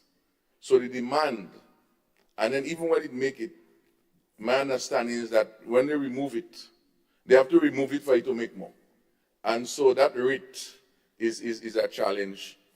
And I trust that this is not a new problem to start with, but it's a matter that we need to address. Notwithstanding we have the small one, it doesn't solve the problem, particularly when fish is very, is in abundance. It helps to preserve the quality and so on. Even persons who come and buy large quantity of fish would even buy some ice to put. In fact, one gentleman, I saw him having to go and buy ice by one of the people selling the packaged ice because he couldn't get ice to even keep it in. So I trust that that matter would be addressed before the year up. I don't know if we need new supplemental for it, if that is already catered for in the budget, but I trust that we could have some improvement for the Grenville Fish Market. I'm not too sure what is happening in the other places. I know Sotez, I know there is renovation work taking place there, so I know that will take a little while, and I really compliment the minister and his team, as I did previously, to see that one finish, because Sotez is way behind all the other facilities in the country. So this is what I wanted to contribute.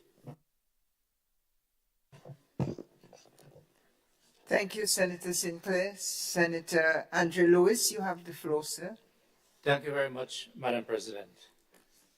May I just, I know Senator Cox addressed the matter, but just to put on record, in terms of solidarity, that the Public Workers Union did reach out to us, expressing their deep concern over the termination of the coach, Sebastian Steele, and not just because he's a coach, but also the manner in which it has been done, but also have wider implications, given the role that he has played in the Ministry of Sports and as a leading figure in terms of bringing people together, sporting population together, especially in boxing. And they continue to express the concern that CARICOM, the manner in which industrial relation matters are handled in CARICOM, the termination of people is deep cause for concern. And as we head into the 50th anniversary celebrations, and we seek to do things in a different manner, we are still appealing again to the current administration to have these matters urgently reviewed, to bring justice to all of the workers, and in particular, I'm singling out, now it will be the 4 people in particular in CARICOM, there's 3 sisters, and now Sebastian Steele. I know Senator Cox have addressed the issue of our athletes, but I want to tag on something here. Not our athletes. I want to make a special plea for recognition, further recognition in a practical way for our coaches. Yes, for our coaches. I'm aware that a number of our coaches travel and have difficulties in traveling in terms of their travel documents. Right? Our athletes cannot perform at those levels without the high commitment and contribution of the coaches. And therefore we need to look out for them. On the question of the fact that Senator Joseph gave some specific about the increase in wages for the security officers, let me say that we do not expect government and certain leading business places to pay minimum wage. Let me make that point. In other words, minimum wage is designed, or living wage is designed for companies to ensure that, especially the smaller entities and individuals, to not pay below a particular amount so that workers can enjoy what we call the minimum living standard, or social wage, or living wage.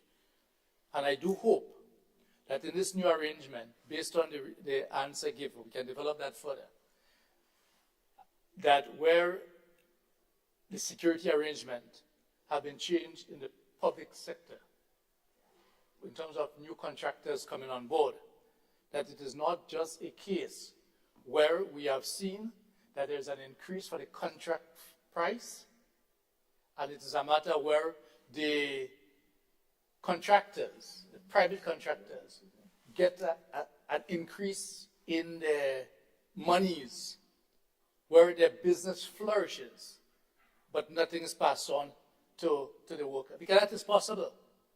What is possible is that based on the explanation I've heard given by Minister Joseph, because when the leader of government business spoke and I looked at the supplementary budget, I thought, and I did make mention, that it was a case where the security officer will receive now $12 an hour. Yes?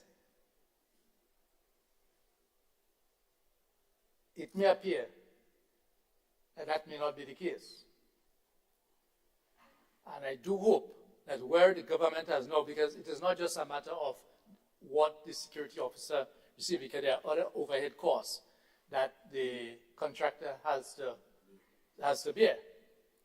But we do hope it is not a case where, because it is new, people get in the business because we understand how the thing goes, right? We're not just around, we understand how the thing goes.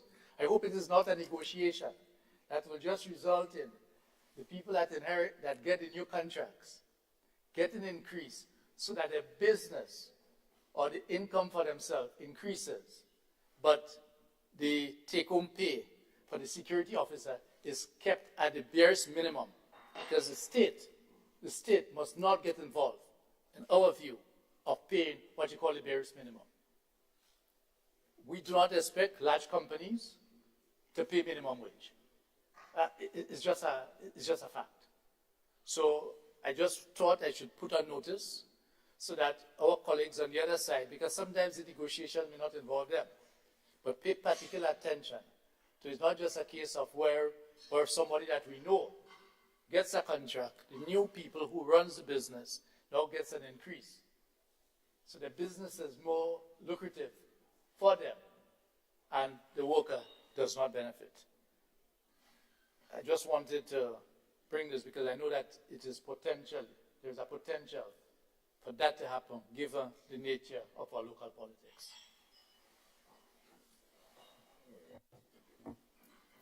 Thank you, Senator Andre Lewis. And we pass the floor to Senator Claudette Joseph. Thank you, Madam President. Just to make a brief statement on the issue of the security contracts by government. We appreciate quite clearly that the minimum wage is just that, the minimum. The amount below which it will be unlawful to pay workers. But individual entities are encouraged to pay give decent pay for decent work, and not just the minimum because it's the minimum wage. As I said before, the government does not hire individuals, and I am not aware also that the government dictates to the contractors what payment must be made to its employees. The law will apply equally to them in that they must not pay below the minimum. And if government flags a certain amount in a contract, perhaps there's an expectation that it will be passed on to the worker. But we don't dictate what companies pay their employees. Minimum wages apply across the board to everyone. And just to join in congratulating our athletes who recently participated in the World Championship, and there was one lady, Senator Cox, Haley, I forgot her Hazard, right. Haley Hazard also participated, the lone female. We congratulate and emulate all of them. Thank you. Thank you, Senator Joseph. It was remiss of me not to mention that Senator Rahman sent in his apology. He's traveling on family duties out of the state of Grenada. So, ladies and gentlemen, colleagues, senators, with this, it appears that we have come to the end of the first session of the 11th Parliament. I say appears because Senate isn't yet prorogued, but by the calendar year, we're coming close to that time, and there may be other moments, other reasons to convene again, but I think we're just about at the end or close to the end of this first session of the 11th Parliament, and so I wanted to, on your behalf and mine, to thank God for his mercies and guidance that has seen us through what we must consider to have been a successful year. I particularly want to thank all of you for your patience, your diligence, your contributions, and I'm happy to see the shift across the aisles as the year progressed, the shift in common agenda. For now, we certainly could say that we've undertaken what we came here to do, which is to be a good partner in legislating for the good of Grenada with the House of Representatives. If my figures are correct, the Senate met 10 times, or 10, with 6 regular sittings, 3 days for the budget debate and the ceremonial state opening included. This was our maiden Senate as a group, although we have veterans among us. Our maiden statements, if you would recall, were taken from the archives of our personal growing up and our service records. And they gave us glimpses of our souls and our identity. We invited each other to get to know us and the rest of the nation as well, to know our passions by journeying through our upbringing, if you would cast your mind to almost a year ago. And I was so moved by those statements at the time that I tried to capture your words in a booklet. It may not be terrifically edited, but it's more or less what you said. And I thought it was so meaningful and powerful that it's in a booklet which the orderly will now distribute. I want to thank you all for sharing your life, your vision, your hopes, your expectations, and hope that we have created an environment here where you could, in fact, have realized all, if not most, if not all of it. Very briefly, the Senate saw the return of an official opposition, and I really felt that with that presence combined with the senators from labor, business, farmers, and fishers, that we got a modicum of diversity here, which was helpful and contributed to the robustness of the Senate debates. I'm also happy to report that we restarted the Grenada Women's Parliamentary Caucus, which brings together all female parliamentarians across time and across parties. And this caucus has initiated a program of training, which you will be called to attend, hopefully in early September. One will be on procedure and rules, and another on gender. Both sessions are intended to strengthen our capacity, and please feel free to contact me or the clerk for dates and for contributions you wish to make. But we feel that it could only improve our understanding and our performance. And so we very much want you to prioritize this training before the next session, the next parliamentary session.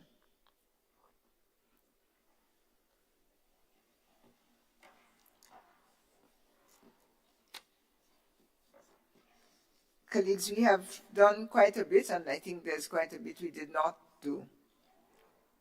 Before we return, at the behest of the Speaker of the House of Representatives, all of us parliamentarians are invited to visit schools and have conversations with schools on the 25th of September to talk to school children and teachers, and I hope that we are able to do so and bring back to the Senate what we've been told.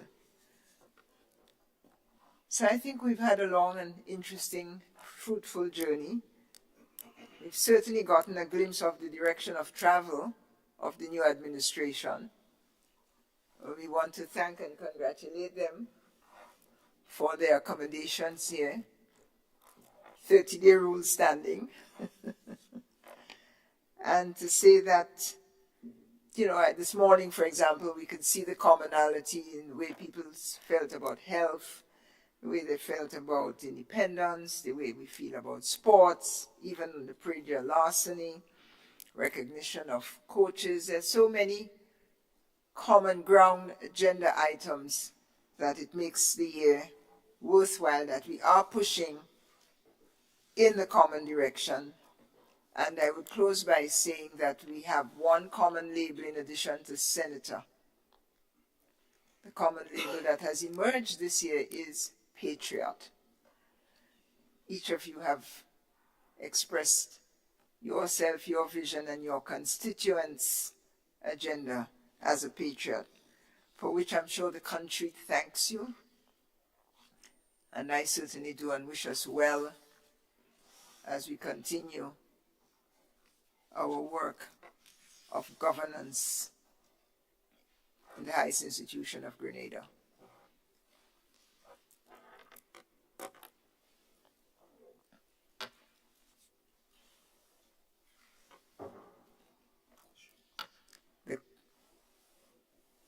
The question is, as proposed by the leader of government business, that this Senate sitting be ended and we be adjourned, sine die.